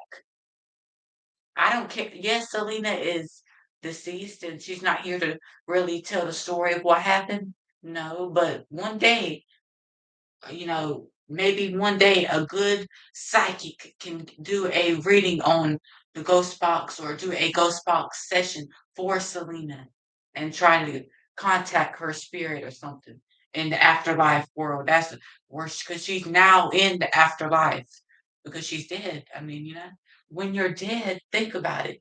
You can't really, you're probably in such a daze and such a it's probably like you're high in a way. Think about it. You're dead. You're it's kind of like you're high. You're on you're on another dimension. You're in a whole nother you're dead. Think about it. You are high, kind of, because your mind is out of your body, your whole body. You're now out of your inner body, your physical body. You're now out of of your physical body. So your mind is wandering and you're thinking and you're wondering. And of course, you're probably high, especially if it's, they say it's not good to drink or do any type of drugs if you know that you're about to pass away or if you take some heavy drugs and then die or overdose or something. But most of these celebrities did not die, guys. Whitney Houston, they said she had Xanax, Benadryl, marijuana. Yes, she had all these things, but I'm sure a few of them were probably placed there. I wonder who are all these doctors that were prescribing Whitney these different types of drugs, like Xanax and Benadryl, probably for her throat, because I know that she was using Benadryl probably for her throat to get her singing voice back. Because y'all know Whitney was doing pretty well up until her Nothing But Love tour. And then after that, her Greatest Love of All tour, then I think she did the 2010 Nothing But Love tour. But Whitney was doing better. She was getting her voice, vocals back together. She was coming back. And I think they had a fear for her as well, just like they had a fear for Selena. They had a fear that if Whitney would get back together and she wasn't on no more type of drugs or nothing, they had a fear that she was gonna get all that money back. Well, she already had most of her money back because she was already had a new movie out, Sparkle, that was helping her to get out of debt. So she had some money. They talking about she has an I looked up Whitney Houston's Google her celebrity name and it said she had a negative $20 million. I'm like, that is not true. There's no way. Pat Houston or had to put that out in the media because Whitney Houston is not broke. There's no way that Whitney Houston could be broke. In all the years that she has sung, she's been active since 1977. Yes, she's dead. She's not making money physically. She's not here. But if she was here, now they're trying to do all these hologram tours and all this. And I'm like, let Whitney rest. I mean, they're knocking her in her grave, in her casket, and she's not even here to defend herself, you know? She's not really, she wasn't, yes, she died, but she's really not. It's kind of the similar story with Selena. She's not here to tell what really happened the day on February 11th, 2012. All we know is we can assume what happened. It's assumed that somebody, Whitney, went into that room. And I want to know, Ray, why you're Whitney's bodyguard. And Whitney's always complaining, if you're not at my door, you're fired. That was Whitney. Come on now. That is Whitney. Because you're on her payroll. She has to pay you. So why I'm trying to figure out like did Pat lure you from that door from saving Whitney? Or I'm not sure, but I know Whitney was fighting for her life in that room. She had 10 gashes on her chest. 10. And the doctor or the coroner said there was contusions. Listen, Yolanda tries to do that. And Selena tries to make a burning by firing her ass. The sneakiness, the deception, the lies that Yolanda told, the moon, the secret. Try down, but I feel like Yolanda down when this is some magic. I'm not gonna lie. The chariot out of control. This is Selena. Yolanda was so jealous that she wanted her to be in poverty. She did not want her to work with anybody but her. She lied. She kept secrets. She stole. She stole money. She lied. She's a killer. She does not deserve to come back out into the normal life. Because think about it. It's going to be a prison. Even if she does, just say hypothetically, Yolanda gets released from prison in May 2025. I doubt it, but just say she does hypothetically get released in May 2025. It's going to be a prison in her home or wherever she's going to have to be She better go to the covenant, be a nun, because at this point, Yolanda, you have nobody's going to hire you. You had a good job as working for Selena, and you paid the ultimate price for stealing from your boss and killing your boss. So nobody is going to ever hire you, Yolanda. So I think the best thing for you, sister, is for you to stay in prison because you're never going to get. Nobody's going to hire you. Nobody trusts you with money because for one, you stole money from last your last boss and you killed your boss, so and you're in prison for killing your boss. You've been in prison the past 28 years. So you have no excuse for your actions, Yolanda, and you had to pay the ultimate price. And I want you to continue to pay the ultimate price because Selena did not deserve that. She was 23 years old, about to be 24. She had so much life left to live. She did not deserve for her life to be taken like that. And you're gonna pay the ultimate price, Yolanda. Maybe not in this life, but definitely in the afterlife. Well, of course you're paying the price now, but I'm talking about in the afterlife, you're going to pay the ultimate price. And that's meeting the creator. But I'm pretty sure if you meet the creator, he's gonna spit you out, Yolanda, because he's gonna be like, you killed a amazing singer and Selena. So he's gonna probably throw you down there with the devil and burn you in the pit full of fire and say you do not deserve to come up there in the heaven with my angels and my holy people because they did good in their life and they followed them 10 commandments. So yeah, Yolanda, you violated all of them 10 commandments. Jealous. The evil eye, terribly strong when the Queen of Wands come out reversed, fighting, conflict, destiny, wishing misfortune, the strength, the red flags, the depression. Told y'all it was more than one person. Yeah, the Emperor, didn't I tell y'all this? See how our daddy keep coming up? Knight of Cups. Yolanda tried to try to make sexual advances towards Selena, and Selena said, Oh no. No, no, no. No. Not gonna happen. Major Cups, that baby. I'll see what it is. I told y'all. It's about gaining control of the star. Let's think about it. Everybody was in fear for Selena's life, especially when Yolanda came into the picture because Yolanda at first, I guess they kind of trusted her, but then more stuff started coming out about her stealing money, her having shrines of some pictures plastered all over her apartment of Selena. And I'm like, why did they not take pictures? They should have took pictures of this and say, Selena, is this who you want working for you? I mean, ain't you disturbed by this, Selena? She's got pictures. It's like she's worshiping you. It's like she's a seance or something, or trying to worship you, Selena. That's what it seems like. That Yolanda was trying to worship Selena. And that's not right. Selena was a credible person, yes, amazing singer and everything, but she's not God and she's just a person, and a person can make mistakes. So Yolanda was a psychopath and she was mentally unstable, like I said. And I don't know if she's still mentally unstable, probably is, but she needs help, mentally major help. Because if you can pull the trigger on your boss after they basically I don't know if Selena told Yolanda, oh, I want to fire you because you're taking money, you're stealing money, I can't trust you no more. That's why I believe I don't know, but it's just constantly in my mind. Selena it comes to my dreams. She's telling me stuff of what happened to her and Yolanda. And I believe she told Yolanda, I can't trust you no more. You're not in my best interest.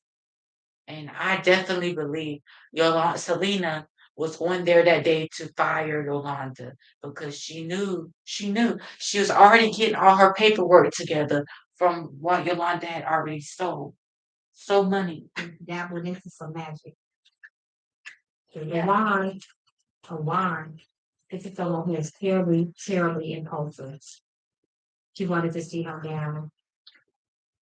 She wanted to stop her money, her success, her legacy, and she proceeded to move forward on that. But y'all already answered that question. Now I'm just pulling. Queen King of Cups reversed. Her emotions, Yolanda was all over the fucking place when it came to Selena. She was very emotionally unstable. Selena's legacy. And that child and that baby. Keep it, y'all. The hermit. Selena, Yolanda used to stalk her man. The fool.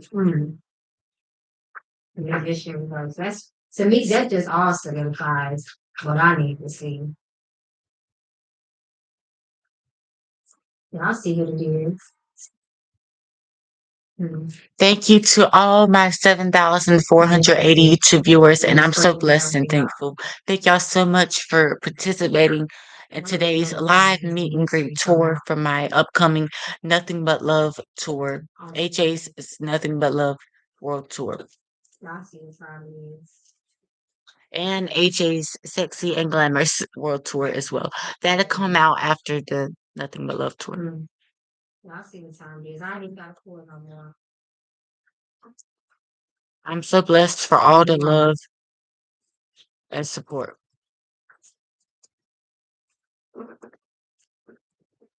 Poor baby.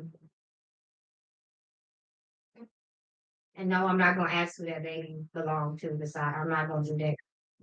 I'm not gonna do that.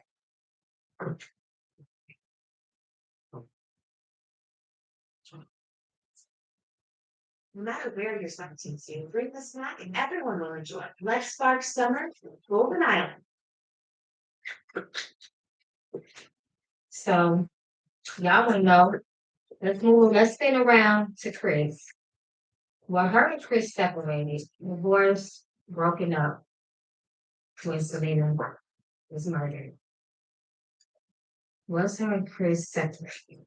Were they broken up? Were they truly divorced?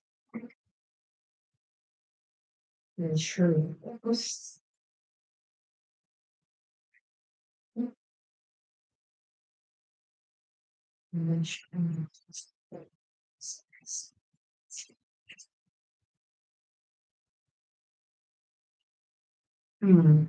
Selena was so mentally, she was so paranoid.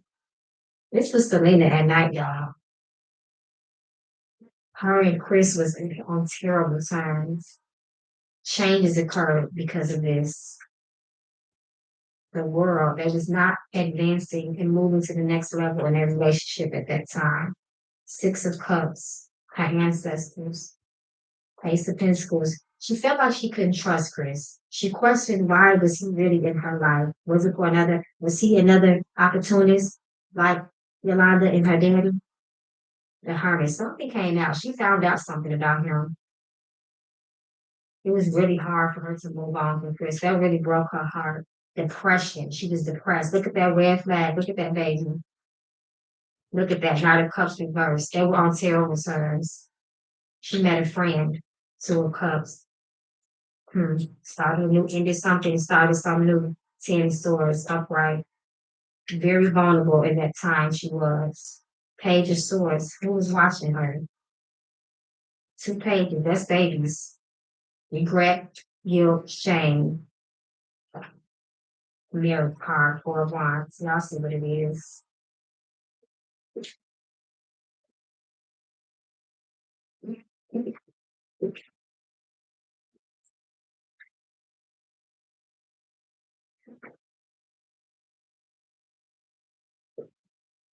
Okay, so the next question is, were they having affairs? Well, Selena and Chris both having affairs outside of their marriage. Were they seeing other people? Confirm the spirit.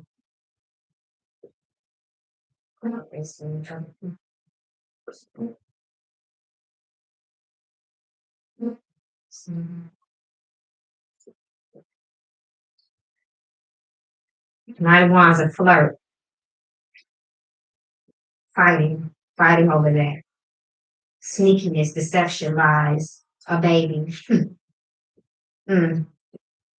Eight of Swords, a lot of mental pain, judgment. Selena didn't want a lot of things about her life to come out. The Star, this is definitely her. The Star reverse. And hopelessness about the marriage. Past, shame, regret, marriage, comfortable spirit, the opportunity, the world. They ventured out. When you go out to the world, you venture out, you mingle, you meet new people, right? Queen of Swords, coldness between them. Queen of Cups, feelings. Is it even worth it? We're married, but was the commitment worth it? I'm tired, said Selena. Poor baby.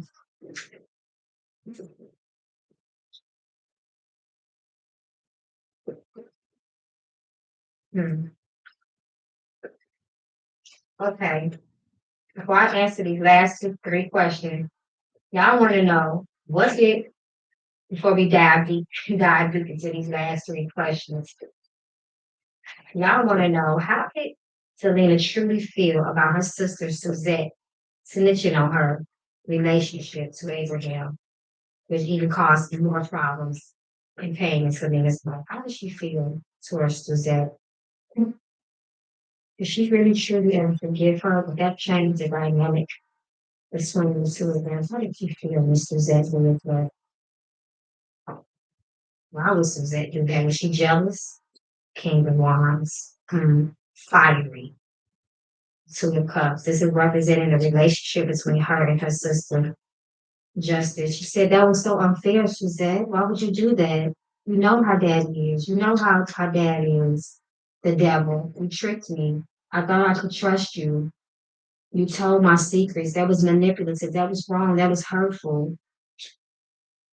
She was very, very hurt and unsatisfied with what happened and the result. I told y'all it really, really brought her a lot of pain. Queen of Pentacles, that's Selena, the father, that's Abraham, come through. A1. She just wanted to move away after that. She was so upset. She wanted to get away. I told y'all for Swan, she was just four swords. I said swans, Lord. She was tired. She's like, you know what? Fuck it. I'm just tired. I can't trust nobody. Ace of Swords. Reverse. It really messed that relationship up. Wheel of Fortune. Reverse. Bad timing. Like, why would you do that? Not now, Suzette. I wasn't ready. Look at that page of cups. Wait, what happened? I need to see what happened. The world. They was not advancing and moving to the next level in their relationship at that time. Six of Cups. Her ancestors. I also released these a line of crackers. It's chocolate fudge glass crackers. They are very good. This is a sample. And this will not, and they are so good, y'all. Buy some. This is my line of my new Food Network and mukbang. I'm going to be doing a bunch of different eating shows and stuff like that. But yeah, you can buy them from Food Lion, wherever. These crackers are chocolate fudge crackers. They are so good, y'all. Go buy them at your local stores, Food Lion, Walmart, wherever. Very vulnerable at that time she was. Page of Swords. Who was watching her? The 2 pages, that's babies. Regret, guilt, shame. Marriage card, 4 of Wands. Y'all see what it is.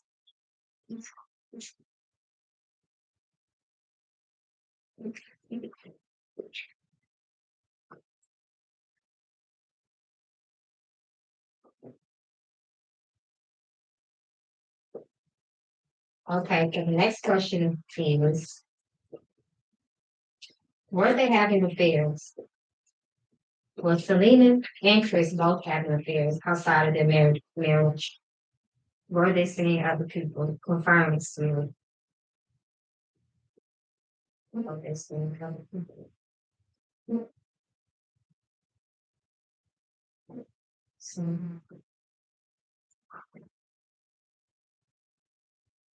9 of Wands, a flirt. Fighting over that. Sneakiness, deception, lies, a baby. Mm. Eight of Swords, a lot of mental pain, judgment. Selena didn't want a lot of things about her life to come out. The Star, this is definitely her. The Star reverse. And hopelessness about the marriage. Past, shame, regret, and guilt. Marriage, come through spirit, an opportunity, the world. They ventured out. When you go out to the world, you venture out, you mingle, you meet new people, right? Queen of Swords, coldness between them. Queen of Cups, feelings. Is it even worth it? We're married, but was the commitment worth it? I'm tired, said Selena. Poor baby.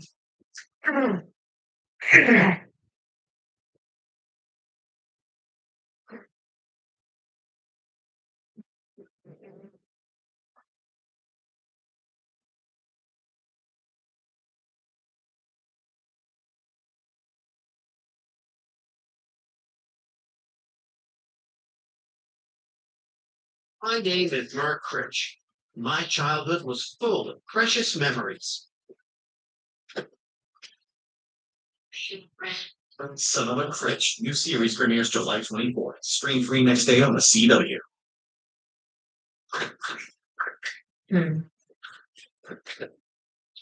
Okay.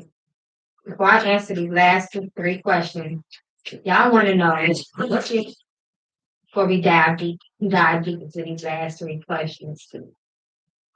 Y'all want to know, how did Selena truly feel about her sister Suzette snitching on her relationship to Abraham, which even caused more problems and pain in Selena's life? How did she feel towards Suzette? Did she really truly ever forgive her? That changed the dynamic between the two of them. What did you feel when Suzette did that? Why was Suzette do that? Was she jealous? King of Wands. Fiery. Two of Cups. This is representing the relationship between her and her sister. Justice. She said that was so unfair, Suzette. Why would you do that? You know how daddy is. You know how dad is. The devil. You tricked me. I thought I could trust you. You told my secrets. That was manipulative. That was wrong. That was hurtful. She was very, very hurt and unsatisfied with what happened and the result. I told y'all it really, really brought her a lot of pain. Queen of Pentacles, that's Selena. The father, that's Abraham. Come through. A wand. She just wanted to move away after that. She was so upset. She wanted to get away. I told y'all for a swan. She was just four swords. I said swans, Lord. She was tired. She's like, you know what? Fuck it. I'm just tired. Can't trust nobody. Ace of Swords. Reverse. It really messed that relationship up. Wheel of Fortune. Reverse. Bad timing. Like, why would you do that? Not now, Suzette. I wasn't ready. Look at that page of cups. Yeah, that baby keep coming up. Right of cups. That broke her heart. She really thought she could trust her sister. She was hot. She was hot.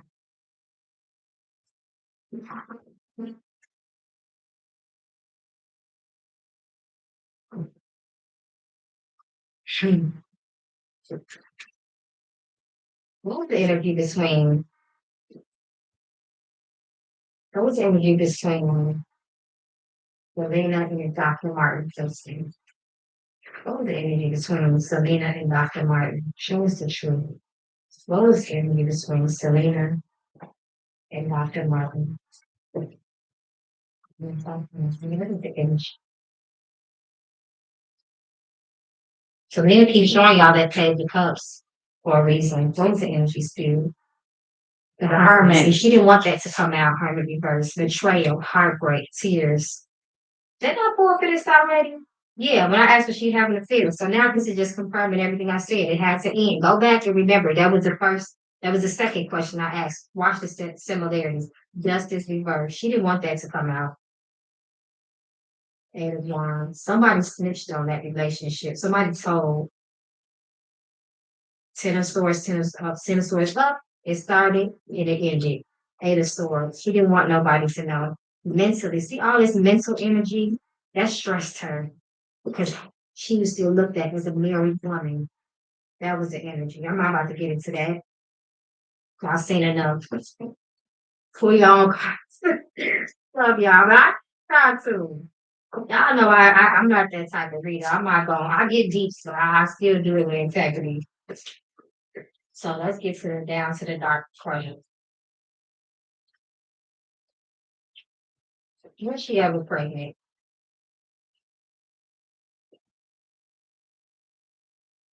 Was she ever pregnant? Show us here. People don't. We keep showing us this paving curves. Was she pregnant?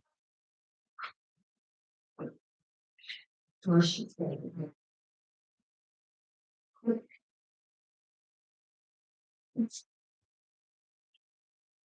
The burden is lifted before a new beginning. Three of Pentacles. Pay principles. Can you turn?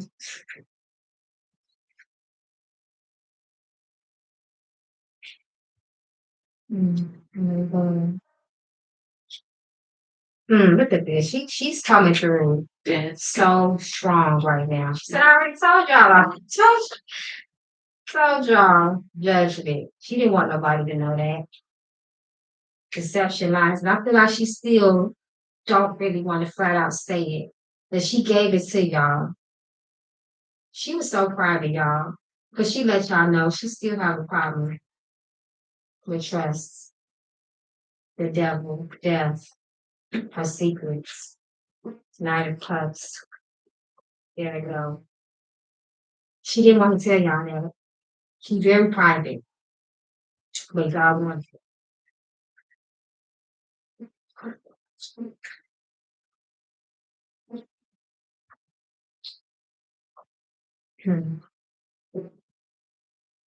What was the energy behind the secret that Yolanda was talking about? Oh, Lord. What was it? I told y'all, see? Her energy is strong, y'all. She got me sweating.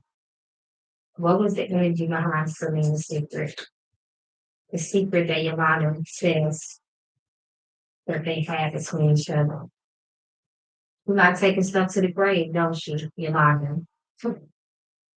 What was the secret? Show us the energy, at least behind the secret. Show us the energy behind the secret. Y'all stay tuned because I'm gonna pull a couple of love cards between Chris. I'm gonna jump into mine, pull a couple of shadow cards, and then I'm gonna top it off with my word of truth. My word of truth is not gonna come to play. Y'all know that.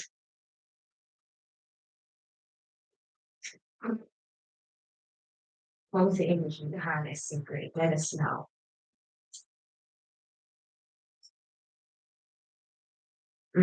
Something that brought her deep, deep pain, something that will really hurt Selena. And so depending on what come up, I ain't gonna tell it. Five of Cups, past, shame, regret. Something between two women. This is Selena. Some action between two women. This is the jealous bitch, Yolanda. Evil eye. Betrayal, heartbreak. Hot weird. She was so weak and vulnerable at the time. Queen of Cups, her feelings. Some Ace of Pentacles, I feel her all through my body. Premeditated, something was planned. A marriage. I'm not gonna say what it is, y'all, but I hope I see what it is. I already know what it is. At least I feel like I really see what it is. I never know. I never claim to know all, but y'all see. Y'all know Y'all what see that what it is.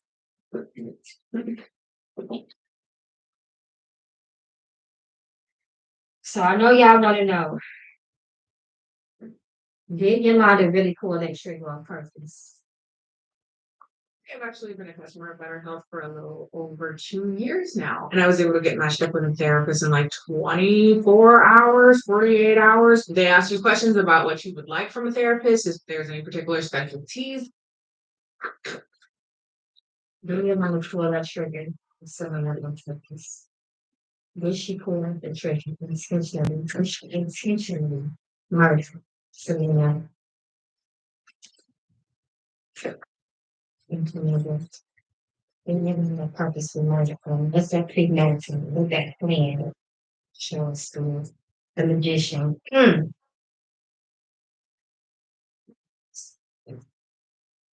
Can I see what it is? Hmm. Yep, she did it. And she was very jealous to her when she did it. Y'all see what it is. I don't gotta pour no more.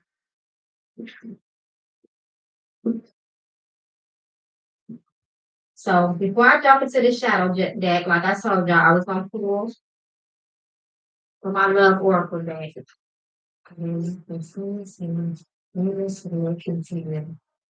It's my house, it's nothing, it's nothing. No one's taking to the soul of the last year. No one's the truth, it's not the truth.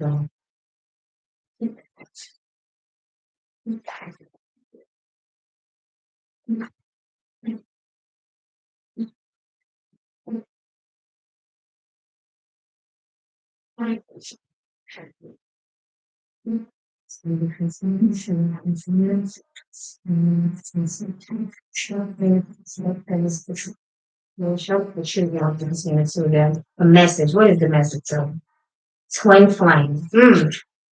Distance. This is the energy right before she passed. Avoidance. He got a secret too, huh?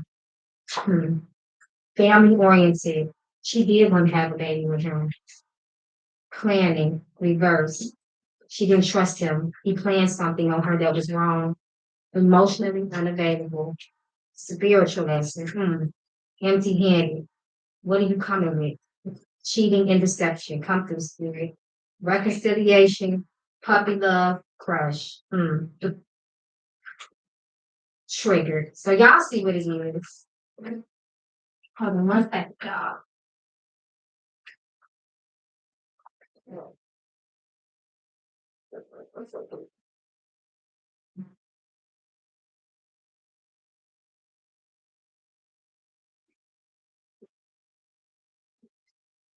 So, like I said, I'm gonna do my shadow reading on y'all for y'all before I wrap this up. And then I'm gonna hit my words of truth there before we wrap this up.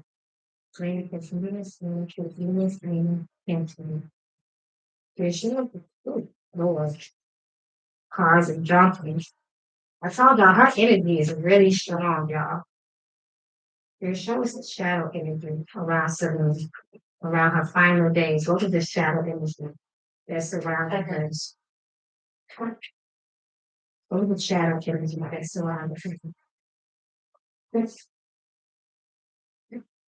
And you continuous and then continuous and continue show spirit over the shadow energy surrounding you.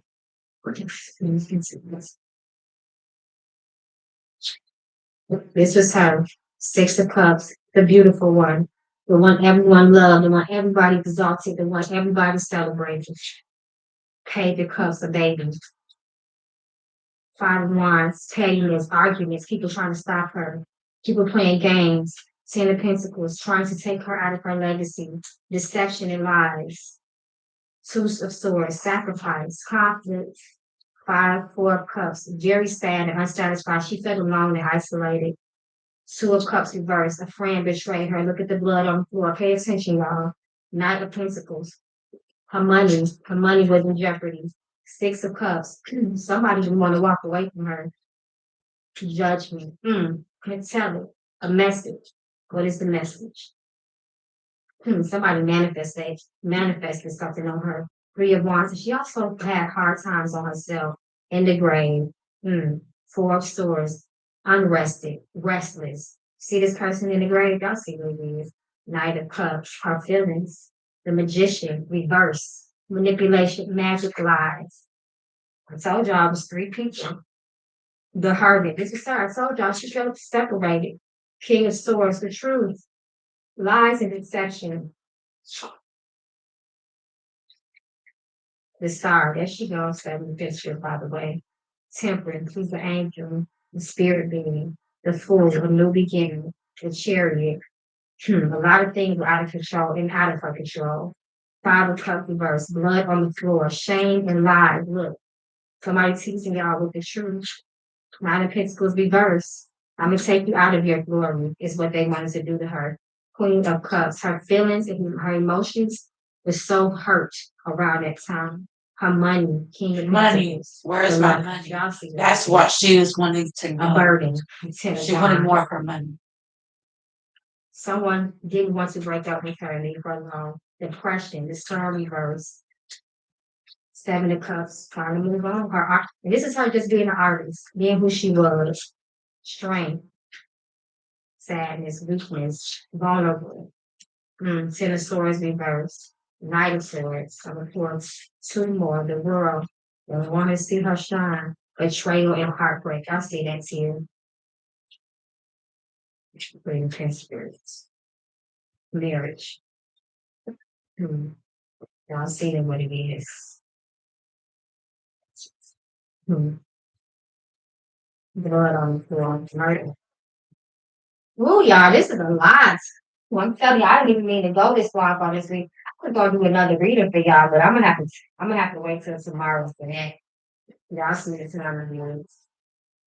Word of truth. Let them prevail.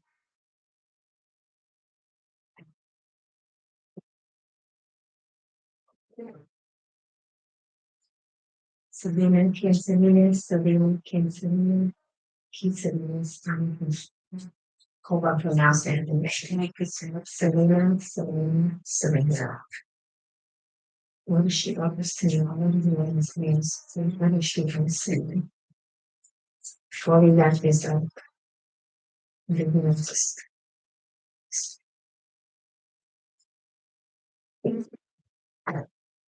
I already know this deck is not about to play Selena, Selena, Selena. I hope y'all covered your heads and stuff like that. So I'm sorry, I forgot to do that disclaimer. Anytime that I pull cards on someone who has passed away, I advise you to protect yourself. Put something on your head, if nothing else is cards. If you have fluoride water, put that on yourself. Just a simple prayer. If you don't eat, don't worry yourself sick about it, Just protect yourself, because that's what I do. And I never tell y'all to do nothing. I don't. When it comes to it. You want us to know. Integrity, I got you. I told y'all. Right. Because look, she did that because she wanted us to know. Just please keep my name in integrity. I try so hard to have a private life and be happy. That's why I said I'm not going to tell everything I don't see. And everything I do see, I'm sorry. Lions. We see it, we know. Blessings. That's all she wanted. Nurturing. She wants to be a mom. Expansion. And she wanted to be nurtured. Dreams. She wasn't ready to go. God. Wow. Receiving. Reverse. Wheel. Reverse. That was taken from her. Individuation. Control. Reverse. Release. See, I tell you, it's jumping out of her scene. She seen what was gonna happen. Pain, come through. Conflict. Conflict between who? Disappointment. So sorry, baby. Inappropriate form. Cultural conditioning. Childhood. Reverse. Wow. Purity. But she still wanted to be who she was. She had so much pressure. The decision. What did you just Density. Fluidity. I'm gonna keep that to myself. Let it go. Look forward to read more, y'all. There's reverse. Psychological necessity. I told y'all she mentally is going through so much, y'all. This is what she wants y'all to do. Commitment. Reverse. Withholding. Ask. Easiness. Impeccability. And I just realized something. I'm 110 pounds. I used to be like, I've lost about 10 pounds because I used to be about 124 pounds. So in the past Well, the main reason I probably lost a good 10 pounds is because I a lot of my weight went to my height because I'm 5'3", so and 17 years old. Well, I'll be 18, like I said, about 10 months or so. But the main point is I most of all my weight goes to my height. And a good year ago, or about a good 10 months ago, I was probably 124 pounds. But for some reason now I'm only 110 pounds. But like I said, it'll go up. My weight's always been like that. It will go up and down, right? Because once you eat, it's gonna go up. Basically, She had a lot of her yours. I think it makes everything powerless. Mm.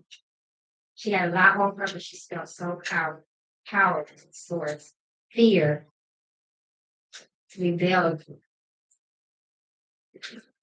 pushing. Who was pushing her?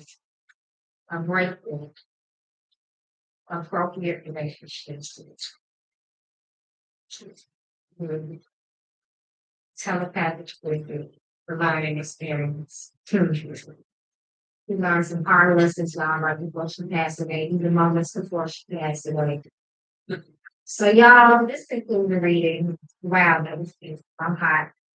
This starts with our energy and spirits and light and love. It's really hard to on the spirit when they go like that unexpectedly, especially when they're a traumatized death. Y'all don't know what that means to the spirit. Sometimes it keep them hurt down, especially when the stage calling on their names. So next time you call them name, tell them it's okay to elevate. Say her light, send her love. Because that's what she means by now. All right, guys. Like I said, y'all can reach me at www.magicalflowerstarrow.com for personal readings. You can definitely hit me up, regarding YouTube and things y'all want me to read on. Have my email at magicalflowerstarrow.yahoo.com. I'm sending love, peace, guidance, blessings, elevation, protection on all of the prosperity and wealth. Ashe. Okay, guys, that concludes the Selena reading. So now we are going to talk about something else.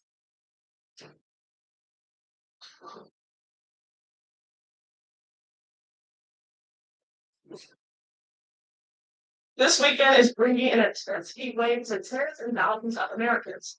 Dozens of records could fall to parts of the South and the West. CBS News' Andy Gillette reports on the highest areas of concern. From Los Angeles to Phoenix to Las Vegas, tense heat domes bringing dangerously high temperatures and humidity. It's just that heat that I thought it would because we're not used to it. A juice stand is brisk business near the Las Vegas city sign. Tourists sweltered while waiting to snap pictures, devising strategies on how to stay cool. Forecasts predict the temperature will hit 117 degrees on Sunday, flirting with record highs. Well, probably not. Bad shape. It's even hotter in Death Valley National Park in California, where signs warn against walking after 10 a.m. It could rise above 130 degrees this weekend, possibly set a world record, hottest temperature ever measured on Earth. Further north in Sacramento, the mercury may spike to 110 degrees. It's been very hot. I never chicken. Temperature records could also fall in parts of Europe.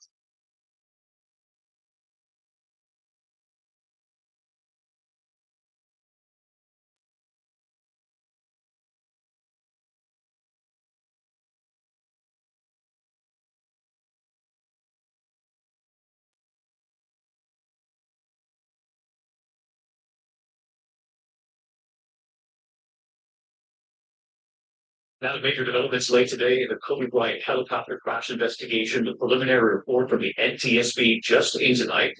And what we've now learned. Here's Adrian Bankers. Tonight, the new report on the crash that killed Kobe Bryant, his 13-year-old daughter Gianna, and 7 others, including a pilot, who in their final moments told air traffic control they were climbing to 4,000 feet. But in reality, they were falling, according to the NTSB, evidence that the veteran pilot may have been disoriented in the fall. This and other details, part of more than 1,000 pages of communications now made public, including text messages sent from the pilot, Ara Zabayan, one of Bryant's preferred pilots. The report outlines that those who flew for the NBA champion had to be thoroughly vetted and on an approved list of pilots, and that the aircraft was required to be a dual-engine helicopter. Leading up to the flight, employees with OC Helicopter and Kobe's driver talked about weather and logistics. The night before, the crew asked, "Does weather look okay tomorrow?" The pilot says, "Just check, not the best day tomorrow, but it is not as bad as today." Crew's asking again the morning of the crash, "How is weather looking for a 9 a.m. departure?" The pilot saying, "Should be okay." With crew chiming in, "I agree." The helicopter wheels up 6 minutes past the hour. Less than 30 minutes later, Kobe Bryant's driver says, "Just started raining lightly here." 15 minutes later at 9:48 a.m., the crew asks, "Did they land?" Their driver responding, "Not yet." And just minutes before that text exchange, the helicopter had already crashed. Investigators have yet to determine an official cause. David. Sorry, Adrian Baker for the late news tonight. Adrian Baker. Hi, everyone. George Stephanopoulos here. Thanks for checking out the ABC News YouTube.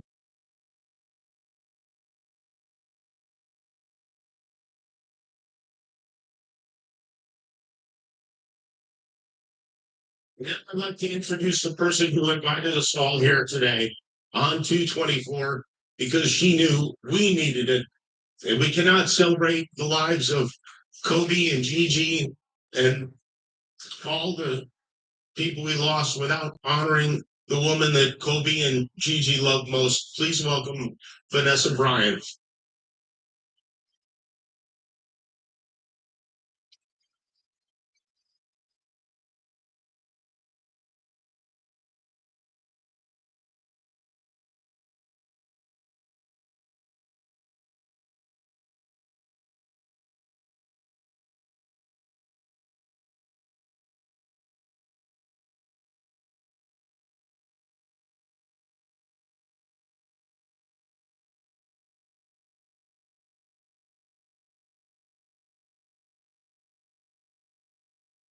Thank you.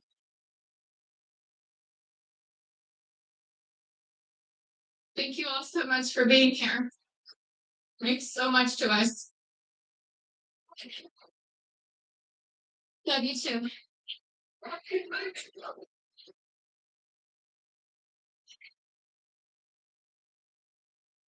First, I'd like to thank everyone for coming today.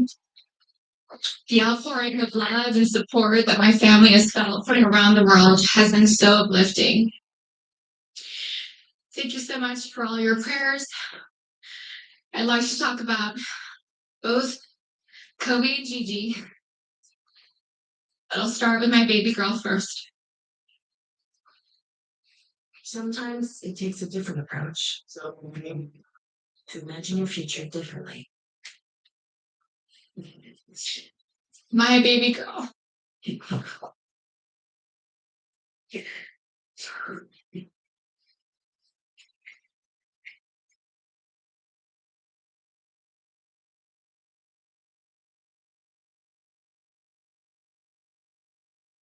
Gianna Bryant is an amazingly sweet and gentle soul. She was always thoughtful. She always kissed me goodnight and kissed me good morning. There were a few occasions where I was absolutely tired from being up with Bianca and Capri, and I thought she had left to school without saying goodbye. I text and say no kiss, and Gianna would reply with, "Mama, I kissed you, but you were asleep and I didn't want to wake you." She knew how much her morning and evening kisses meant to me, and she was so thoughtful to remember to kiss me every day. She was Daddy's girl, but I know she loved her mama, and she would always tell me and show me how much she loved me. She was one of my very best friends. She loved to bake. She loved putting a smile on everyone's face. Last August, she made a beautiful birthday cake for her daddy. It had fondant and looked like it had blue agate crystals. Kobe's birthday cake looked like it was professionally decorated. She made the best chocolate chip cookies. She loved watching cooking shows and cupcake wars with me. And she loved watching Survivor and NBA games on TV with her daddy. She also loved watching Disney movies with her sisters. Gigi was very competitive like her daddy, but Gianna had a sweet grace about her. Her smile was like sunshine. Her smile took up her entire face, like mine. Kobe always said she was me. She had my fire, my personality, and sarcasm. She was tender and loving on the inside. She had the best laugh.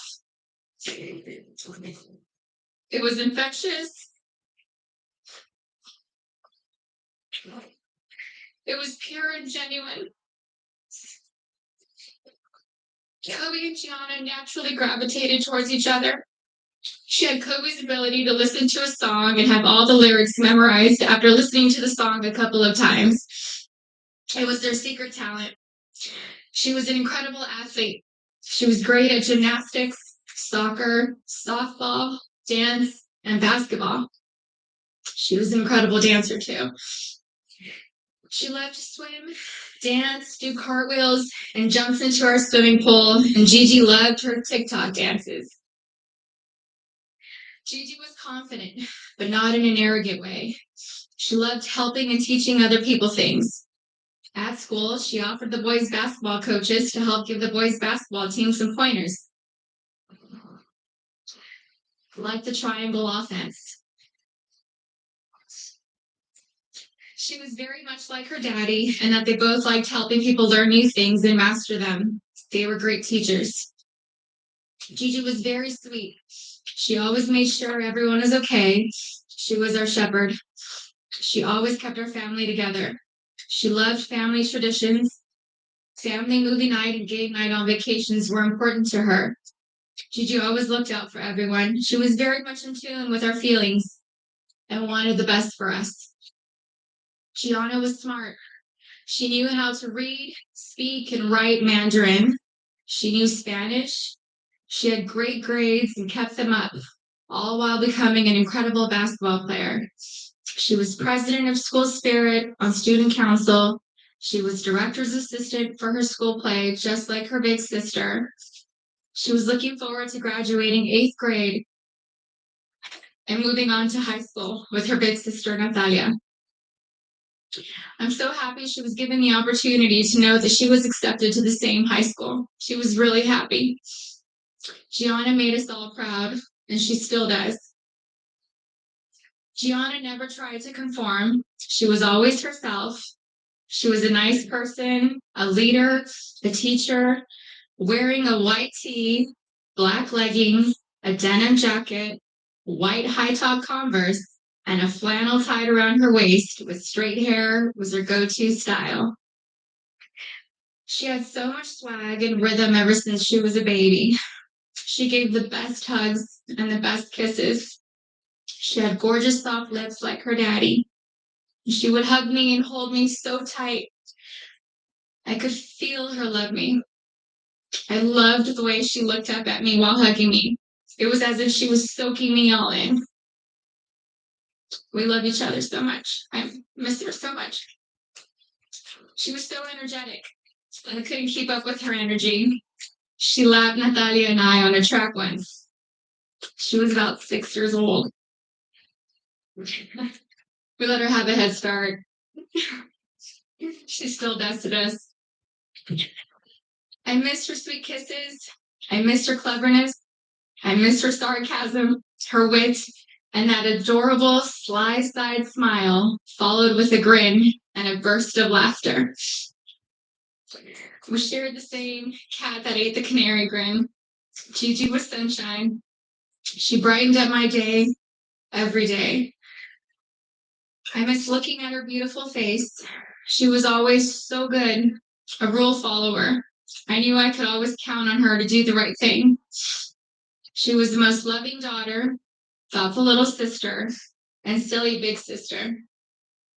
She happily helped carry the little diaper bag or played with them. She liked helping me with Bianca and Capri. Bianca loved going to the playground, swimming and jumping on the trampoline with Gigi. I used to tell Gigi that I thought Coco considered her favorite sister. Capri would smile from ear to ear when Gigi walked into the room, and Capri reminds me a lot of Gianna. They look alike and just smile with their whole face, pure joy. We will not be able to see Gigi go to high school with Natalia and ask her how her day went. We didn't get the chance to teach her how to drive a car.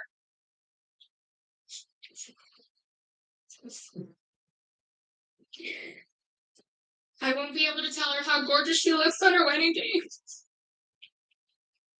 When you have auto glass damage, trust Safelite. This dad and daughter were driving when they got a crack in their windshield.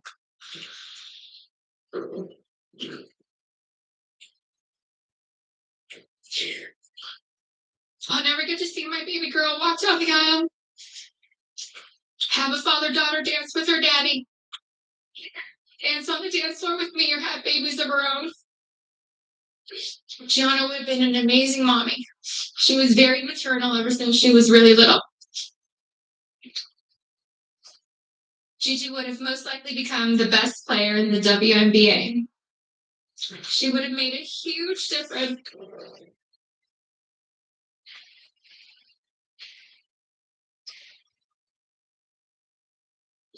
She would have made a huge difference for women's basketball. Gigi was motivated to change the way everyone viewed women in sports. She wrote papers in school defending women and wrote about how the unequal pay difference for the NBA and WNBA leagues wasn't fair. And I truly feel she made positive changes for the WNBA players now, since they knew Gigi's goal was to eventually play in the WNBA. I'm still so proud of Gianna. She made a difference and was kind to everyone she met in the 13 years she was here on Earth.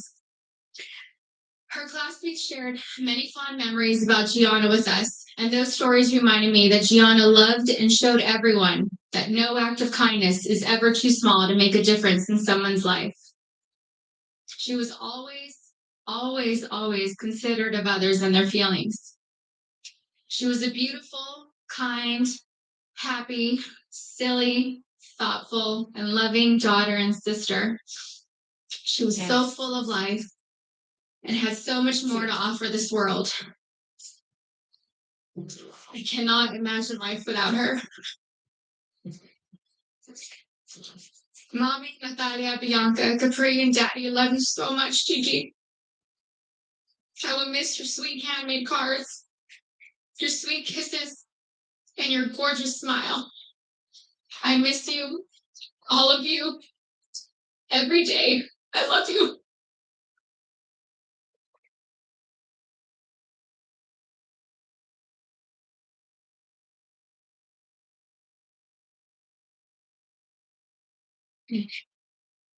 Oh, for my soulmate.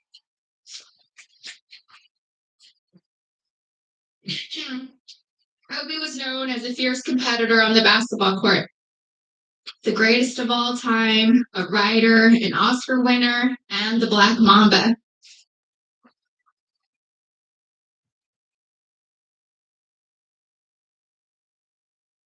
But to me, he was Coco, my boo-boo, my baby, my papi chulo. I was his Bibi, his principesa, his reina, his queen mama, and his Visky, Maniski, Fabuliski. I couldn't see him as a celebrity, nor just an incredible basketball player. He was my sweet husband and the beautiful father of our children. He was mine. He was my everything. Kobe and I have been together since I was 17 and a half years old. I was his first girlfriend, his first love, his wife, his best friend, his confidant, and his protector. He was the most amazing husband. Kobe loved me more than I could ever express or put into words. He was the early bird, and I was the night owl. I was fire, and he was ice, and vice versa at times. We balanced each other out. He would do anything for me. I have no idea how I deserved a man that loved and wanted me more than Kobe. He was charismatic, a gentleman. He was loving, adoring, and romantic. He was truly the romantic one in our relationship. and looked forward to Valentine's Day and our anniversaries every year. He planned special anniversary trips and a special traditional gift for every year of our marriage. He even handmade my most treasured gifts. He just thought outside the box and was so thoughtful, even while working hard to be the best athlete. He gifted me the actual notebook and the blue dress Rachel McAdams wore in the Notebook movie. When I asked him why he chose the blue dress, he said it was because it's the scene when Allie comes back to Noah. We had hoped to grow old together like the movie. We really had an amazing love story. We loved each other with our whole beings, two perfectly imperfect people, making a beautiful family and raising our sweet and amazing girls. A couple weeks before they passed, Kobe sent me a sweet text and mentioned how he wanted to spend time together. Just the two of us, without our kids, because I'm his best friend first. We never got the chance to do it. We were busy taking care of our girls and just doing our regular, everyday responsibilities. But I'm thankful I have that recent text. It means so much to me. Kobe wanted us to renew our vows. He wanted Natalia to take over his company, and he wanted to travel the world together. We had always talked about how we'd be the fun grandparents to our daughter's children. He would have been the coolest grandpa. Kobe was the MVP of Girl Dads, or MVD. He never left the toilet seat up.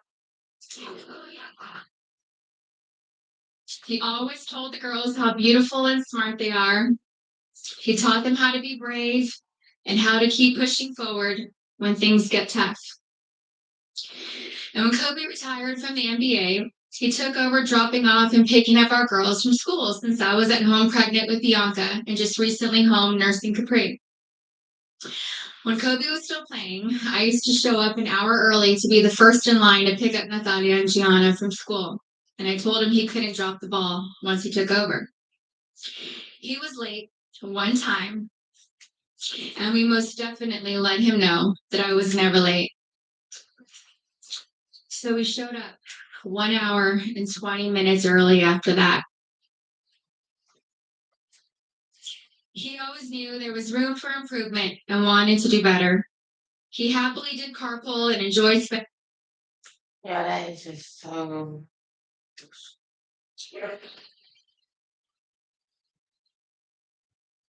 I didn't see the full thing. No, I seen. I just want to see this one part.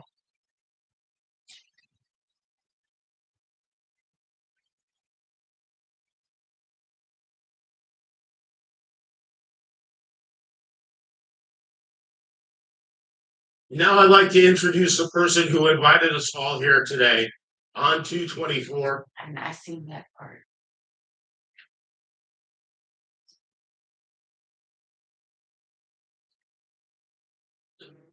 Chicken this crispy tastes good with everything. What a love. Taste it. Breaking news, and the death of beloved actress and comedian Betty White.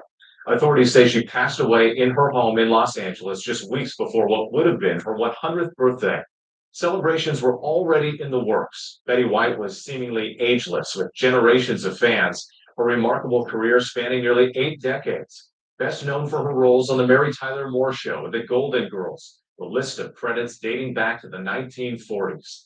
Former co-stars remembering her tonight, the U.S. Army also paying tribute, reminding us, quote, not only was she an amazing actress, she also served during World War II as a member of the American Women's Voluntary Services, a true legend on and off the screen. A master of comedic timing, an activist, humble and graceful, Betty White was an American original. ABC's Doreen Shaw leads us off in Los Angeles. Ready? 1, 2. Betty White was already America's Golden Girl long before that famous sitcom. The older you get, the better you get. Unless you're a banana. She had Americans howling as the sweet ditzy Rose Nylund, and as the devious happy homemaker on the Mary Tyler Moore Show. Now, if you'll excuse me, I have to rake someone's tail over the coals. White won 2 Emmys for playing the catty Sue Ann Nibbins, 7 in all during a remarkable decades-long career. You're playing like Betty White out there. That's what your girlfriend said. This ad was the talk of the 2010 Super Bowl. She got a new television series, Hot in Cleveland, and then came Saturday Night Live, looking for the oldest person to host the show. I'm 88 and a half years old. It's great to be here for a number of reasons. The beloved comedian and actress considered an American treasure, winning the Guinness Book World Record in 2013 for the longest television career for a female entertainer, and receiving the standing ovation from her peers when she received her Lifetime Achievement Award at the Emmys. It's incredible that I'm still in this business, that I'm still, and you are still putting out for him. White's passing just weeks before what would have been her 100th birthday. Authorities confirming she died this morning at her home in Southern California. Tonight, tributes pouring in from across the entertainment world. Ryan Reynolds, White's former co-star in 2009's The Proposal, which helped catapult her back into the spotlight, tonight tweeting in part, quote, "The world looks different now. She was great at defying expectation. She managed to grow very old and somehow not old enough." And tonight, Betty White on how she wanted to be remembered, both as an entertainer and a lifelong advocate for animal-related causes. I would just reach out. Help is here. Find people and resources that can help. Making an impact on our planet and your plate. McCormick Gourmet. We go further for flavor. TV legend Betty White has died just 17 days before her 100th birthday. We have some terrible breaking news to share on this final day of 2021. Beloved actress and comedian and American icon Betty White has died. The beloved actress died here at her home in Los Angeles just before 9:30 today while she was preparing for her milestone birthday celebration. The 99-year-old was very cautious during the pandemic. She preferred to stay home, watching TV, reading, and doing crossword puzzles. Betty is on the cover of the latest People magazine with the headline, "Betty White turns 100. My 100th birthday. I cannot believe it is coming up." She tweeted just 3 days ago. She told the magazine, "I'm so lucky to be in such good health and feel so good at this age." To be 17 years old at my age, I feel amazing for my age. Because I'll be 18. Like I said, I just turned 17 years old, April 25th. And I'm doing a documentary. It's called AJ Jones, A Celebration. It's going to be, basically, 17 years of my career, life, everything. And my television career, how I rised from got basically started from basically I worked my way from the bottom basically straight to the top. So yeah, 7,480 interviews and all of that will be covered in this new documentary and everything. It's really just sad and shocking news to all of us. People magazine's deputy When I editor- turn 18, April 25th of 2024, I'll do a big 18th birthday. But right now, I want to work on my, since I just turned 17 years old, like 2 months ago. Well, April, May, June, July. July 25th will be 3 months, but it's only been 2 months. So in like 10, little over 10 and a half months, I'll be 18. So I'm enjoying my 17 years old. I'm going to do a huge birthday celebration documentary called, For Wendy Noggle says Betty kept them laughing throughout her interview. She was cracking jokes right up until the end. She maintained her incredible sense of humor. And when they asked what the secret to her longevity was, she said, "I don't eat anything green." And I think it's working. She still loved her PB&B sandwiches, the peanut butter bologna and iceberg lettuce that, was something that her mom had made for her as a kid. And then she still liked her vodka cocktails. So she was still enjoying life right up until the end. I'm Betty White. I feel so fortunate. a special movie called Betty White, 100 Years Young, is set to be released on January 17th, the day the actress would have turned 100, and features appearances from fellow actors and fans Carol Burnett, Valerie Bertinelli, and Ryan Reynolds. Thank you. for spoiling me rotten for so many years. We always knew that at the very least, no matter how bad the world was getting, at least we still had Betty White. And sadly, we go into 2022 without this legend. Betty won 7 Emmy Awards over a career that has spanned more than 65 years.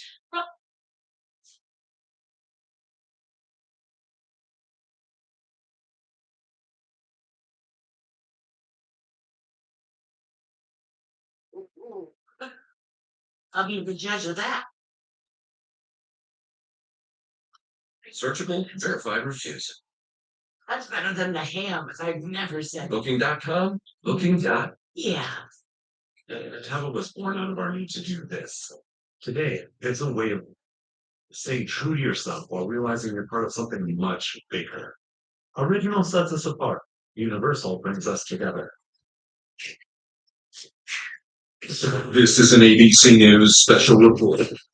Now reporting, Tom Yamas.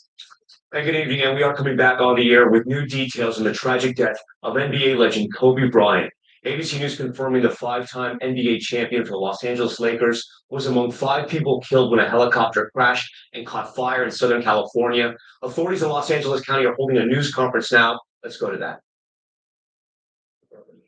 Good afternoon. My name is Daryl Osby, and I'm the fire chief of the Los Angeles County Fire Department. I want to thank you for coming here to today's briefing of the Willow incident. Today, shortly before 10 o'clock at 9:47 a.m., the Los Angeles County Fire Department received a 911 call of a potential helicopter down in a brush fire at the intersection of Los Virgenes Road and Willow Bloom Street in the city of Calabasas in unincorporated Los Angeles County. Upon arrival, our firefighters discovered approximately a quarter-acre brush fire that resulted from a crash on the hillside. The Los Angeles County Fire Department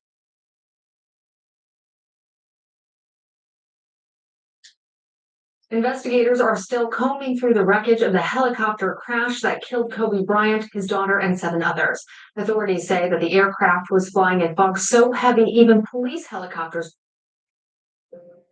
That house filled with tears. Hundreds gathered on the Orange Coast College baseball diamond to celebrate the life of the man they called Coach Alter, who had headed the team for nearly 30 years. John Altobelli, his wife Carrie, and their daughter Alyssa were among those killed in Sunday's helicopter crash, along with basketball legend Kobe Bryant.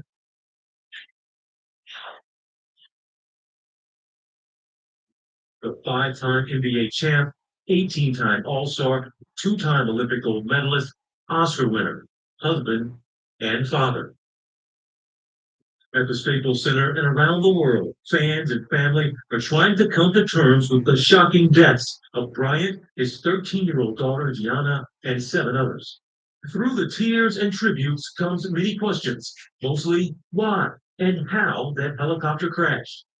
It was supposed to be a quick trip to a girls' basketball game.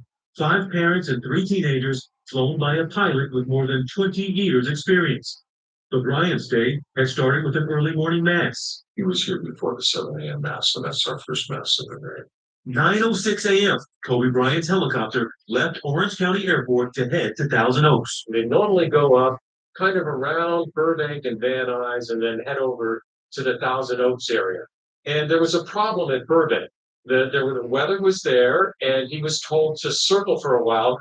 This new video shows the helicopter circling over Glendale, California around 9:30 a.m.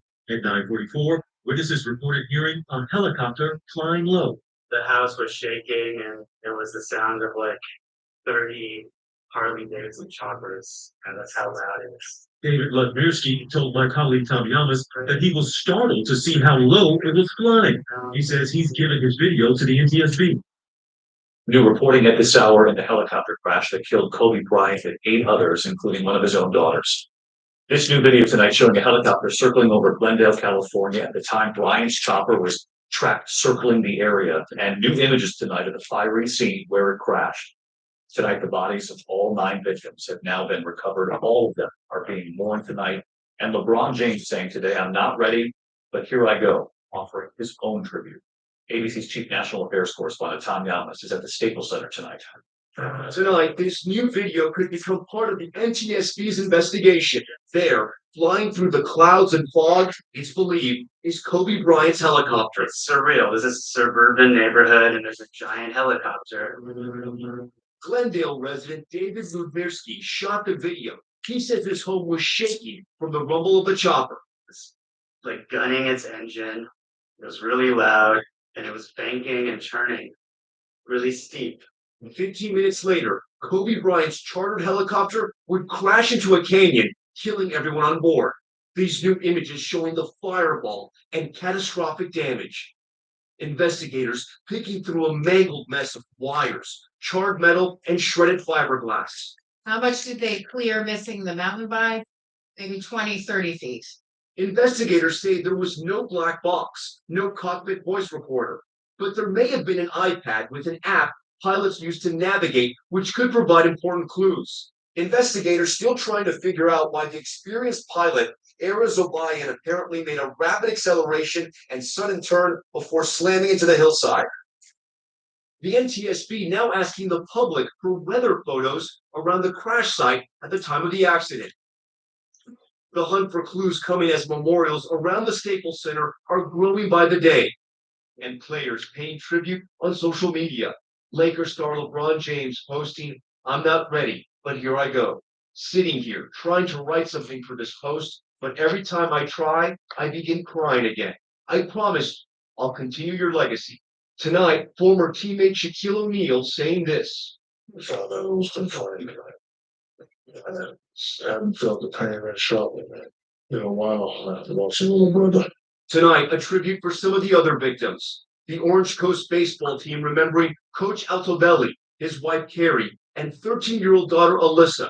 Christina Mauser, a mother of three. Sarah Chester and her daughter Peyton, also on the doomed flight. Kobe and his daughter. And Kobe's 13-year-old daughter Gianna, who shared her father's passion for the game. Please join us in a 24-second moment of silence. Last night, a moving tribute by the University of Connecticut women's team, the school she dreamed of playing for, displaying the number she wore. Such a powerful image, and Tom with us live from the Staples Center tonight, where crowds are still gathering to pay tribute to Kobe Bryant and the other victims. That's right, David. This is truly an incredible sight. 2 days after this horrible crash, thousands of fans are still coming here to the Staples Center, leaving flowers, signing memorial boards, and paying tribute. This as the investigation continues. And late today, we got the grim news, David. The coroner announcing they have recovered all 9 bodies from that site. David. Tom Yamas again tonight. Tom, thanks. Hi, everyone. George Stephanopoulos here. Thanks for checking out the ABC News YouTube channel. If you'd like to get more videos, show highlights, and watch live event coverage, click on the right over here to subscribe to our channel. And don't forget to download the ABC News app for breaking news alerts. Thanks for watching.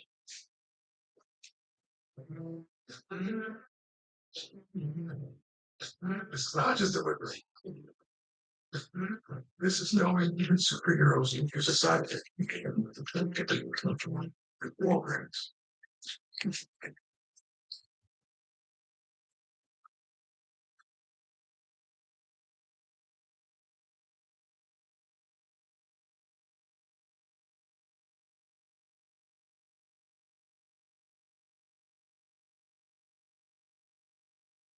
Good evening. It's great to start another week with all of you at home, and we begin tonight with new reporting here after the awful news that basketball legend Kobe Bryant was killed in a helicopter crash along with 8 others. Tonight we've learned their stories too.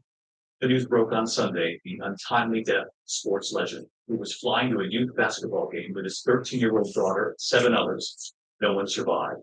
We have learned the helicopter was flying in fog that has grounded other helicopters. The sheriff's department was not flying. Tonight, the audio and the moment the helicopter goes off radar. The NTSB and FBI are on the scene tonight, and ABC's chief national affairs correspondent Tom Yamas leads us off tonight from California. Tonight, NTSB, with help from the FBI, combing the scene of that deadly helicopter crash that killed NBA superstar Kobe Bryant, his 13-year-old daughter Gianna, and 7 other people. The weather Sunday morning bad enough that police departments did not fly their own helicopters, but Bryant took off in heavy fog. How thick was that fog? It was good.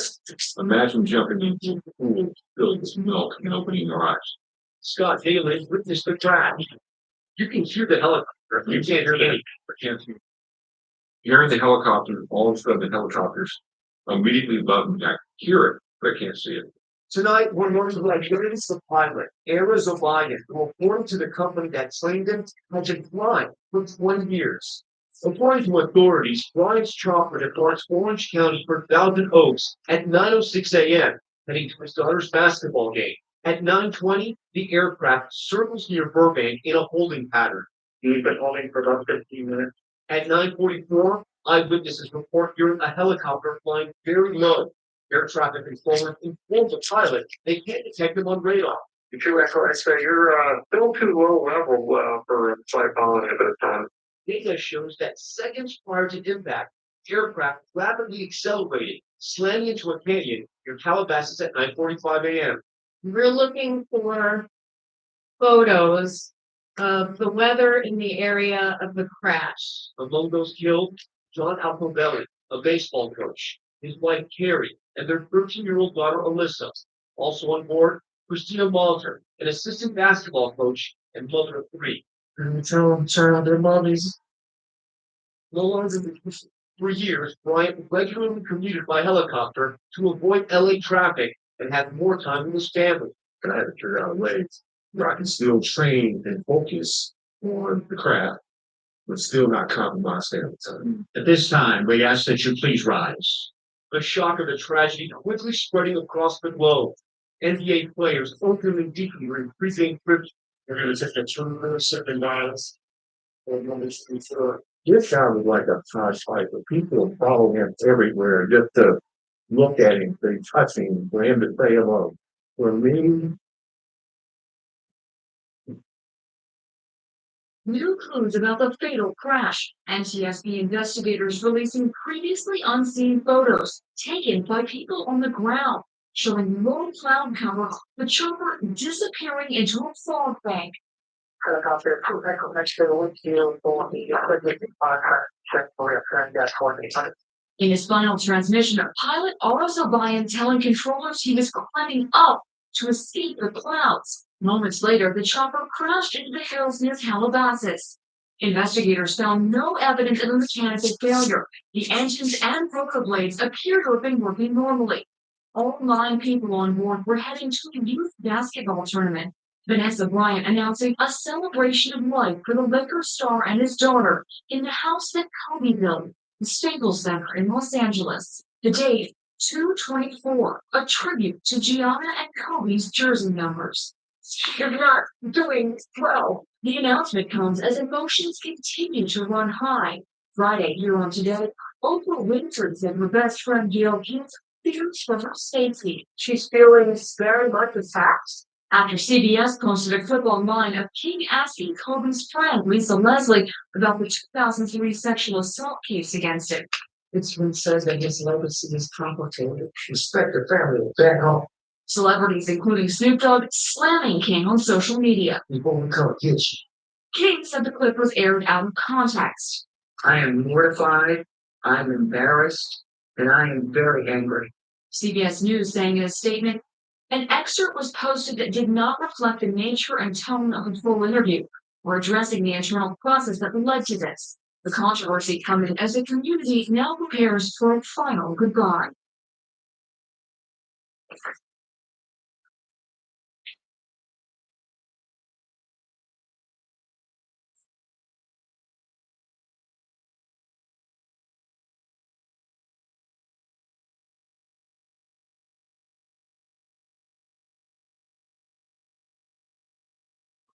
What are these 2 for $5 breakfast? Baked goodness in your mind. Choose a biscuit with sausage and biscuit and gravy, or French toast. Any 2, just $5. Hardee's, goodness in the making. And exclusive offers on the Hardee's app.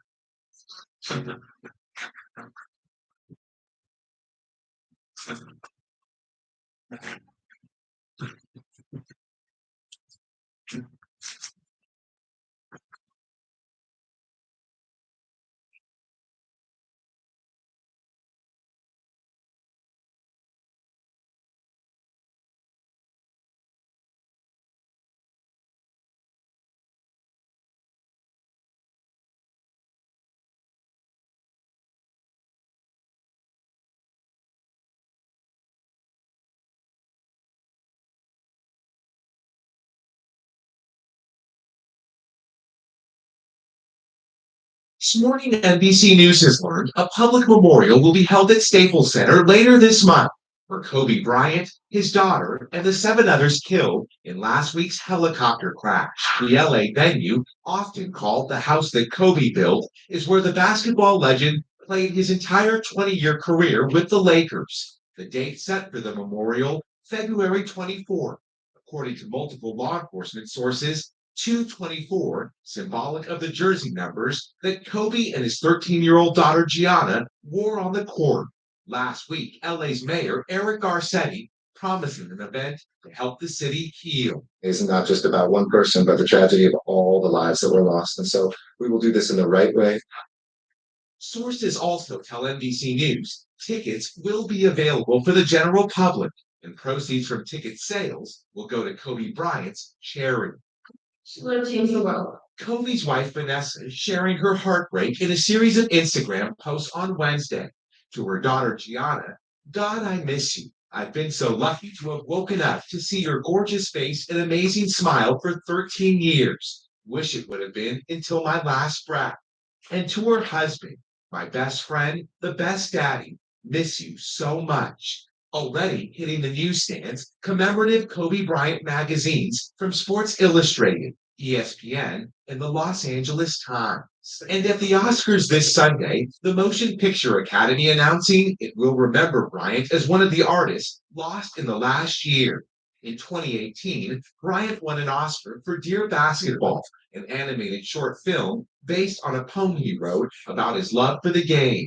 Planning now underway for a public memorial service, a sad goodbye to a legend with a promise to never forget him. Hey, Miguel, there's also been some reporting about this other memorial planned for some of the other victims, right? What do we know about that? That's right, Craig. On Monday, a memorial open to the public will be held for the Altobello family, John, Carrie, and their 14-year-old daughter, Alyssa. That'll be held at Angel Stadium in Southern California. John Altobelli was a beloved baseball coach. It's sure to be a very moving tribute as well, guys. It is. Okay. Miguel Force there in LA. Miguel, thank you.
The country tonight, athletes and fans are pausing to pay tribute in honor of NBA star Kobe Bryant.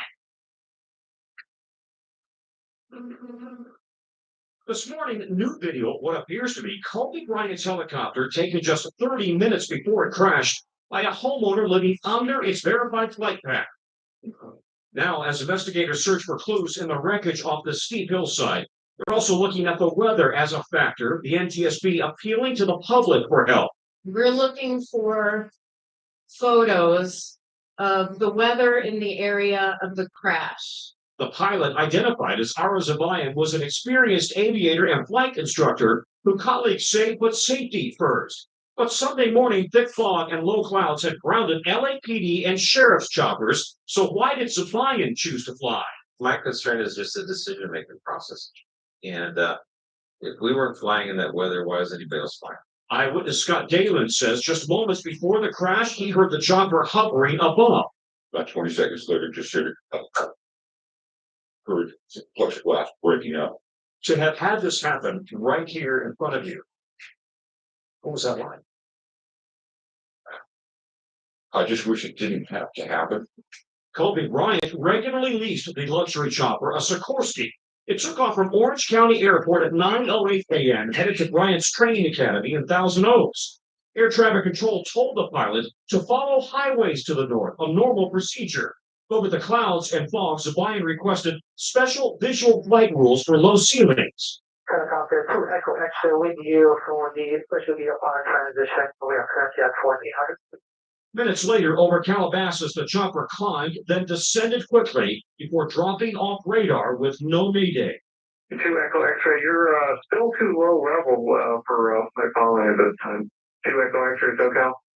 The Sikorsky has one of the best safety records of any helicopter. Chopper pilot Kurt Dietz, who had also flown for Kobe Bryant, says he had never felt pressured by the basketball star to fly in any unsafe conditions. Did he ever insist on trying to get through weather? Did he ever insist on nothing like that? The actual pilot flying is his final authority. So it's up to him? Yeah. Tom, there's so many questions here, but it was so striking that the NTSB investigators said they wanted the public's help. They want pictures of the weather in the area. Is that unusual?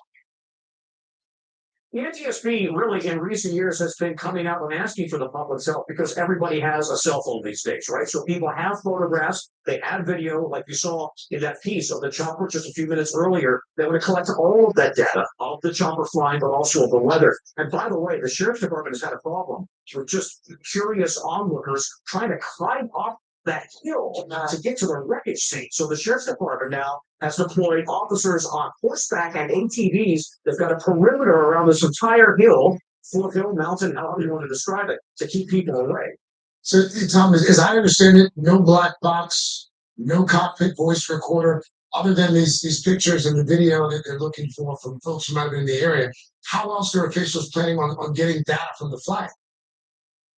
Yeah, by the way, that was a surprise announcement when they said yesterday, in fact, there was no cockpit voice recorder. We've been led to believe that there probably was. So they will now try to get as much data as they can off of the avionics inside the helicopter. This is an advanced helicopter. There should be good data off of that. But in addition, the iPad that the pilot was using to file his flight plan, that should also hopefully glean some data, and anything at all that they can get from air traffic control, from the radar tapes, all of that will be part of this investigation. Tom, I mean, you imagine this high-speed crash into the side of the mountain. Do they think they're going to be able to retrieve that data? Will it be in a form that they can get the information?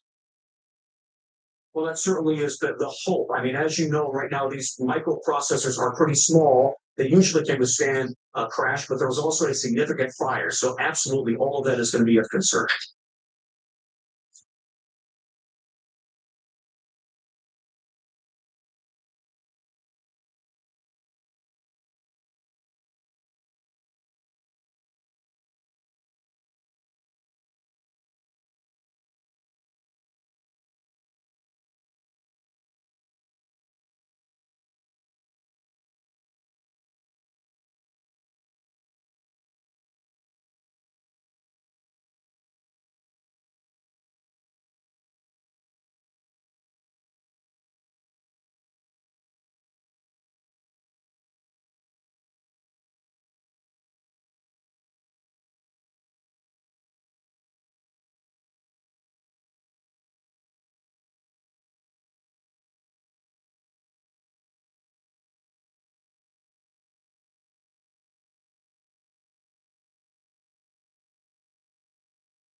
what I believe.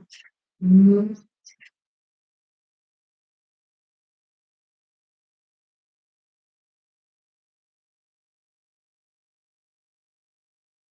And then she just, Mama Sissy, by Papa John saying to Whitney that she was a brand sissy that her mother could never get there. That was a slap in her face. See? Because Pat ate too fond of Mama Sissy because Mama Sissy was kind of hard on her. And she tried to play like she wasn't fearful of Mama Sissy like everybody else was. You understand? She was the wicked wife in the family together. So she was very rebellious towards his mother. I saw that. I seen that. I was in that camp. I seen some things. Okay.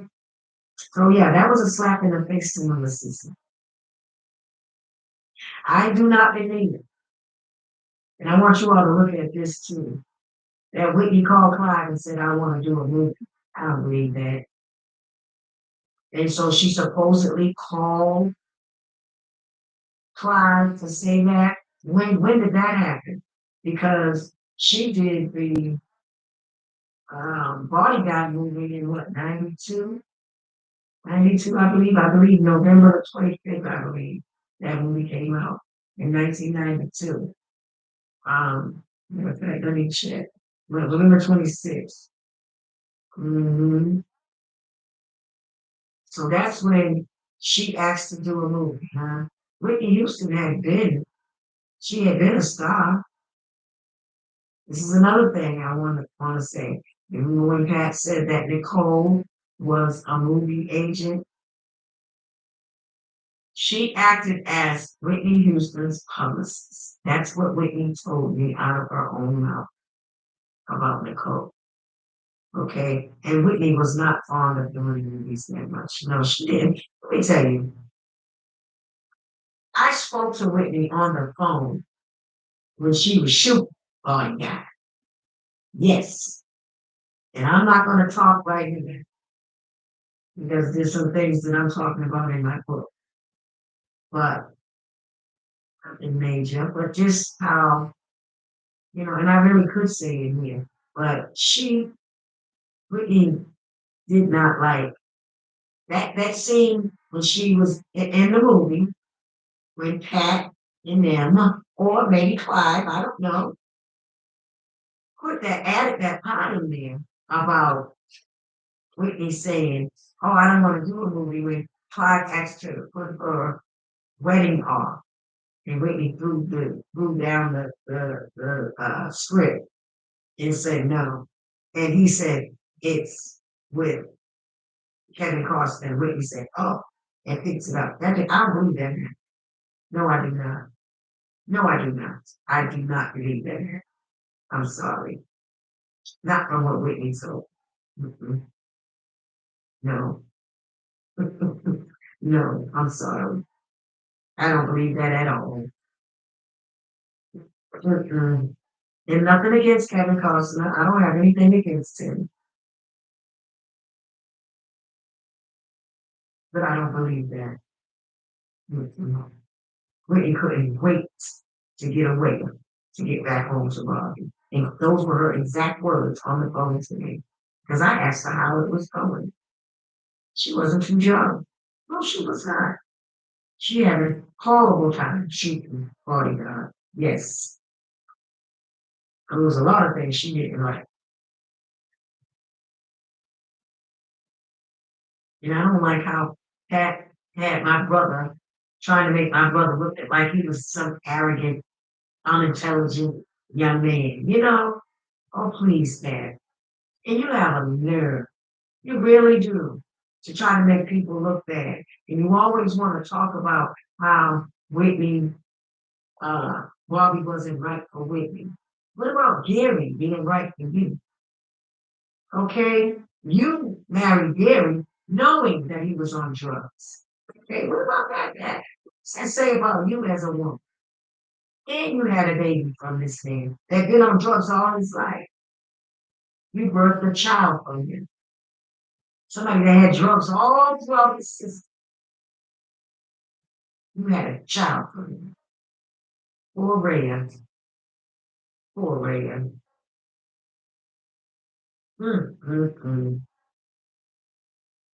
And I don't believe when Whitney tapped Bobby in the movie, when Janet won, Whitney did not look like that. She was not upset about nobody winning.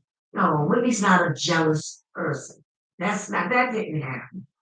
No, and I don't believe that's what Bobby said. Bobby called Janet a dog. They're dogs. Bobby didn't say that.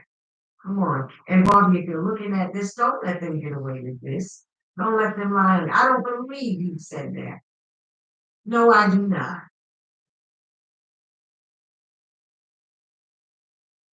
No. It don't even sound like something my brother would say.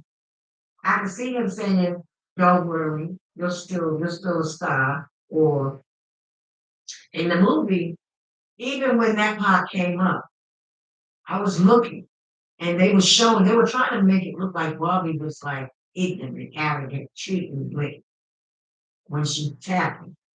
But then, at the same time, he turned around and said those nice words to her. That don't even make sense. Ain't no man gonna do that. First of all, if you what, you gonna be mad 1 minute and then the next second you're like that. Come on now. That shows you. I don't believe that happened. I don't. Mm-mm. And another thing, I do not believe Whitney slept with Jermaine Jackson. Okay? No, I do not. Mm-mm. No. Uh-uh. Nope. So there's a whole lot about this movie. It just doesn't seem right. Don't seem right at all. Mm-mm. It looks like somebody that hates Whitney did that movie. That's what wrote that movie. That's what it looks like. Somebody that wanted to make Whitney look bad. Yes.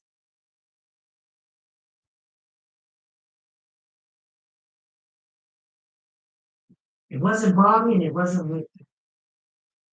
That movie gets a zero. A zero. Seriously.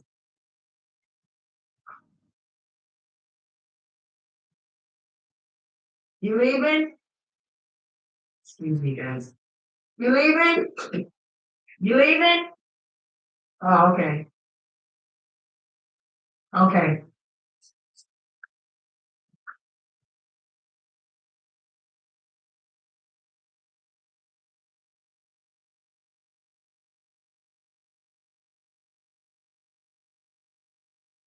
I don't believe, like I said,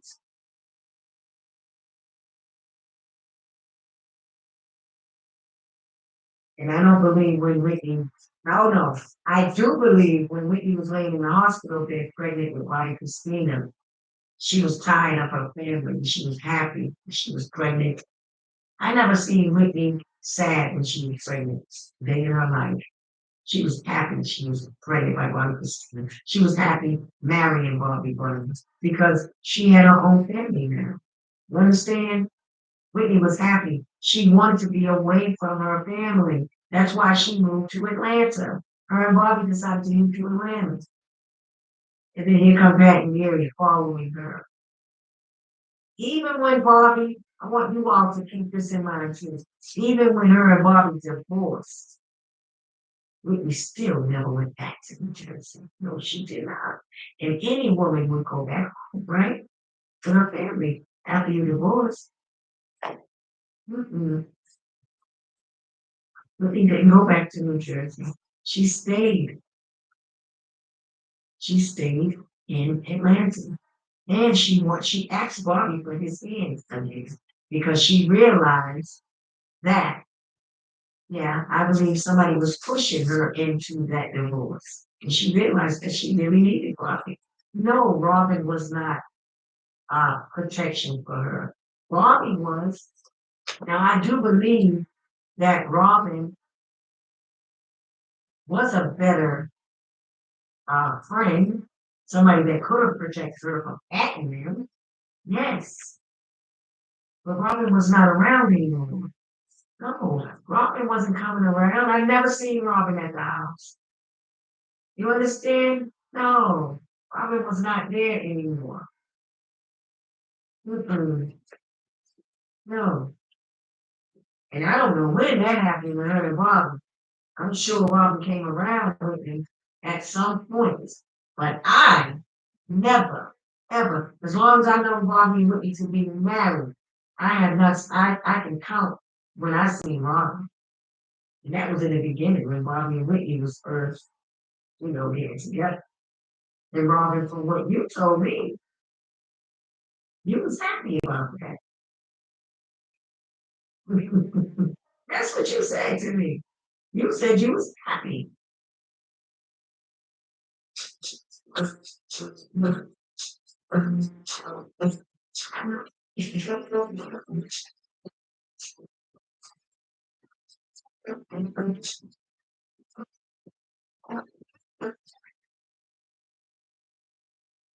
Because you didn't want to be around, Well, that's what you said.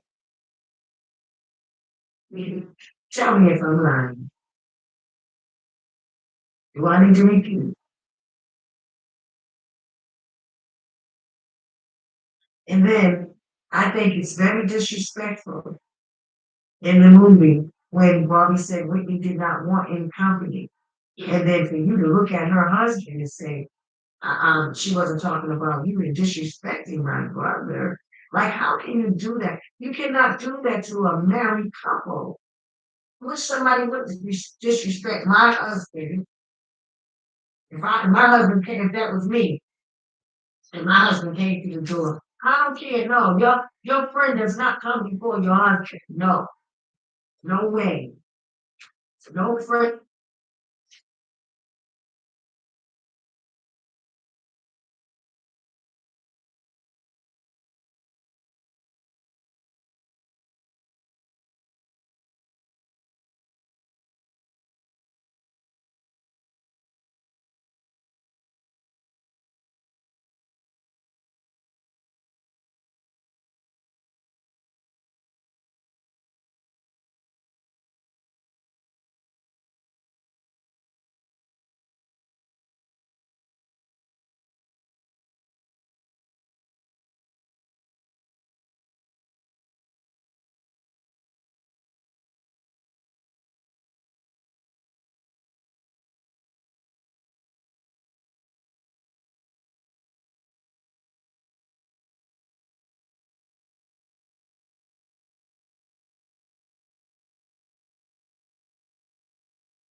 Thing on the planet comes before your husband. The only person that comes before your husband is God. You don't do that. And you should have respected Whitney.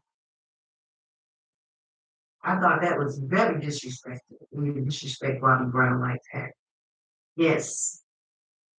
Because he's a man, first of all, and that's her husband.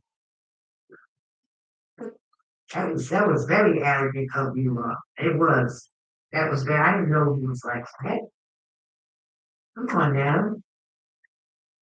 That's wrong. You don't do that to somebody. See, that whole movie was just totally focused on bad behavior on every level. And Pat, you wish you looked like that. Come on now. Right. You could have got somebody that looked like you. Please.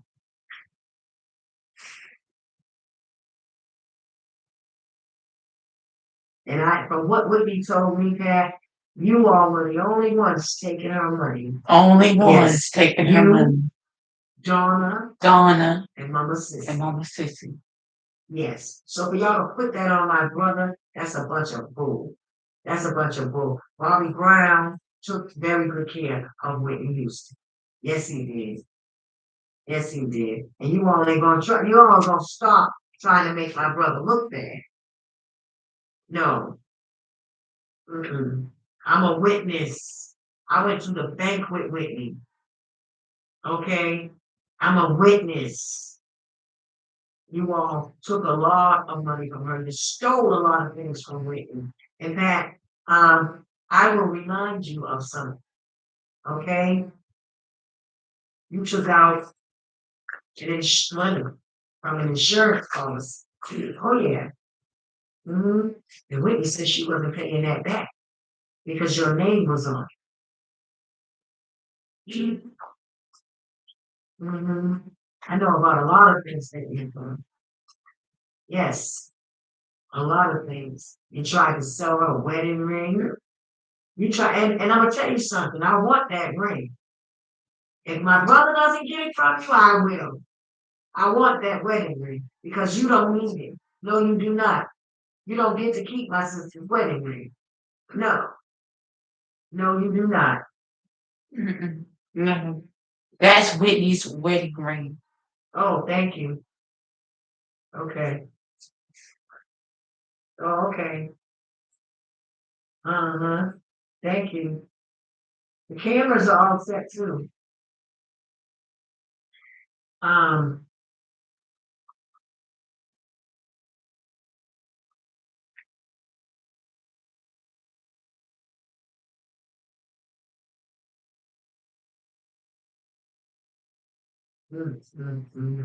It was so sad. That movie sucked. Yes, it did. Ain't nobody did that for us. That's all Pat Houston to me. That's a slap in the face to Whitney.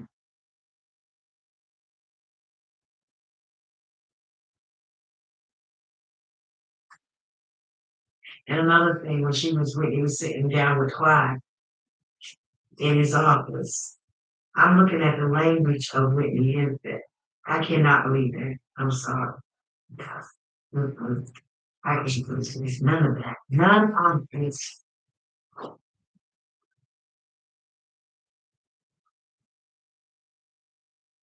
Mm-mm. Papa John loved Bobby.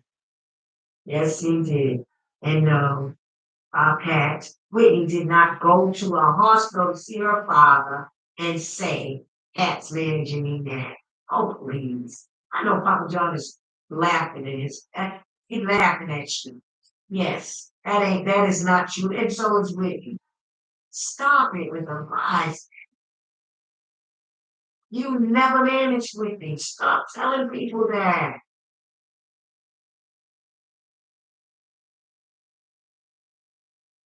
That movie was it was all lies. All of it. It was all lies. It was all lies. And then at the end, I didn't even like how it ended. It ended so I don't even know why you all did it. Why? Just to make some money, huh? Off of Whitney's name. Mm-hmm. Yep. That's it. That's sad. That's sad. But you know what? We have to pay for everything we do. Yes. You know, it's one thing to do something. But then we think about it. You know, sometimes you're sorry. You know, the needs, begging forgiveness. But it doesn't seem like anybody's doing that. It doesn't seem like, it seems like you just don't care. We just don't care. Whitney did not deserve that. No, she did not. And you know another thing? Another thing. I believe that Teresa Graves is her mom. Mhm. Yeah.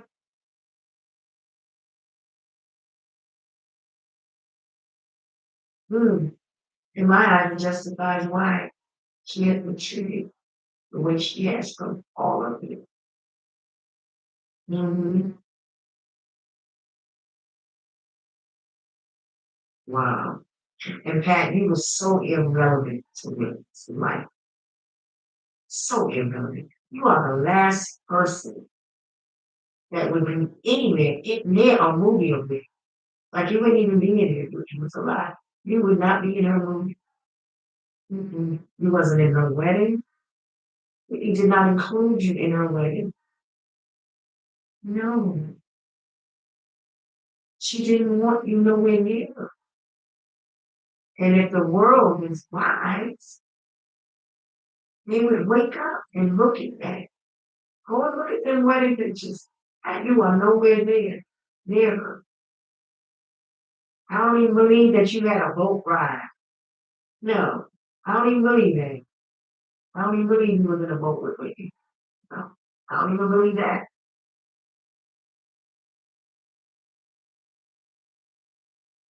You got to get yourself together, Pat. You really do. I don't know if you realize what you all have done, but you've done an evil thing to Whitney. Yes, you have. And Gary, I'm talking to you too, brother, because you mainly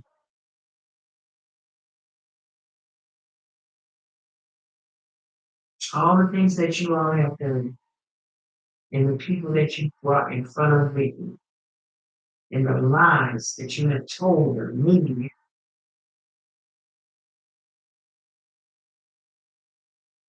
I've seen how everything went down. You all haunted her. You haunted her.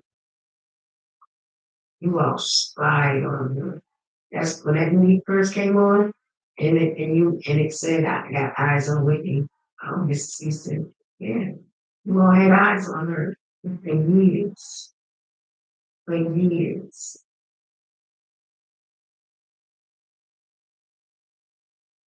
We followed her.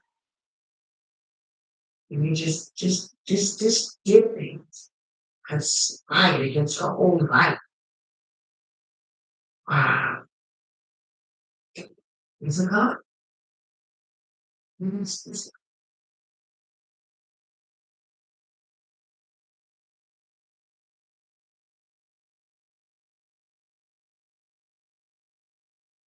just want you to know me.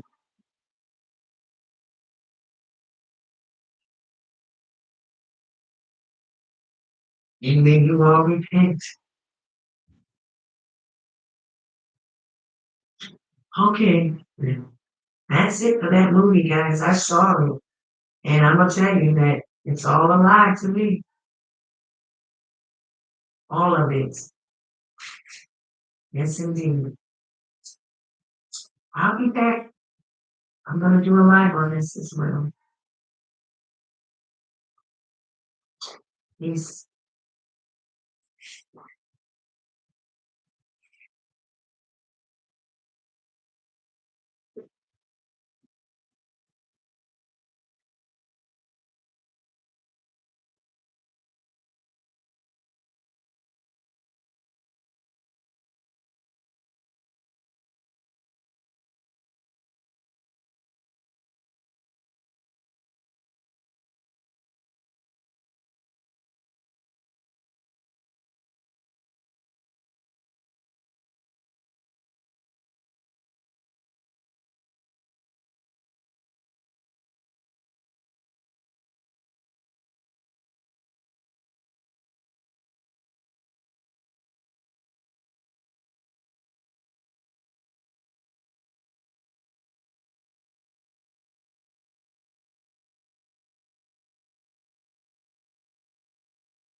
She will not do that. You will not do that to.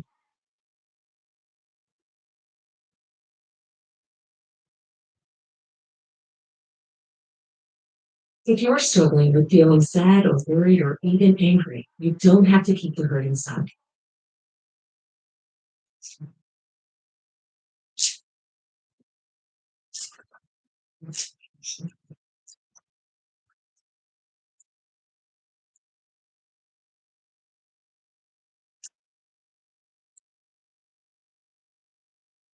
Hey guys, Leola's live. Nice. Hey guys, hey, click the like button as you come in. Hey everyone, click the like button. Hey, happy Mother's Day to those of you that celebrate. I don't celebrate. So I'm all alone. I'm all alone, you guys. All by myself for Mother's Day. No, I just left a meeting that I was going to.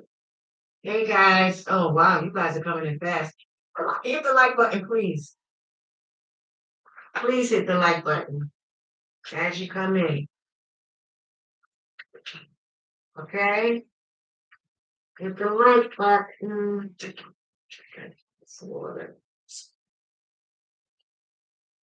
Hit the like button, guys.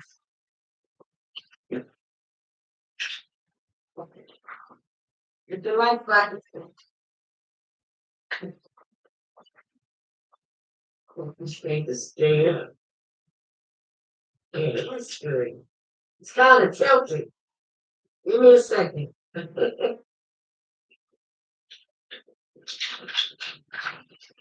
Hey guys, hit the like button. Please hit the like button as you come in. Hey guys, happy Mother's Day. Happy Mother's Day to all you beautiful mothers and you beautiful fathers that are taking care of your children, being the mother. Happy Mother's Day to you too. Yes. Hey guys, I'm just leaving a meeting. I'm headed home. And, well, it was a meeting that really didn't even. The meeting really didn't even go well. Okay, happy Mother's Day. Bless you. Thank you, Rosemary. Mother Oaks, we love you, Leolah, for speaking the truth with me. Thank you. You are mothering all of us today in the truth. Yeah. Hey, thank you, darling. Hey, Lady T, happy Mother's Day to you too. Hit the like button. Please hit the like button, guys. Come on, I just came on. I gotta keep asking to hit the like button. Love from Portland. Hey, Portland. Kenny Craig, Lady T, Rosemary Shelley, the Dixon family. Hey, beautiful. Hey, Kenny Craig.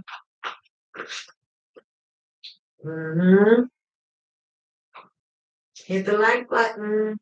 It's 46 people and only 30 likes. Come on, guys. Hit the like button.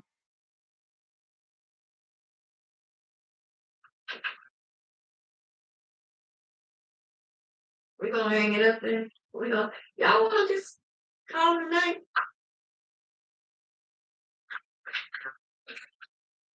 I wanna hit that like button. Come on, guys. Click the like button.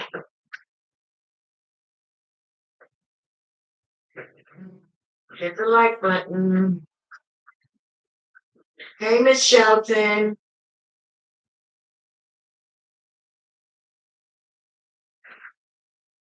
Oh, really? Beyonce. Yeah?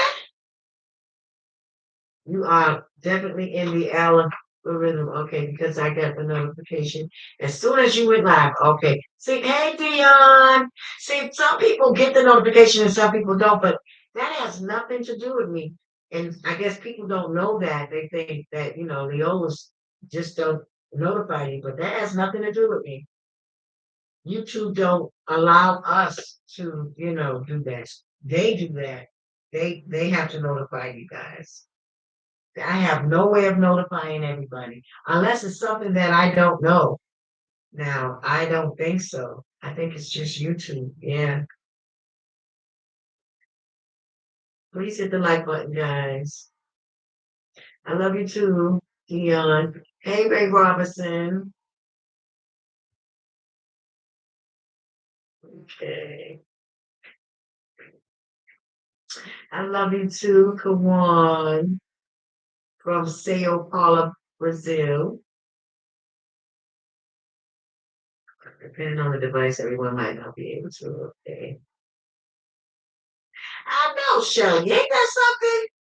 I don't see why it's so hard for everyone to hit the like button. Jeez. Just hit the like button when you come in. And if you do that, whenever I come on to talk to you guys, you don't have to worry about me wasting time talking about the button. Just as soon as you come on, just hit that like button. That's all you gotta do. That's it. Yes, we are blessed each and every day. Kawan said he's coming. Kawan, you coming to America? That'd be nice. Thank you. Thank you. Well, just, you know what? I know a lot of people want to be a member, but basically, I have a little cash app and I ain't gonna give it up right away because I stopped taking because nobody's really. I mean, I need everybody to be on board, not just a few. I need everybody on board. We're now almost in with the 6 membership hours. Okay. We're now in 5 hours and 31 minutes of the YouTube live stream. I'm going to end it once it hits 6 hours. And I'll come back with my new documentary celebrating 2 months, a little over 2 months since my 17th birthday. And I turned 17 years old on April 25th, 2023. I was born April 25th, 2006. So I'm 17 years old. I'll be 18 years old next year, April 25th of 2024. Okay, we're going to get back Everybody into has the to be video. on board with that. Yes, and when it comes to my channel membership, guys, you have to be subscribed to even become a channel member and turn in your YouTube channel member application. You do that via my personal talk show email, aj426459@gmail.com. I'm going to put my email in the chat. My personal talk show email.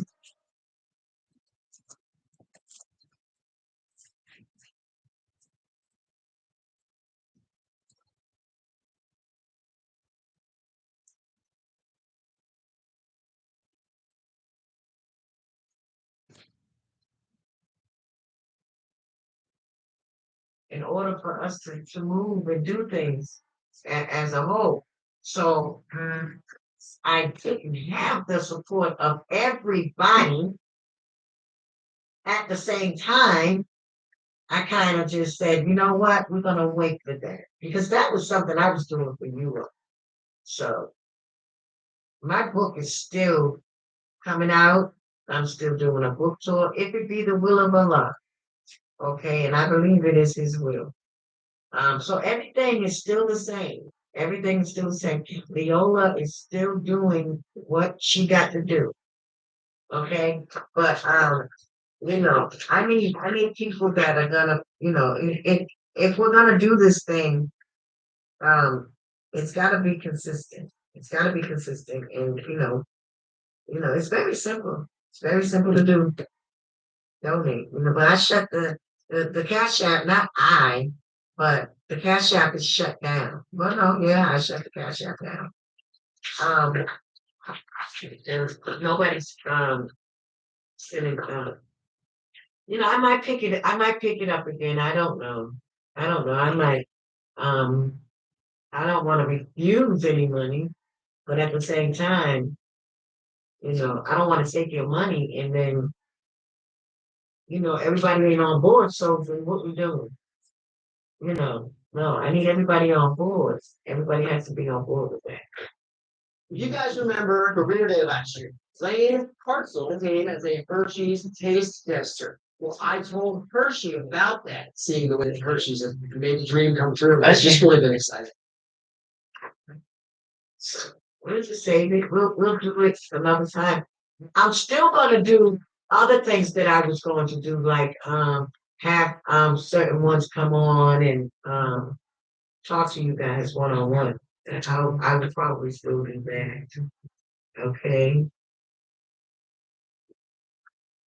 No, Kawan, I don't know anything about Bobby and Whitney's trip to Brazil in 1994 at Rock in Rio. 94? Go to Brazil with them, but I was on tour with them in 94. 92 to 94, I was on tour with Bobby, and Whitney came out with us.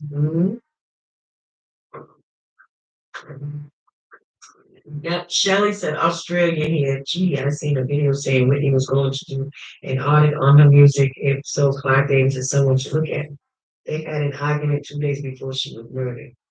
Says who? Her and Clive? Really?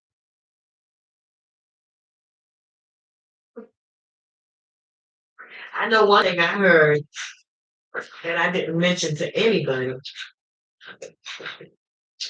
I heard from a reputable source that Mary, Pat's niece or aunt or whatever relationship she's there, I heard that she got busted stealing something from Whitney. And Whitney caught her. And said, when we get back to Atlanta, stay away from me. And Whitney told him, you will never be around me ever again. Yeah, that's something I heard happen while they were at that hotel. And let me tell y'all something. Don't listen to anything Mary is saying. I just seen an interview with something she was on, and she was saying that she actually talked to Whitney, and Whitney told her some secret thing. It was the thing about Dee Dee Warwick. Let me tell you all something. Pat has got to be telling this lady what to say. Because, first of all, Whitney, I've never once seen Mary around Whitney. Honest. Never. I didn't even know who Mary was. So you see, she didn't come around probably until after Bobby and Whitney divorced. And then Pat started getting all her people in place. But Mary, I can guarantee you that Whitney did not tell her anything about no Dee Dee Warwick. No. And these people are, let me tell you something, they are actually, they're doing all this stuff to Whitney. They're trying to create this big picture. Oh my God. And the media, people that are interviewing them should make them take the lie detector test. Yes. They need to do a lie detector test because they're not being honest. They are not never being talk honest. about, and that did not happen with Dee Dee Warwick. Whitney loved Dee Dee Warwick, respected Dee Dee Warwick. Respected Dee Dee Never Warwick. said anything negative about Dee Dee Warwick. So why is Pat now saying Whitney was molested by Dee Dee Warwick? I don't believe that because Whitney sure never said nothing about that, and they're both not here to defend themselves. So what seems to even speculate about it now, They're both not here to even talk about it or defend themselves. So I really don't think there's no reason I think it would be kind of, it would be very indecent and very disrespectful to try to make assumptions and start to make up stuff that we don't even know nothing about. Especially now, it wouldn't make any sense to do that. Telling you, I know this. Whitney loved her, but you all gotta use your head. Use your head. Why would all this come up after Whitney dies? Then you get all this stuff coming out. Y'all should know that this stuff ain't true. No, everybody's coming out with stuff about Whitney and what she said and what she did, who did this to her, and they're lying. I do not believe in none of it. No, all these movies, they're not even depicting her right. Everything is negative. Negative. Out of all the stuff that Whitney did in her life, you're gonna throw some stuff up on the screen about negative stuff because they know that that's what sells and that's what you all want. That's not what people want to. A lot of people today don't want to see that, but that's what they're doing. And you got some that's sadly still out here that want to see that, and that's why they're doing that. But God is in control now, and He's not even allowing anybody to like that. And that's the sad part about all of this. It's gonna keep coming probably, but you know what? You guys have the truth. You all know. Y'all know better. That's sad. All these movies saying negative and they're lying. That stuff ain't even true. None of that stuff. And they're trying to make my brother look bad. And they're talking about Whitney said this about Dee Dee Warwick. And Whitney ain't never said nothing about her Dee Dee Warwick. Right. I don't get it. I don't know what Pat and Gary are trying to do. Like, what are you trying to do? And you're trying to tarnish somebody's name that's dead and gone. Somebody that had a beautiful spirit, beautiful soul that Whitney really loved. Whitney really loved Dee Dee Warwick, and she respected her a lot. And for them to do that, that is ugly. That was an ugly thing. They must be angry with somebody. Gotta be. And so they're trying to throw stuff like that out there. People do that. It's no telling. They might be trying to do another movie or something, or trying to get another movie deal or something. But that's not funny to me. Not at all. That is not funny. I don't like that at all. No. Whitney ain't never said nothing bad about a woman. She loved her Aunt Dion. She loved her Aunt Dion. And she loved her cousin Dee Dee. So all that stuff that Pat and Gary saying about, I think the shoe on. Dee Dee Warwick is 82. I don't believe it for 2 seconds, and don't you all. Do not. Yeah, but Whitney ain't never told Mary nothing. Whitney, I've never even seen Whitney around Mary. Somebody's paying Mary. Somebody is paying Mary to say things. Yes, gotta be. What do Whitney Houston look like telling Mary? And that's Pat's girl. You understand? That is Pat's girl. That's the Mary. Hold on, guys. Hold on for 1 second.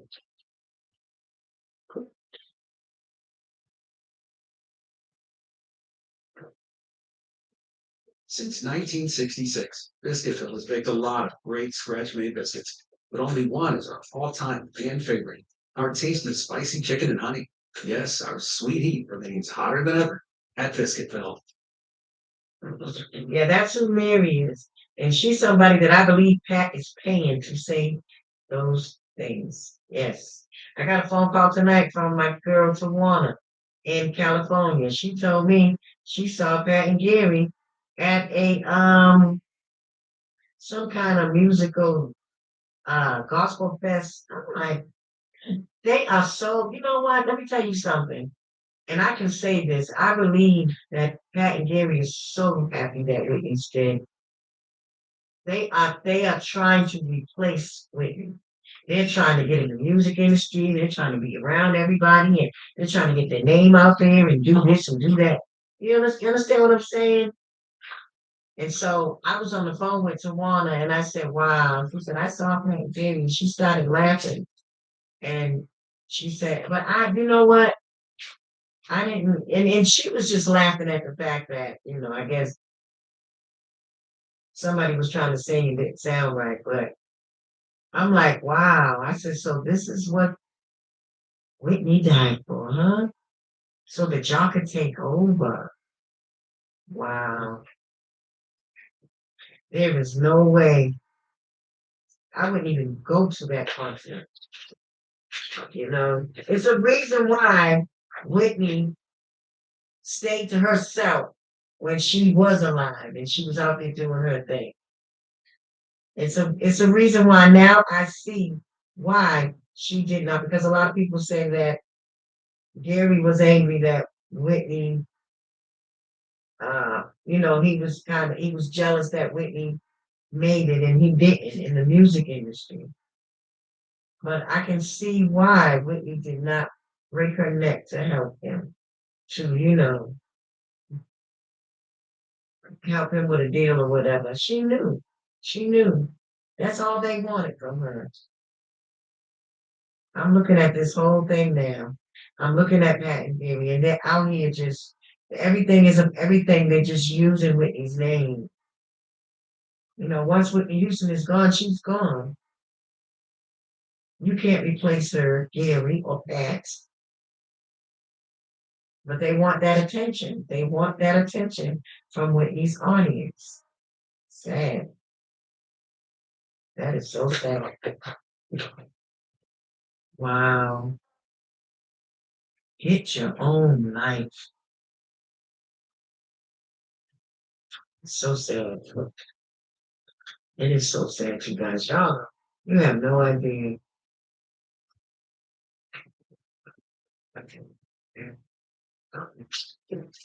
Yeah, well, yeah, and I think so too, Aaron. Said Gary had personal problems with Robin and hated Robin being around his sister. Why? Because she had Whitney's best interests and looked out for her, unlike how he doesn't, right. But Robin too, my thing is, I think Robin should have sat down too now because I kind of see where she went with this. And if I said to myself, if Whitney was alive, Robin, would you do this? See, that's the thing. That's when you know you have a friend. Because if you can, whatever you can do to me with my back turned, you understand what I'm saying? If you can represent me well and you can say nice things about me when I'm not around you, then you're my friend. So don't wait till I die to say something. And then you want to come out and say stuff that don't even, make sense. And then I heard Robin said in the beginning, no, me and Whitney never had a relationship. And then she turned around and said that she did. But why would you want to say that? Would you say that if Whitney was alive? Would you do that? Why is everybody doing this to Whitney? See, I don't call that friendship. I really don't. And I love and respect Robin, but I mean, I don't hate anybody, but I just don't. I'm a person that I'm big on loyalty. You understand? I'm big on loyalty. If I got your back, I got your back. And my head. That's me. And nothing can change that. Nothing can turn me around. No amount of money can make me start talking bad about you. And I'm gonna push you. Let's see who starts shooting at me. But they ain't going to filter me. I know a lot of stuff. I know a lot of stuff about me, but I was never, ever. Oh, and they ain't none of that stuff they say. No. And it's not that, not that bad. I'm just saying, you don't do that to people. You don't do that. No, I wouldn't want nobody to do that to me.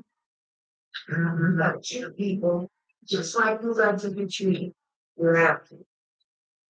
And I live on here. I'm a guy. I don't believe in that. I don't believe in doing people wrong. You don't do that.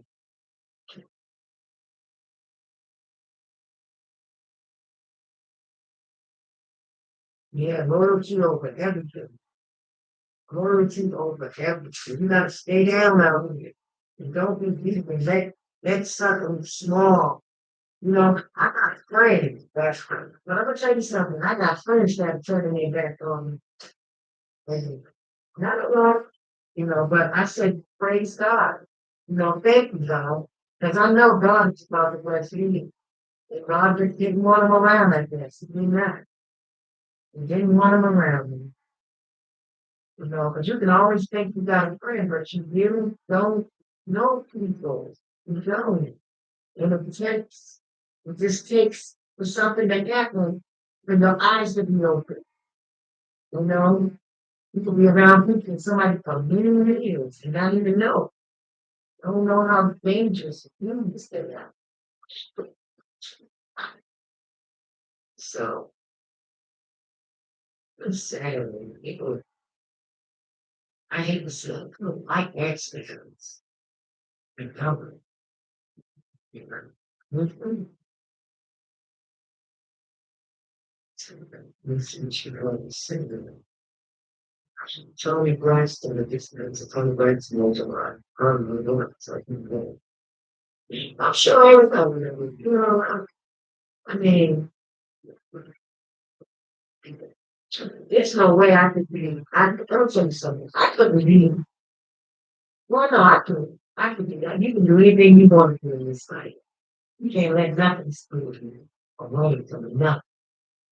God puts you here. You have every right that the Father gave you to bring in and do right. But at the same time, we gotta respect God, respect His earth, respect Him, and be loyal to Him as much as we can. You understand? But I just lost my train of thought. I was getting ready to say so much I'm trying to say. Oh, that's what I'm trying to say. But I would never, ever be in something and then somebody tell me I got to do this or do that in order to be this or that. No, no, you will not have control over my life. No, hell, I'm not blaming somebody.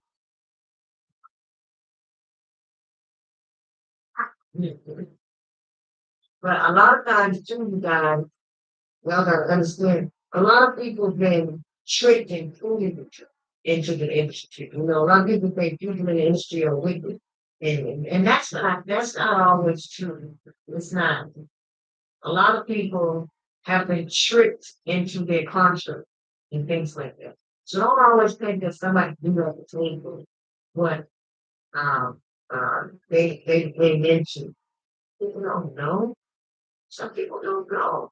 I don't know. A lot of people don't know, especially somebody like Whitney. My mother had control over her when she was younger. And probably signed her deal on contract for her. You understand? And then I guess when Ricky realized, all the control that they try to have over me, she didn't want that. And I think it was too late. Really? It was too late. What you tell her she knew nothing she could do. And that's why Ricky she wanted to get away. She wanted to be somewhere on her own. I finally stood there and went to her. Mm-hmm. And live out the rest of her life. And she deserved it. Right. She deserved it. She gave this girl everything that's fine. I'm so upset that ain't nobody helping me fight for her. She did a lot for this girl, this country, and world, not just this country. She didn't deserve what she got happened to her. Jumping, even in hotel room.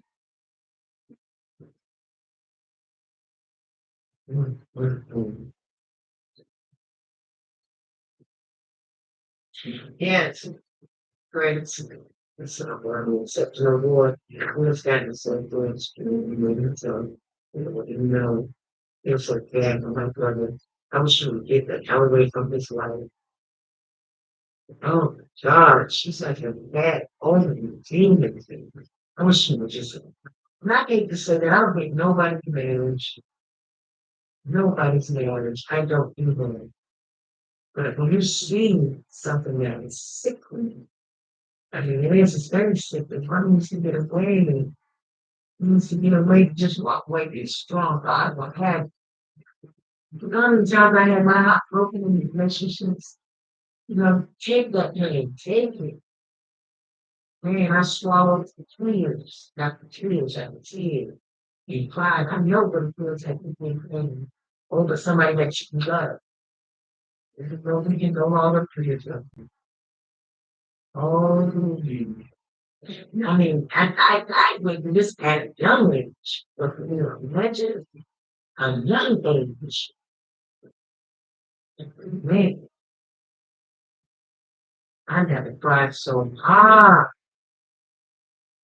My first book, you never cried so hard for my children. But God had it. You know, we go through pain, we're gonna hurt. How do you mean it? But we gotta trust that God much. That is after the brain is such. When you come through that fire, it is joy. There is joy in the morning, though you never never. God pursued your heart. You Lord, and you accomplish you. After you, Lord, Lord, you gotta not be afraid to go through pain. Have to. And Prince said, I love with you, but I hate it. Then call it over interview.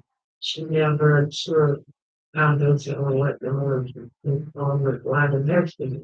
She allowed the world to believe that one of the only problem in this. Well, she was right, but you know, it was just that. You know, I don't think it was that. Whitney was just.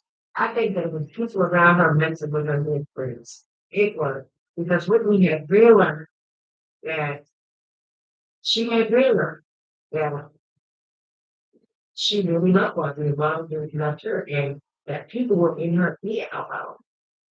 You understand? They didn't want Bobby and Ruthie to get enough because they knew that that was her security blanket. Bobby the Brown family family was Whitney's new family that God had given to her because she really didn't have any family like she really wanted it. That's why she loved my family so much. She came to my mother's funeral, going to my mother's casket and said, Once this, upon she looked up and always upon She said, this is my mother-in-law. once a brown, always. Her and my mother was so close. That's why I tell people, you know, God took my mother first. He took my mother first. It could, He took she could have been, first. oh, no. Y'all think I'm not Y'all think I'm not here back to me? Y'all, I know my mother. My mother was a goose. Right. My brown did not play with nobody. And she ain't afraid of nothing. She wasn't afraid of nothing I'm gonna say. Now, I don't care how big you were, how bad you, how much you talked about, how big and bad you were. My mother, that go for one, 20 and out the other. She saw nobody but God. Telling me, as big as my mother. She released the way. She did not play at all. She would have been out here fighting over it. Mm-hmm. But I think that it would have taken her too. It would have killed my mother. Yes. You know, I want to talk about something that I want. I'm getting a lot of mail from people. People are telling me that my nephew doesn't remember to talk about on his podcast on this and he's trying to something better to talk about. We shouldn't be talking about our family issues. I totally agree on this. Some things are just not to be talked about. So I do agree. When it comes to my mother's tombstone, we are being told the ground that we have to come together and everybody put tombstones on my mother's grave. Now, we were told that I was told two stories. One was that Bob was was making the decision on his own, and everybody was waiting for Bob. And then I heard that my nephew went up to Boston, and he said that people told him, no, we all have to come together. Let me say this. Somebody did something and made a move something. I don't know where, but I'm gonna find out. Because there is no such thing. I was on the phone with my cousins from Boston earlier today. My cousin Gary, his name is Gary as well.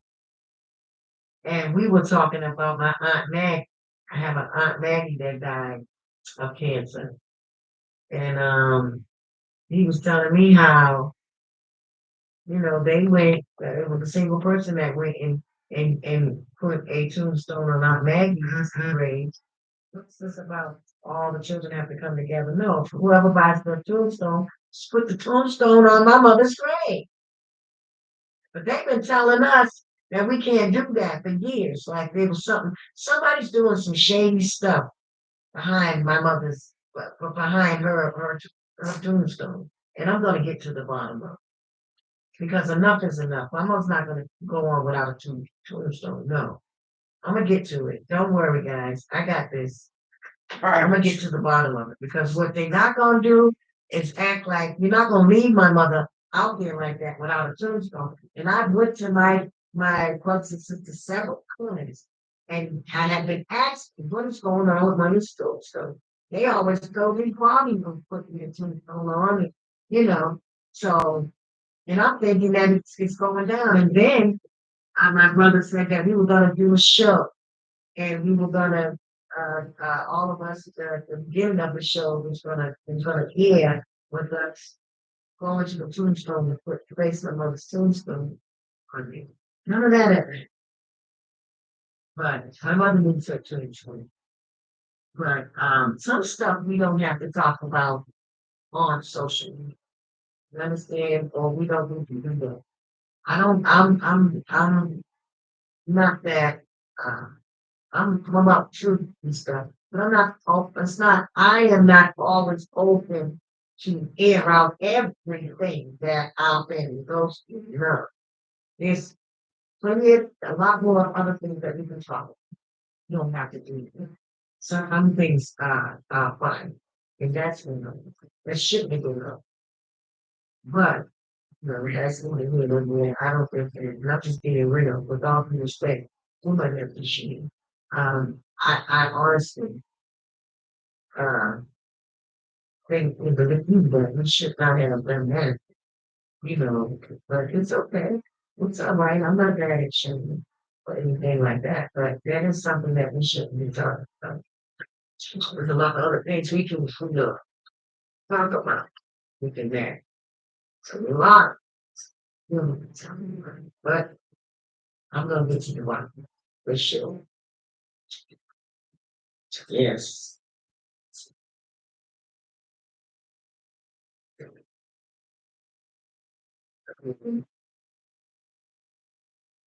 Yes.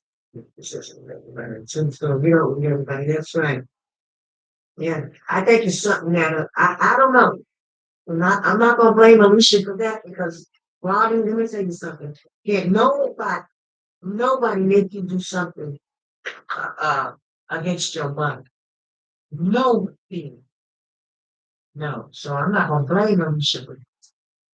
But she's caught me in this thing. Why you gotta stand up and be a man and not allow her to do a lot of things. You understand? No, time is out for that. You know, I don't understand a lot of things, but uh,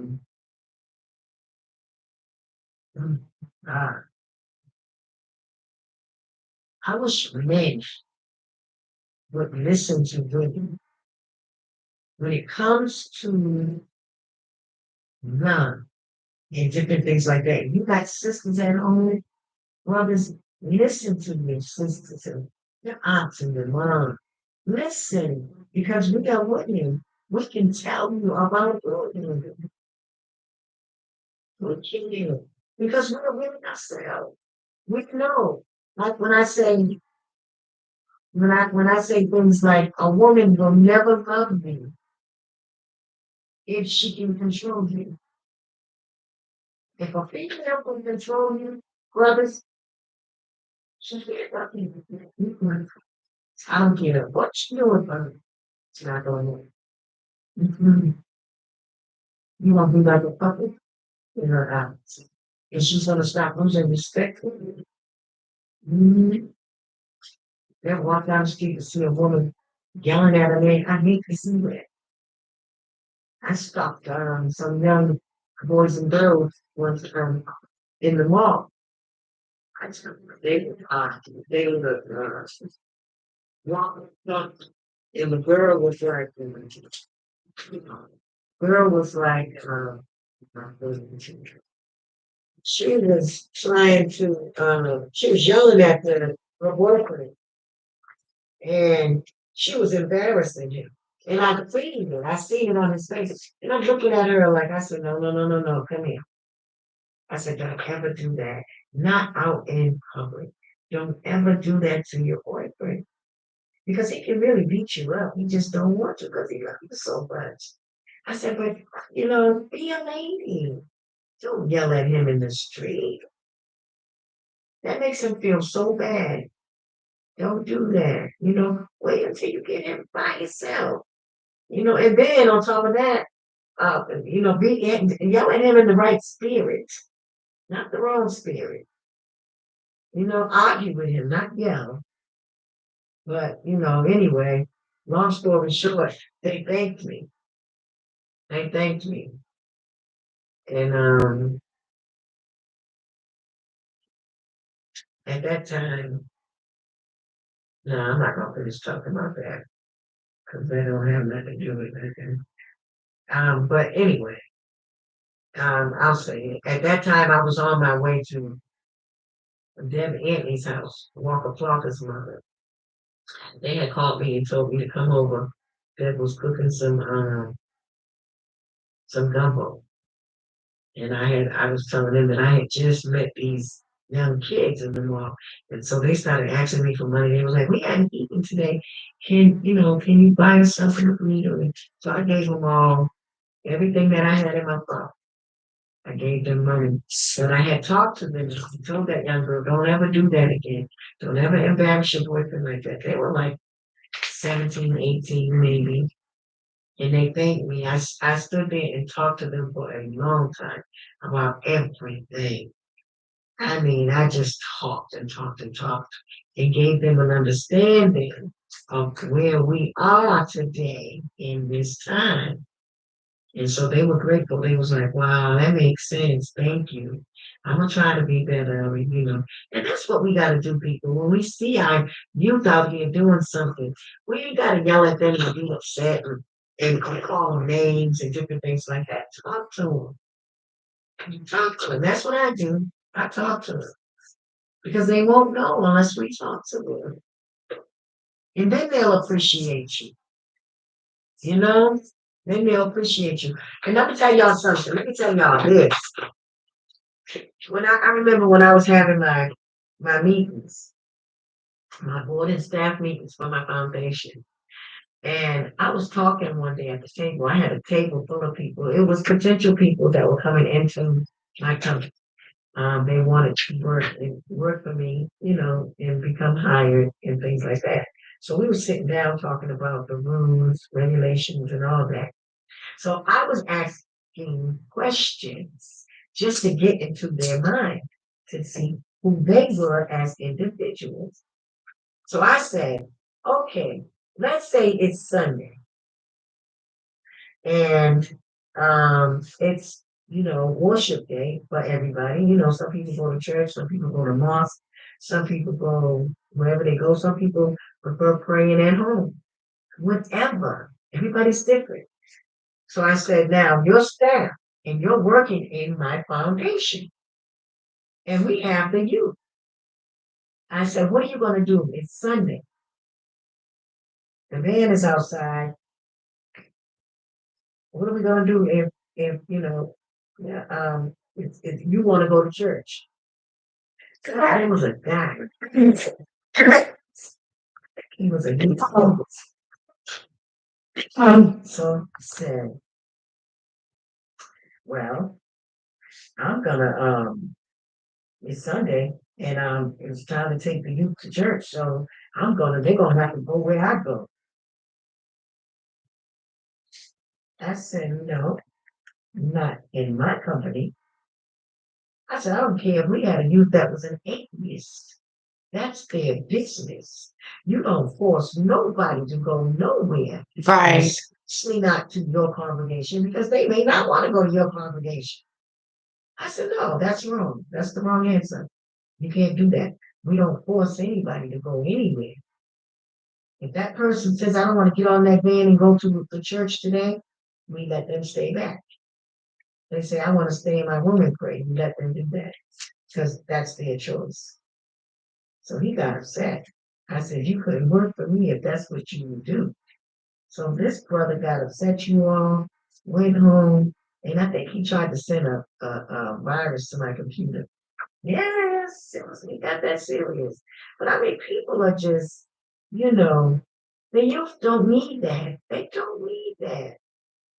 The youth of the world today need people that really care about them and love them, and that's going to sit down and listen and really help guide them. But you don't guide anybody by forcing them to your way. You can't do that. No. You be a leader or one that guides someone. You do that by being an example. You first be that example, but you give them the freedom of their own choice. You can't force nobody to go to church because you want them to go to church or mosque. You can't do that. But anyway, we some messed up people. We really are. And no, I would never. My foundation ain't about that. No, we can't do that. No. And then another woman was there. She was like, "Well, I have a 20-year degree, and 20, oh no, she's not degree, 20 years experience on her job." And she was like, "I'm perfect, but I've got the education." And I said, "Man, let me tell you something. I don't care if a person is a felon. My foundation needs people in it that are going to be that have it in their uh that is very passionate about what they do. That's the people that I want working for me because they love children, they love youth so much that they would do anything and take anything from them. You understand? Because I was asking questions like, what if one of them spit in your face and said your mother's a whatever? What would you do? And then some people will answer and say, snap, and I said, no, see, you can't work at my foundation because you're gonna have to take stuff. You're gonna have to understand that you've been through a whole lot out here, a whole lot. And we have to understand that it's because of us, our generation, because we raised them. So what we need to do right now is be patient with them and humble ourselves. Man, I gotta teach people how to just be good people, godly people. And that's so sad that we don't understand. But anyway, I told her, no, I don't care if you're a felon, because I want passionate people. I want people that say, look, Leolah, I'm a felon. I ain't even got, I'm a felon, or I don't want people like this, but I'm saying just want people like this, but I'll accept people like that. That says, I'm passionate about this work. I need people that are passionate, not people that just want a paycheck. Because there's too many people in this world that have been living on their jobs for 30, they have retired from jobs that they hate. They have never really lived out their life. because they're not doing what they are passionate about doing. That's why I have a book coming out, and it talks about customer service. You walk in a business, a place of business, and you get looked at wrong, or you get a nasty attitude. It's because that person is not happy at what they're doing, so they're gonna take it out on you. That's not living. You have to do something that you're passionate about. And that's what will get everybody rich. That's what's going to get you rich and make your money for you. Because I tell everybody, in order to find out what it is because a lot of people don't know why they do. And really, all you got to do is sit down yourself and ask yourself, what do I really like to do? What do I like to do so much that if I woke up every day and did it without getting one red thing for it, but I could still have a smile on my face. What is that? That I can do. Everybody can answer that for themselves. Something that they would like to do, that they're very passionate about. And if you answer that question honestly for yourself, then you have it. That's what you do. And you go after that dream. You get out your book, you pen and paper, and you find out what it is that you can do. What it is that you need to do. Step one, step two, to get to where you want to be. You just do it. Just do it. When you get to one, and if it's money that you need, man, let me tell you something. All you gotta do is ask for it. This is gonna make it good. The universe is obligated to give us anything and everything that we ask. You ain't got to have no way or no means of getting it. The universe will create something in your mind, your brain, for you. Meaning you'll create it yourself. And then it'll come to you. You understand? Man. And that's it. You gotta do what you're passionate about doing. We gotta stop taking on this job, working 30 and 40 years at a job that we don't like. And then we retire from it. And we still ain't happy. That's not living. That is not living. I'm passionate about things like this, what I'm doing right here. Teaching people, talking, counseling, mentoring. Yes. I love it. I can do it every day. If I But making can't this get a possible. dime, I can do it every day. So I can open up an office. But right now in Florida, waiting And for you to go back gonna in the say morning. this. I have an office open now. If anybody wants a one-on-one with me, you can have it with me. You can have it with me. You have to email me, Leolah Brown, Leolah Brown, 2020 at Gmail. Email me. I do one-on-one counseling. Yep. And I mean, but you know what? Ain't nothing for free, y'all. Okay? I gotta live too. I got bills just like you all. Kind of marketing at a ketchup company. You're about to use Grammarly. That's why I look at that. Yes. I can't just need to. Yeah. Small. I am coming to you, you come to me, I am sitting in front of you. I will come to you for as long as you want. And I guarantee you, and I'm done with you. There is nothing that's not that great stops you from doing what you want to do. Trust me. Oh, yeah. Yeah. When you start into you can go so far. So far. Sí, un programa tremendo. Vamos a hacer that. Say no, sir. All right, what brings you to the Alamo? 134 people on, I got 100 Education thing. Stay in school. Yeah, the stay in school program. All right, cool. So what's been going on today? Nothing much. We just played last night here in San Antonio and played tonight in Fort Worth. That's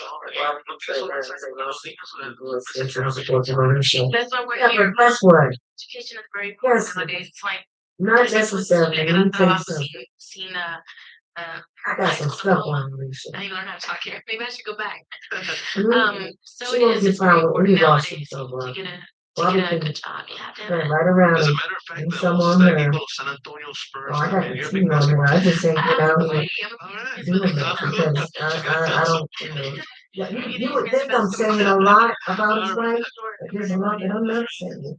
So I can't do that, you know. Give Misha this much. But no, I got a lot of stuff on Misha, but I just. We're in the Alamo Dome and we're in Selena's dressing room. I can tell she needs a stall for every single dress she wears. I know a lot about Misha. Ano mas two ones those lang. How you doing? Fine. So you look beautiful. Yes. All right, nice dress. Dress I'm passionate about photography, videography, and helping people, especially mental health. I'm into mental health people and certified mental health advocate. That's good. I am too. Yes, I've done jobs for the city, the state. That you had to have a 6-year degree. Nowadays, yes. And I was very successful on that job. Oh, yes. Did things that people with degrees can't even do. Stop people from committing suicide and everything. Yes. Beyonce said, I think Sissy is being abused by Pat. Yeah, I think so too. I believe so. Yeah. I think somebody's done something to Mama Sissy. Because I helped this week down too fast. Too fast. And it seemed like her health didn't go down until Pat and Gary got to New Jersey with Mama Sissy. I believe that. I really do.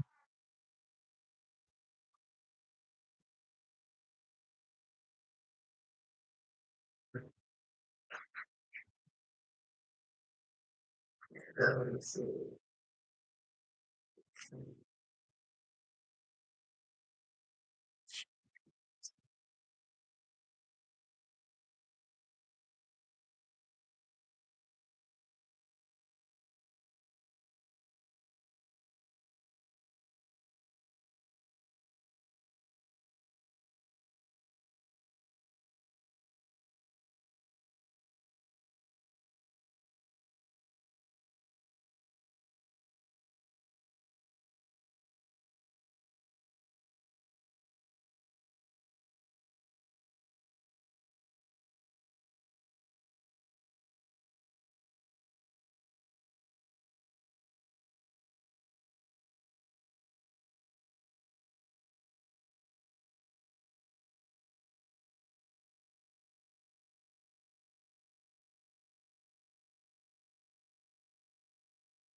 Guys, I'm going to end the YouTube live stream now at 6 hours and 22 minutes.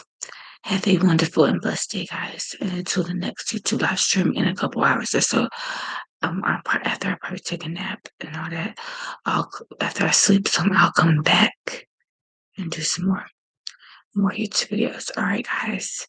Have a blessed day. Peace, y'all.